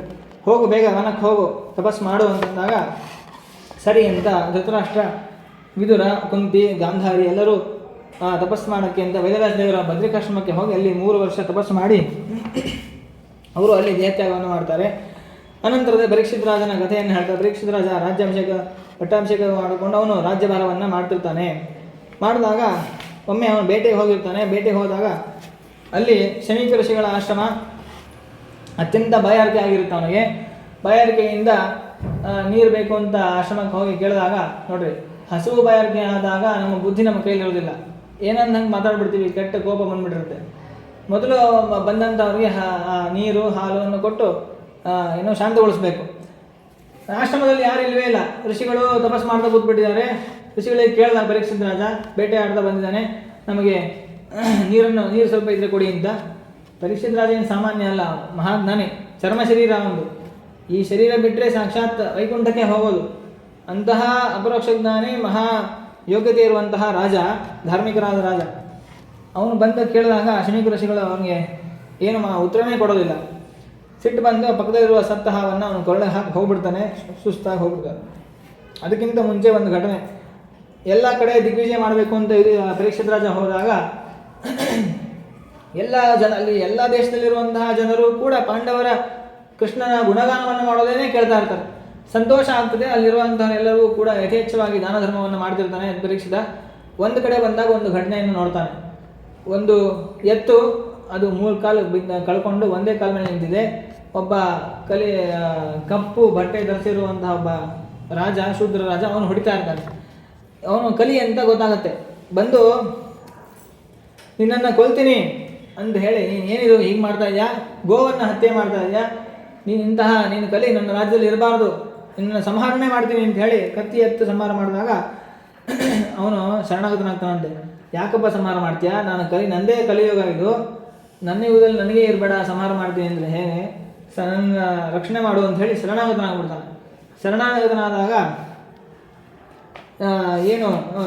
ಶರಣಾಗತನಾದವನಿಗೆ ನಾಶ ಹೊಡಿಬಾರ್ದು, ಸಂಹಾರ ಮಾಡಬಾರ್ದು ಅಂತ ಹೇಳಿ ಶಾಸ್ತ್ರ ಇರೋದ್ರಿಂದ ಸರಿ ಆಯಿತು, ನನ್ನಿಂದ ಭಯ ನಿನಗಿಲ್ಲ, ಆದರೆ ನೀನು ಇರೋ ಹಾಗಿಲ್ಲ, ನೀನು ದೂರ ದೇಶಕ್ಕೆ ಹೋಗ್ಬಿಡು, ಕೆಲವೊಂದು ಸ್ಥಾನವನ್ನು ಅಷ್ಟೇ ಕೊಡ್ತೀನಿ, ಅಲ್ಲಿ ಮಾತ್ರ ಇರಬೇಕು ನೀನು ಅಂತ. ದ್ಯೂತ, ಸ್ತ್ರೀ, ಪಾನ, ಕಲಹ, ಈ 4 ಸ್ಥಾನದಲ್ಲಿ, ದ್ಯೂತ ಅಂದರೆ ಜೂಜಾಟ, ಕಲಹ ಜಗಳ ಆಡುವಂಥ, ಎಲ್ಲೆಲ್ಲಿ ಜಗಳ ಆಡ್ತಿರ್ತಾರೋ ಅಲ್ಲಿರಬೇಕು, ಮತ್ತು ಸೆರೆ ಕೊಡುವಂತಹ ಸ್ಥಳ, ಮತ್ತು ದುಷ್ಟ ಸ್ತ್ರೀಯರು, ವೇಶ್ಯಾ ಸ್ತ್ರೀಯರು, ಅಲ್ಲಿ ಅಷ್ಟೇ ನೀನಿರಬೇಕು, ಬೇರೆ ಕಡೆ ಎಲ್ಲೂ ಬರಬಾರ್ದು ಅಂತ. ಇದೆಲ್ಲ ನಂದೇ ಸ್ಥಾನ, ನೀನು ಕೊಡೋದೇನು ಅಂತ ಕೇಳಿದಾಗ, ಇನ್ನೊಂದು ಸ್ಥಾನ ಕೊಡು ಅಂತಂದಾಗ ಸರಿ ಆಯಿತು ಬಂಗಾರವನ್ನು ಕೊಡ್ತೀನಿ ಅಂತಂದಾಗ ಆ ಸುವರ್ಣವನ್ನು ಕೊಟ್ಟಾಗ ಎಲ್ಲ ಸುವರ್ಣದಲ್ಲಿ ಸೇರ್ಕೊಂಡ್ಬಿಡ್ತಾನೆ. ಆಮೇಲೆ ಪರೀಕ್ಷಿತ್ ರಾಜ ಅರಣ್ಯಕ್ಕೆ ಹೋಗಿ ಅಲ್ಲಿ ಶಮೀಕ ಋಷಿಗಳ ಮೇಲೆ ಸತ್ತ ಹಾವನ್ನು ಹಾಕಿ ವಾಪಸ್ ಹೋಗ್ತಾನೆ. ಆವಾಗ ತನ್ನ ಶಮೀಕ ಋಷಿಗಳ ಸಣ್ಣ ಮಗ ಶೃಂಗಿ ಅವನು ಆಟಾಡ್ತಿರ್ಬೇಕಾದ್ರೆ ಅವನ ಗೆಳೆಯ ಬಂದು ಹೇಳ್ತಾನೆ, ನೋಡಪ್ಪ ನಿಮ್ಮ ಅಪ್ಪನ ಮೇಲೆ ಯಾರೋ ಸತ್ತ ಹಾವು ಹಾಕ್ಬಿಟ್ಟಿದ್ದಾರೆ ಅಂತ. ಹೌದಾ ಅಂತ ಹೇಳಿ ಜೋರ ಹತ್ರ ಬಂದು ನೋಡಿದಾಗ ತಮ್ಮ ತಂದೆಯ ಕೊಳ್ಳಲ್ಲಿ ಸತ್ತ ಹಾವು ಹಾಕ್ಬಿಟ್ಟಿದ್ದಾರೆ. ಜೋರಾಗಿ ಆಳಕ್ಕೆ ಶುರು ಮಾಡಿಬಿಡ್ತಾನೆ. 7 ವರ್ಷದ ಬಾಲಕ. ಆವಾಗ ನನ್ನ ಉಪನಯನ ಆಗಿ ಸ್ವಲ್ಪ ದಿವಸ ಆಗಿರುತ್ತೆ. ಗಾಯತ್ರಿ ಮಂತ್ರದ ಜಪದ ಸಿದ್ಧಿಯನ್ನು ಪಡ್ಕೊಂಡ್ಬಿಡ್ತಾನೆ ಸಣ್ಣ ವಯಸ್ಸಲ್ಲೇ ಅವನು. ಸಿಟ್ಟು ಬಂದು ಯಾರು ನನ್ನ ತಂದೆಯ ಕೊಳ್ಳಿಗೆ ಈ ಸಪ್ತಾಹವನ್ನು ಹಾಕಿದಾರೋ ಅವನು ಪರೀಕ್ಷಿತ, ಅವನು 7 ದಿವಸದಲ್ಲಿ ತಕ್ಷಕ ಕಚ್ಚಿ ಸಾಯಲಿ, ಸರ್ಪದೃಷ್ಟೋ ಮರಿಯೇತ ಅಂತ ಹೇಳಿ ಶಾಪವನ್ನು ಕೊಟ್ಟರಲ್ಲ, ಹಾಗೆ ತಕ್ಷಕ ಕಚ್ಚಿ ಸಾಯಲಿ ಅಂತ ಶಾಪ ಕೊಡ್ತಾನೆ. ಸರಿ ಅಂತ ಅವರು ಅಸಂಪರ್ನಾಥ ಸಮಾಧಿಗೆ ಹೋಗಿರ್ತಾರೆ ಋಷಿಗಳು. ಅಸಂಪರ್ನಾಥ ಸಮಾಧಿಯಿಂದ ಎದ್ದ ಮೇಲೆ ಅವ್ರಿಗೆ ಅದರ ಬಗ್ಗೆ ಹೇಳಬೇಕಂದ್ರೆ ಬಹಳ ಇದೆ, ಈಗ ಬೇಡ. ಹಾವನ್ನು ನೋಡ್ತಾರೆ, ಸಹಜವಾಗಿ ಹೆಸಿತಾರೆ. ಆವಾಗ ಯಾಕಪ್ಪ ಆಡ್ತಾನೆ ಅಂತ ಕೇಳ್ತಾರೆ ಮಗನಿಗೆ. ಇಲ್ಲ, ಪರೀಕ್ಷಿತ ರಾಜ ಬಂದಿದ್ದಂತೆ, ಅವನು ನಿಮ್ಮ ಕೊಳ್ಳಗೆ ಸತ್ತ ಹಾಕ್ಬಿಟ್ಟಿದ್ದ, ಇದನ್ನ ಶಾಪ ಕೊಟ್ಬಿಟ್ಟೆ. ಏನು ಶಾಪ ಕೊಟ್ಟೆ? 7 ದಿವಸದಲ್ಲಿ ತಕ್ಷಕ ಕಚ್ಚಿ ಸಾಯಿಲಿ ಏನು ಶಾಪ ಕೊಟ್ಟೆ? ಅಯ್ಯೋ, ಎಂಥ ಕೆಲಸ ಮಾಡಿದೆಪ್ಪ. ಅವಿವೇಕ ಬುದ್ಧಿ, ನಿನ್ನ ಬುದ್ಧಿ ಎಷ್ಟು ದುಷ್ಟವಾದ ಬುದ್ಧಿ ನಿಂದು, ಅಲ್ಪ ಬುದ್ಧಿ ನಿಂದು. ಹೀಗೆ ಮಾಡಬಾರ್ದಾಗಿತ್ತು ನೀನು. ಅಂತಹ ಉತ್ತಮನಾದಂತಹ ರಾಜ, ಧಾರ್ಮಿಕನಾದಂತಹ ರಾಜ ನಮಗೆ ರಕ್ಷಣೆ ಮಾಡಲಿಕ್ಕಿದ್ದಾಗ ಈಗ ನೀನು ಅವನು ಸಾಯಿಸಿಬಿಟ್ರೆ ಲೋಕದ ರಕ್ಷಣೆಯನ್ನು ಯಾರು ಮಾಡ್ತಾರೆ? ಲೋಕದಲ್ಲಿ ಅರಾಜಕತೆ ಆಗಿಬಿಡುತ್ತೆ. ಕಳ್ಳರು, ದರೋಡೆಕಾರರು ಎಲ್ಲರೂ ಬಂದು ಪ್ರಜೆಗಳಿಗೆ ಹಿಂಸೆಯನ್ನು ಮಾಡ್ತಾರೆ. ನಮ್ಮಂತಹವರು ತಪಸ್ವಿಗಳು ತಪಸ್ಸನ್ನು ಹೇಗೆ ಮಾಡ್ಲಿಕ್ಕೆ ಸಾಧ್ಯ ನೆಮ್ಮದಿಯಿಂದ? ಆ ಧರ್ಮಿಷ್ಠನಾದ ರಾಜ ಇದ್ದಾನೆ ಅನ್ನೋ ಸಲುವಾಗಿ ನಾವು ಧರ್ಮಾಚರಣೆ ಮಾಡ್ಲಿಕ್ಕೆ ಸಾಧ್ಯ. ರಾಜನನ್ನೇ ಕೊಲ್ತಿಯಲ್ಲ ನೀನು, ಬುದ್ಧಿ ಇಲ್ಲ ನಿನಗೆ ಅಂತ ಹೇಳಿ ಬೈದಾಗ, ಸರಿ ಭಗವಂತನ ಸಂಕಲ್ಪ ಅಂತ ಹೇಳಿ ನೋಡ್ರಿ, ಶಾಪ ಕೊಟ್ಟಿದ್ದು ಶೃಂಗಿ, ಶಾಪವನ್ನು ತೆಗಿಲಿಕ್ಕೆ ಸಾಮರ್ಥ್ಯ ಇತ್ತು ಇವ್ರಿಗೆ, ಆದರೂ ತೆಗೆಯೋದಿಲ್ಲ ಶಾಪವನ್ನು. ಯಾಕೆಂದರೆ ಭಗವಂತನ ಸಂಕಲ್ಪ. ಅವರು ನೋಡ್ತಾರೆ, ಇವನ ಆಯುಷ್ಯಿದೆ, ಇಷ್ಟೇ ಇದೆ, ಇವನು ತಕ್ಷಕಚ್ಚಿ ಸಾಯಬೇಕು ಅಂತ ಭಗವಂತನ ಸಂಕಲ್ಪ ಇದೆ ಅಂತ ಅವರು ಜ್ಞಾನದೃಷ್ಟಿಯಲ್ಲಿ ನೋಡಿ, ಆಗಲಿ ಅವನಿಗೆ ವಿಷಯವನ್ನು ತಿಳಿಸ್ರಿ ಅಂತ ಹೇಳಿದಾಗ ಸರಿ ಅಂತ ಗೋರುಮುಖ ಅಂತ ಅವರ ಶಿಷ್ಯ ಅವನು ಹೋಗಿ ಪರೀಕ್ಷಿತ ರಾಜನಿಗೆ ವಿಷಯವನ್ನು ತಿಳಿಸ್ತಾನೆ. ತಿಳಿಸಿದಾಗ ಅವನು ಪರೀಕ್ಷಿತ ರಾಜ ಯಾವಾಗ ಅರಮನೆಗೆ ಬಂದು ನೀರನ್ನು ಕುಡಿತಾನೆ ಆವಾಗ ಅವನಿಗೆ ಬುದ್ಧಿಗೆ ಬರುತ್ತೆ, ತಲೆಗೆ ಬರುತ್ತೆ, ಅಯ್ಯೋ ನಾ ಹೀಗೆ ತಪ್ಪು ಮಾಡಬಾರ್ದಾಗಿತ್ತು, ದಹತ್ಕಲಂ ಬ್ರಹ್ಮಕುಲಾನಲೋಮೆ ಅಂತ ಹೇಳಿ ತನ್ನನ್ನು ತಾನು ಬೈಕೋತಾನೆ. ನಾನು ಇಂತಹ ಕೆಟ್ಟ ಕೆಲಸ ಮಾಡಬಾರ್ದಾಗಿತ್ತು, ಎಂಥ ಕೆಲಸ ಮಾಡಿದೆ. ಬ್ರಾಹ್ಮಣರು ಅವರು ಸಂಪ್ರದಾತ ಸಮಾಧಿಯಲ್ಲಿ ಇದ್ದರು, ಅಂಥವ್ರಿಗೆ ಸತ್ತ ಹಾವನ್ನು ಕೊಳ್ಳ ಹಾಕ್ಬಿಟ್ನಲ್ಲ, ನನ್ನಿಂದ ಮಹಾ ಅಪರಾಧ, ಈಗಲೇ ನನ್ನ ಕುಲವೆಲ್ಲ ನಾಶ ಆಗಿ ಹೋಗಲಿ ಅವರ ಶಾಪದಿಂದ ಅಂತ ಹೇಳಿ ಅವನು ಪರಿತಪಿಸ್ತಾ ಇರ್ತಾನೆ ಪಶ್ಚಾತ್ತಾಪದಿಂದ ಪರೀಕ್ಷಿತ ರಾಜ. ತಕ್ಷಣ ಗೌರವಮುಖ ಶಿಷ್ಯ ಬಂದು ಈ ರೀತಿ ಹೇಳ್ತಾನೆ, ನೀನು ನೋಡಪ್ಪ, ಶೃಂಗಿ ಶಾಪ ಕೊಟ್ಟಿದ್ದಾನೆ ನಿನಗೆ 7 ದಿವಸದಲ್ಲಿ ತಕ್ಷಕ ಕಚ್ಚಿ ಸಾಯಬೇಕು ಅಂತ ಹೇಳಿದಾಗ ತಕ್ಷಣ ಅವನಿಗೆ ಬಹಳ ಆನಂದ ಆಗುತ್ತೆ ಕೇಳಿ. ಹೌದಾ, ನನ್ನ ಪಾಪಕ್ಕೆ ಒಳ್ಳೆ ಪ್ರಾಯಶ್ಚಿತ್ತವನ್ನು ಮಾಡಿದ್ದಾರೆ, ಹೌದು ನನಗೆ ಆಗಿದ್ದು ಒಳ್ಳೆಯದಾಯಿತು ಅಂತ ಹೇಳಿ ತಕ್ಷಣ ಎಲ್ಲ ಸಂಘವನ್ನು ಬಿಟ್ಟು ಗಂಗಾ ನದಿಯ ತೀರದಲ್ಲಿ ಏಕದಾ ಧನುರ್ದಿನ ಮಹೀಪತಿ ತತ್ಕರ್ಮ ಗರ್ಹ್ಯಂ ವಿಚಿಂತೆಯನ್ ಆತ್ಮಕೃತಂ ಸುದುರ್ಮದಾನಃ ಅಹೋ ಮಯ ನೀಚಮ ಅನಾರ್ಯವತ್ಕೃತಂ ನಿರಾಗಸಿ ಬ್ರಾಹ್ಮಣಿ ಗೂಢತೇಜಸಿ. ಆಗ ಏನು ತಕ್ಷಣ ಎಲ್ಲವನ್ನು ತ್ಯಾಗ ಮಾಡಿ ಗಂಗಾ ನದಿಯ ತೀರದಲ್ಲಿ ಒಂದು ದೊಡ್ಡವಾದಂತಹ ಏಕಸ್ತಂಭವಾದ ಮಂಟಪವನ್ನು ನಿರ್ಮಾಣ ಮಾಡಿ ಪ್ರಾಗಪ್ರವೇಶಕ್ಕೆ ಅಂತ ಕೂತ್ಕೋತಾನೆ. ಪ್ರಾಗಪ್ರವೇಶಕ್ಕೆ ಕೂತ್ಕೊಂಡಾಗ ಅಲ್ಲಿ ಯಾರ್ಯಾರು ಬರ್ತಾರೆ ಅಂತಂದರೆ ಅತ್ರಿರ್ವಸಿಷ್ಠಶ್ಚ ಮನಶ್ಚರದ್ವಾನರಿಷ್ಟನೇಮೇ ಭೃಗುರಂಗಿರಾಶ್ಚ ಪರಾಶರೋ ಗಾಧಿಸುಧೋತ ರಾಮಃ ಉಚತ್ಯೈಂದ್ರ ಪ್ರಮದೀದ್ಮಬಾಹು ಮೇಧಾತಿರ್ದೇವಲ ಆಷ್ಟಿಶೇಣೋ ಭರದ್ವಾಜೋ ಮುದ್ಗಲ ಗೌತಮಶ್ಚ ಮೈತ್ರೇಯ ಔರ್ವಹರ್ಷಯ ಕುಂಭಯೋನಿಃ ದ್ವೈಪಾಯನೋ ಭಗವಾನ್ ನಾರದಶ್ಚ ಅನ್ಯೇ ಚ ದೇವರ್ಷಿ ಬ್ರಹ್ಮರ್ಷಿವರ್ಯಾಃ ರಾಜರ್ಷಿವರ್ಯಾ ಅರುಣಾದಯಶ್ಚ ನಾನಾ ಋಷೇ ಪ್ರವರಾನ್ ಸಮೇತಾನ್ ಅಭ್ಯರ್ಚ್ಯ ರಾಜ ಶಿರಸಾ ವಂದೇ. ಎಲ್ಲ ಇಷ್ಟೇ ಹೆಸರು ಹೇಳಿದ್ನಲ್ಲ, ಇವರ ಹೆಸರನ್ನು ಸ್ಮರಣೆ ಮಾಡಿದ್ರೆ ಸಾಕು ನಮ್ಮ ಪಾಪಗಳು ಹೋಗ್ತದೆ. ಅಂತಹ ಮಹಾ ತಪಸ್ವಿಗಳು ಋಷಿಗಳು ಬರ್ತಾರೆ. ಬಂದಾಗ ಅವ್ರನ್ನೆಲ್ಲ ಪ್ರತ್ಯೇಕವಾಗಿ ಅವ್ರಿಗೆ ನಮಸ್ಕಾರ ಮಾಡಿ ಪಾದಪೂಜೆಯನ್ನು ಮಾಡಿ ಹೇಗೆ ಬಂದರು ಇವರೆಲ್ಲ. ಇವನು ಪ್ರಾಯ ಪ್ರವೇಶಕ್ಕೆ ಕುಳಿತಿದ್ದು ಅವ್ರಿಗೇನು ಗೊತ್ತಿಲ್ಲ, ನೀನು ವಾಟ್ಸಪ್ಪಲ್ಲಿ ಮೆಸೇಜ್ ಕಳಿಸಿದ ಗ್ರೂಪಲ್ಲಿ ಬಂದ್ಬಿಡಿ ಎಲ್ಲರೂ ಅಂತ. ಏನಿಲ್ಲ, ಅವಾಗೆಲ್ಲ ಏನಿತ್ತು, ಏನಿರಲಿಲ್ಲ. ಮತ್ತು ಹೇಗೆ ಬಂದರು ಅಂದರೆ ಅವರೆಲ್ಲ ಬ್ರಹ್ಮಜ್ಞಾನಿಗಳು. ಭಗವಂತ ಒಳಗಡೆ ಪ್ರೇರಣೆ ಮಾಡ್ತಾನೆ, ಈ ರೀತಿ ಪರೀಕ್ಷಿತ ರಾಜ ಪ್ರವೇಶಕ್ಕೆ ಕೂತಿದ್ದಾನೆ, ನೀವೆಲ್ಲ ಹೋಗ್ರಿ ಅಂತ ಪ್ರೇರಣೆ ಮಾಡ್ತಾರೆ, ಬಂದ್ಬಿಡ್ತಾರೆ. ಬರಲಿಕ್ಕೆ ಅವ್ರೇನು ಹತ್ತಿರದಲ್ಲೇ ಇರೋದಿಲ್ಲ, ಎಲ್ಲೆಲ್ಲೋ ಬೇರೆ ಬೇರೆ ದೂರ ದೇಶದಲ್ಲಿ ಇರ್ತಿದ್ರು. ಹೇಗೆ ಬಂದರು? ಆಗಿನ ಕಾಲದ ವಿಮಾನವೂ ಇಲ್ಲ, ಯೋಗ ಶಕ್ತಿಯಿಂದ ಬರ್ತಾರೆ. ಅಷ್ಟಾಂಗ ಯೋಗ ಅವರ ಸಿದ್ಧಿ ಇರ್ತದೆ, ಯಾವಾಗ ಎಲ್ಲಿ ಬೇಕಾದರೂ ಹೋಗುವಂಥ ಸಾಮರ್ಥ್ಯ, ಅಪರೋಕ್ಷ ಸಾಮರ್ಥ್ಯ ಇರ್ತದೆ. ಆದ್ದರಿಂದ ತಕ್ಷಣ ಎಲ್ಲ ಬರ್ತಾರೆ. ಎಲ್ಲರಿಗೂ ನಮಸ್ಕಾರ ಮಾಡಿ ಪರೀಕ್ಷಿತ ರಾಜ ಪ್ರಶ್ನೆ ಮಾಡ್ತಾನೆ, ಸ್ವಾಮಿ, ಸಾಯುವಂತಹ ಪುರುಷ ಏನನ್ನ ಸ್ಮರಣೆ ಮಾಡಬೇಕು, ಏನು ಮಾಡಬೇಕು ಏನು ಮಾಡಬಾರ್ದು ಅವೆಲ್ಲವನ್ನು ತಿಳಿಸಿಕೊಡಿ ಅಂತ ಹೇಳಿ ಕೇಳಿದಾಗ ಅವರು ಆ ರಾಜನ ಪ್ರಶ್ನೆಯನ್ನು ಕೇಳ್ತಿರ್ಬೇಕಾದ್ರೆ ತತ್ರಾಭವದ್ ಭಗವಾನ್ ವ್ಯಾಸಪುತ್ರ ಯದೃಚ್ಛಯ ಗಾಮಟಮಾನೋನಪೇಕ್ಷ ಅಲಕ್ಷ್ಯಲಿಂಗೋ ನಿಜಲಾಭತುಷ್ಟ ಮೃತಶ್ಚ ಬಾಲೈರವಧೂತವೇಷ ತಂ ದ್ವ್ಯಷ್ಟವರ್ಷಂ ಸುಕುಮಾರಪಾದ ಕರೋರೂಪಾಫಂ ಕಪೋಲಗಾತ್ರಂ ಚಾರ್ವಾರುಣಾಕ್ಷೋನ್ನತುಲ್ಯಕರ್ಣಂ ಶುಭ್ರ್ವಾನನಂ ಕಂಬು ಸಮಾನ ಸಜಾತಕಂಠಂ. ನೋಡ್ರಿ, 16 ವರ್ಷದ ತರುಣ, ಒಳ್ಳೆ ಸ್ಫುರದ್ರೂಪಿ ಆದಂತಹ ಶುಕಾಚಾರ್ಯರು ಆವಾಗ ಬರ್ತಾರೆ. ತಮ್ಮ ದ್ವ್ಯಷ್ಟವರ್ಷಂ 16 ವರ್ಷ, ಅಪಿಚ್ಯ ಒಳ್ಳೆ ಸುಂದರವಾದಂತಹ ರೂಪ, ಆದರೆ ಮೈ ಮೇಲೆ ಯಾವ ಬಟ್ಟೆನೂ ಇಲ್ಲ, ದಿಗಂಬರರಾಗಿದ್ದಾರೆ. ಅಂಥವ್ರು ನೋಡಿ ಸ್ತ್ರೀಯರೆಲ್ಲ ಮೋಹಿತರಾಗ್ತಾ ಇದ್ದಾರೆ, ಹೆಂಗಿದೆ ಎಷ್ಟು ಸುಂದರರಾಗಿದ್ದಾರೆ ಅಂಥೇಳಿ. ಕೆಲವರು ಇವ್ರು ಯಾರೋ ಹುಚ್ಚ ಅಂತ ಹೇಳಿ ಅವ್ರ ಮೇಲೆ ಕಲ್ಲನ್ನು ಎಸೆಯೋದು, ಹೊಲಸನ್ನು ಎಸೆಯೋದು, ಉಗಿಯೋದೆಲ್ಲ ಮಾಡ್ತಿರ್ತಾರೆ. ಅವರು ಪರೀಕ್ಷಿತ್ ರಾಜನ ಒಂದು ಮಂಟಪಕ್ಕೆ ಬಂದಾಗ ಅಲ್ಲಿರುವಂಥ ಎಲ್ಲರೂ ಋಷಿಗಳು ತಕ್ಷಣ ಎದ್ದು ನಿಂತ್ಕೋತಾರೆ. ಅವರ ತೇಜಸ್ಸನ್ನು ನೋಡಿ, ಅದನ್ನು ನೋಡಿ ಅವರು ಬಂದಿರತಕ್ಕಂತಹ ಬಾಲಕರು ಸ್ತ್ರೀಯರೆಲ್ಲ ಓಡಿ ಹೋಗ್ಬಿಡ್ತಾರಂತೆ. ಅಂತಹ ತಪಸ್ವಿಗಳು ಶುಕಾಚಾರ್ಯರು ಅಂತ ಗೊತ್ತಿರೋದಿಲ್ಲ ಅವರಿಗೆ. ಅಂತಹ ಶುಕಾಚಾರ್ಯರು ಬಂದಾಗ ಅವರನ್ನು ಕೂರಿಸಿ ಪಾದಪೂಜೆಯನ್ನು ಮಾಡಿ ಅವರಿಗೆ ಅರ್ಘ್ಯಪಾದ್ಯಾದಿಗಳನ್ನು ಕೊಟ್ಟು ಪ್ರಶ್ನೆ ಮಾಡ್ತಾನೆ ರಾಜ. ಅಹೋ ಅದ್ಯ ವಯಂ ಬ್ರಹ್ಮನ್ ಸತ್ಸೇವ್ಯಾ ಶತ್ರುಬಂಧವ ಕೃಪೆಯ ಅತಿಥಿರೂಪೇಣ ಭವದ್ಭಿಸ್ತೀರ್ಥಕಾ ಕೃತಃ. ನೀವೆಲ್ಲ ಬಂದು ನನಗೆ ಅನುಗ್ರಹವನ್ನು ಮಾಡಿದ್ದೀರಿ. ನಿಮಗೆ ನಾನು ಪ್ರಶ್ನೆ ನೋಡ್ರಿ, ಬಂದ ಮೇಲೆ ಹರಟೆ ಇಲ್ಲೇ ಇಲ್ಲ, ಹೇಗಿದ್ದೀರಿ, ಚೆನ್ನಾಗಿದ್ದೀರಾ, ಮತ್ತು ಊರಲ್ಲೆಲ್ಲ ಮಳೆ ಬೆಳೆ ಹೇಗಿದೆ ಅಂತೆಲ್ಲ ಪ್ರಶ್ನೆ ಮಾಡಲಿಲ್ಲ.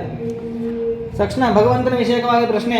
ಅತಃ ಪೃಚ್ಛಾಮಿ ಸಂಸಿದ್ಧಂ ಯೋಗಿನಾಂ ಪರಮಂ ಗುರುಂ ಪುರುಷಸ್ಯೇಹ ಯತ್ಕಾರ್ಯಂ ಮ್ರಿಯಮಾಣಸ್ಯ ಸರ್ವದಾ. ಮನುಷ್ಯ ಸಾಯಬೇಕಾದ್ರೆ ಏನನ್ನು ಮಾಡಬೇಕು, ಯತ್ ಶ್ರೋತವ್ಯಂ ಏನನ್ನು ಶ್ರವಣ ಮಾಡಬೇಕು, ಅಥವಾ ಜಪ್ಯಂ ಏನು ಜಪ ಮಾಡಬೇಕು, ಯತ್ ಕರ್ತವ್ಯಂ ಏನು ಕರ್ಮವನ್ನು ಮಾಡಬೇಕು, ಏನನ್ನು ಸ್ಮರಣೆ ಮಾಡಬೇಕು, ಏನನ್ನು ಭಜನೆ ಮಾಡಬೇಕು ಅದನ್ನು ಮಾತ್ರ ಹೇಳಿ. ಯದ್ವಾ ಏನು ಮಾಡಬಾರ್ದು ಅದನ್ನು ಹೇಳಿ. ನೂನಂ ಭಗವತೋ ಬ್ರಹ್ಮನ್ ಗೃಹೇಶು ಗೃಹಮೇಧಿನ ನ ಲಕ್ಷ್ಯತೆ ಹ್ಯವಸ್ಥಾನಂ ಅಪಿ ಗೋದೋಹನಂ ಕ್ವಚಿತ್. ಇವಂ ಅಭಾಶಿಷ್ಟ ಪೃಷ್ಟ ಸ ರಾಜ್ಞ ಶ್ಲಕ್ಷ್ಣೆಯಾಗಿರ ಪ್ರತ್ಯಭಾಷಿತ ಧರ್ಮಜ್ಞ ಭಗವಾನ್ ಬಾದರಾಯಣಿ. ಈ ರೀತಿಯಾಗಿ ಪ್ರಶ್ನೆಯನ್ನು ಮಾಡಿದಾಗ ಶುಕಾಚಾರ್ಯರು ಹೇಳ್ತಾರೆ, ವರಿಯಾನೇಷಿದೆ ಪ್ರಶ್ನ ಕೃತೋ ಲೋಕಹಿತಂ ನೃಪ ಆತ್ಮವಿತ್ ಸಮ್ಮತ ಪುಂಸಾಂ ಶ್ರೋತವ್ಯಾದಿಷು ಯಃ ಪರಃ ಅಂತ ಹೇಳಿ ಅವನ ಪ್ರಶ್ನೆಯನ್ನು ಮೊದಲಿಗೆ ಪ್ರಶಂಸೆ ಮಾಡಿ ಉತ್ತರವನ್ನು ಕೊಡಲಿಕ್ಕೆ ಶುರು ಮಾಡ್ತಾರೆ. ಆಗ ದ್ವಿತೀಯ ಸ್ಕಂದದಿಂದ ಆ ವಿಷಯವನ್ನು ವೇದವ್ಯಾಸ ದೇವರು ವಿಸ್ತಾರವಾಗಿ ನಿರೂಪಣೆಯನ್ನು ಮಾಡ್ತಾರೆ. ಅದನ್ನು ಮತ್ತೆ ನಾಳೆ ದಿವಸ ತಿಳ್ಕೊಳ್ಳಿಕ್ಕೆ ಪ್ರಯತ್ನ ಮಾಡೋಣ ಅಂತ ಹೇಳ್ತಾ, ಅಸ್ಮದ್ ಗುರುವಂತರದ ಸಮಸ್ತ ಗುರುವಂತರದ ಭಾರತೀಯ ನೌಕೆ ಪ್ರಣಾಂತರದ ಶ್ರೀಕೃಷ್ಣ ಹರೆಯ ನಮಃ.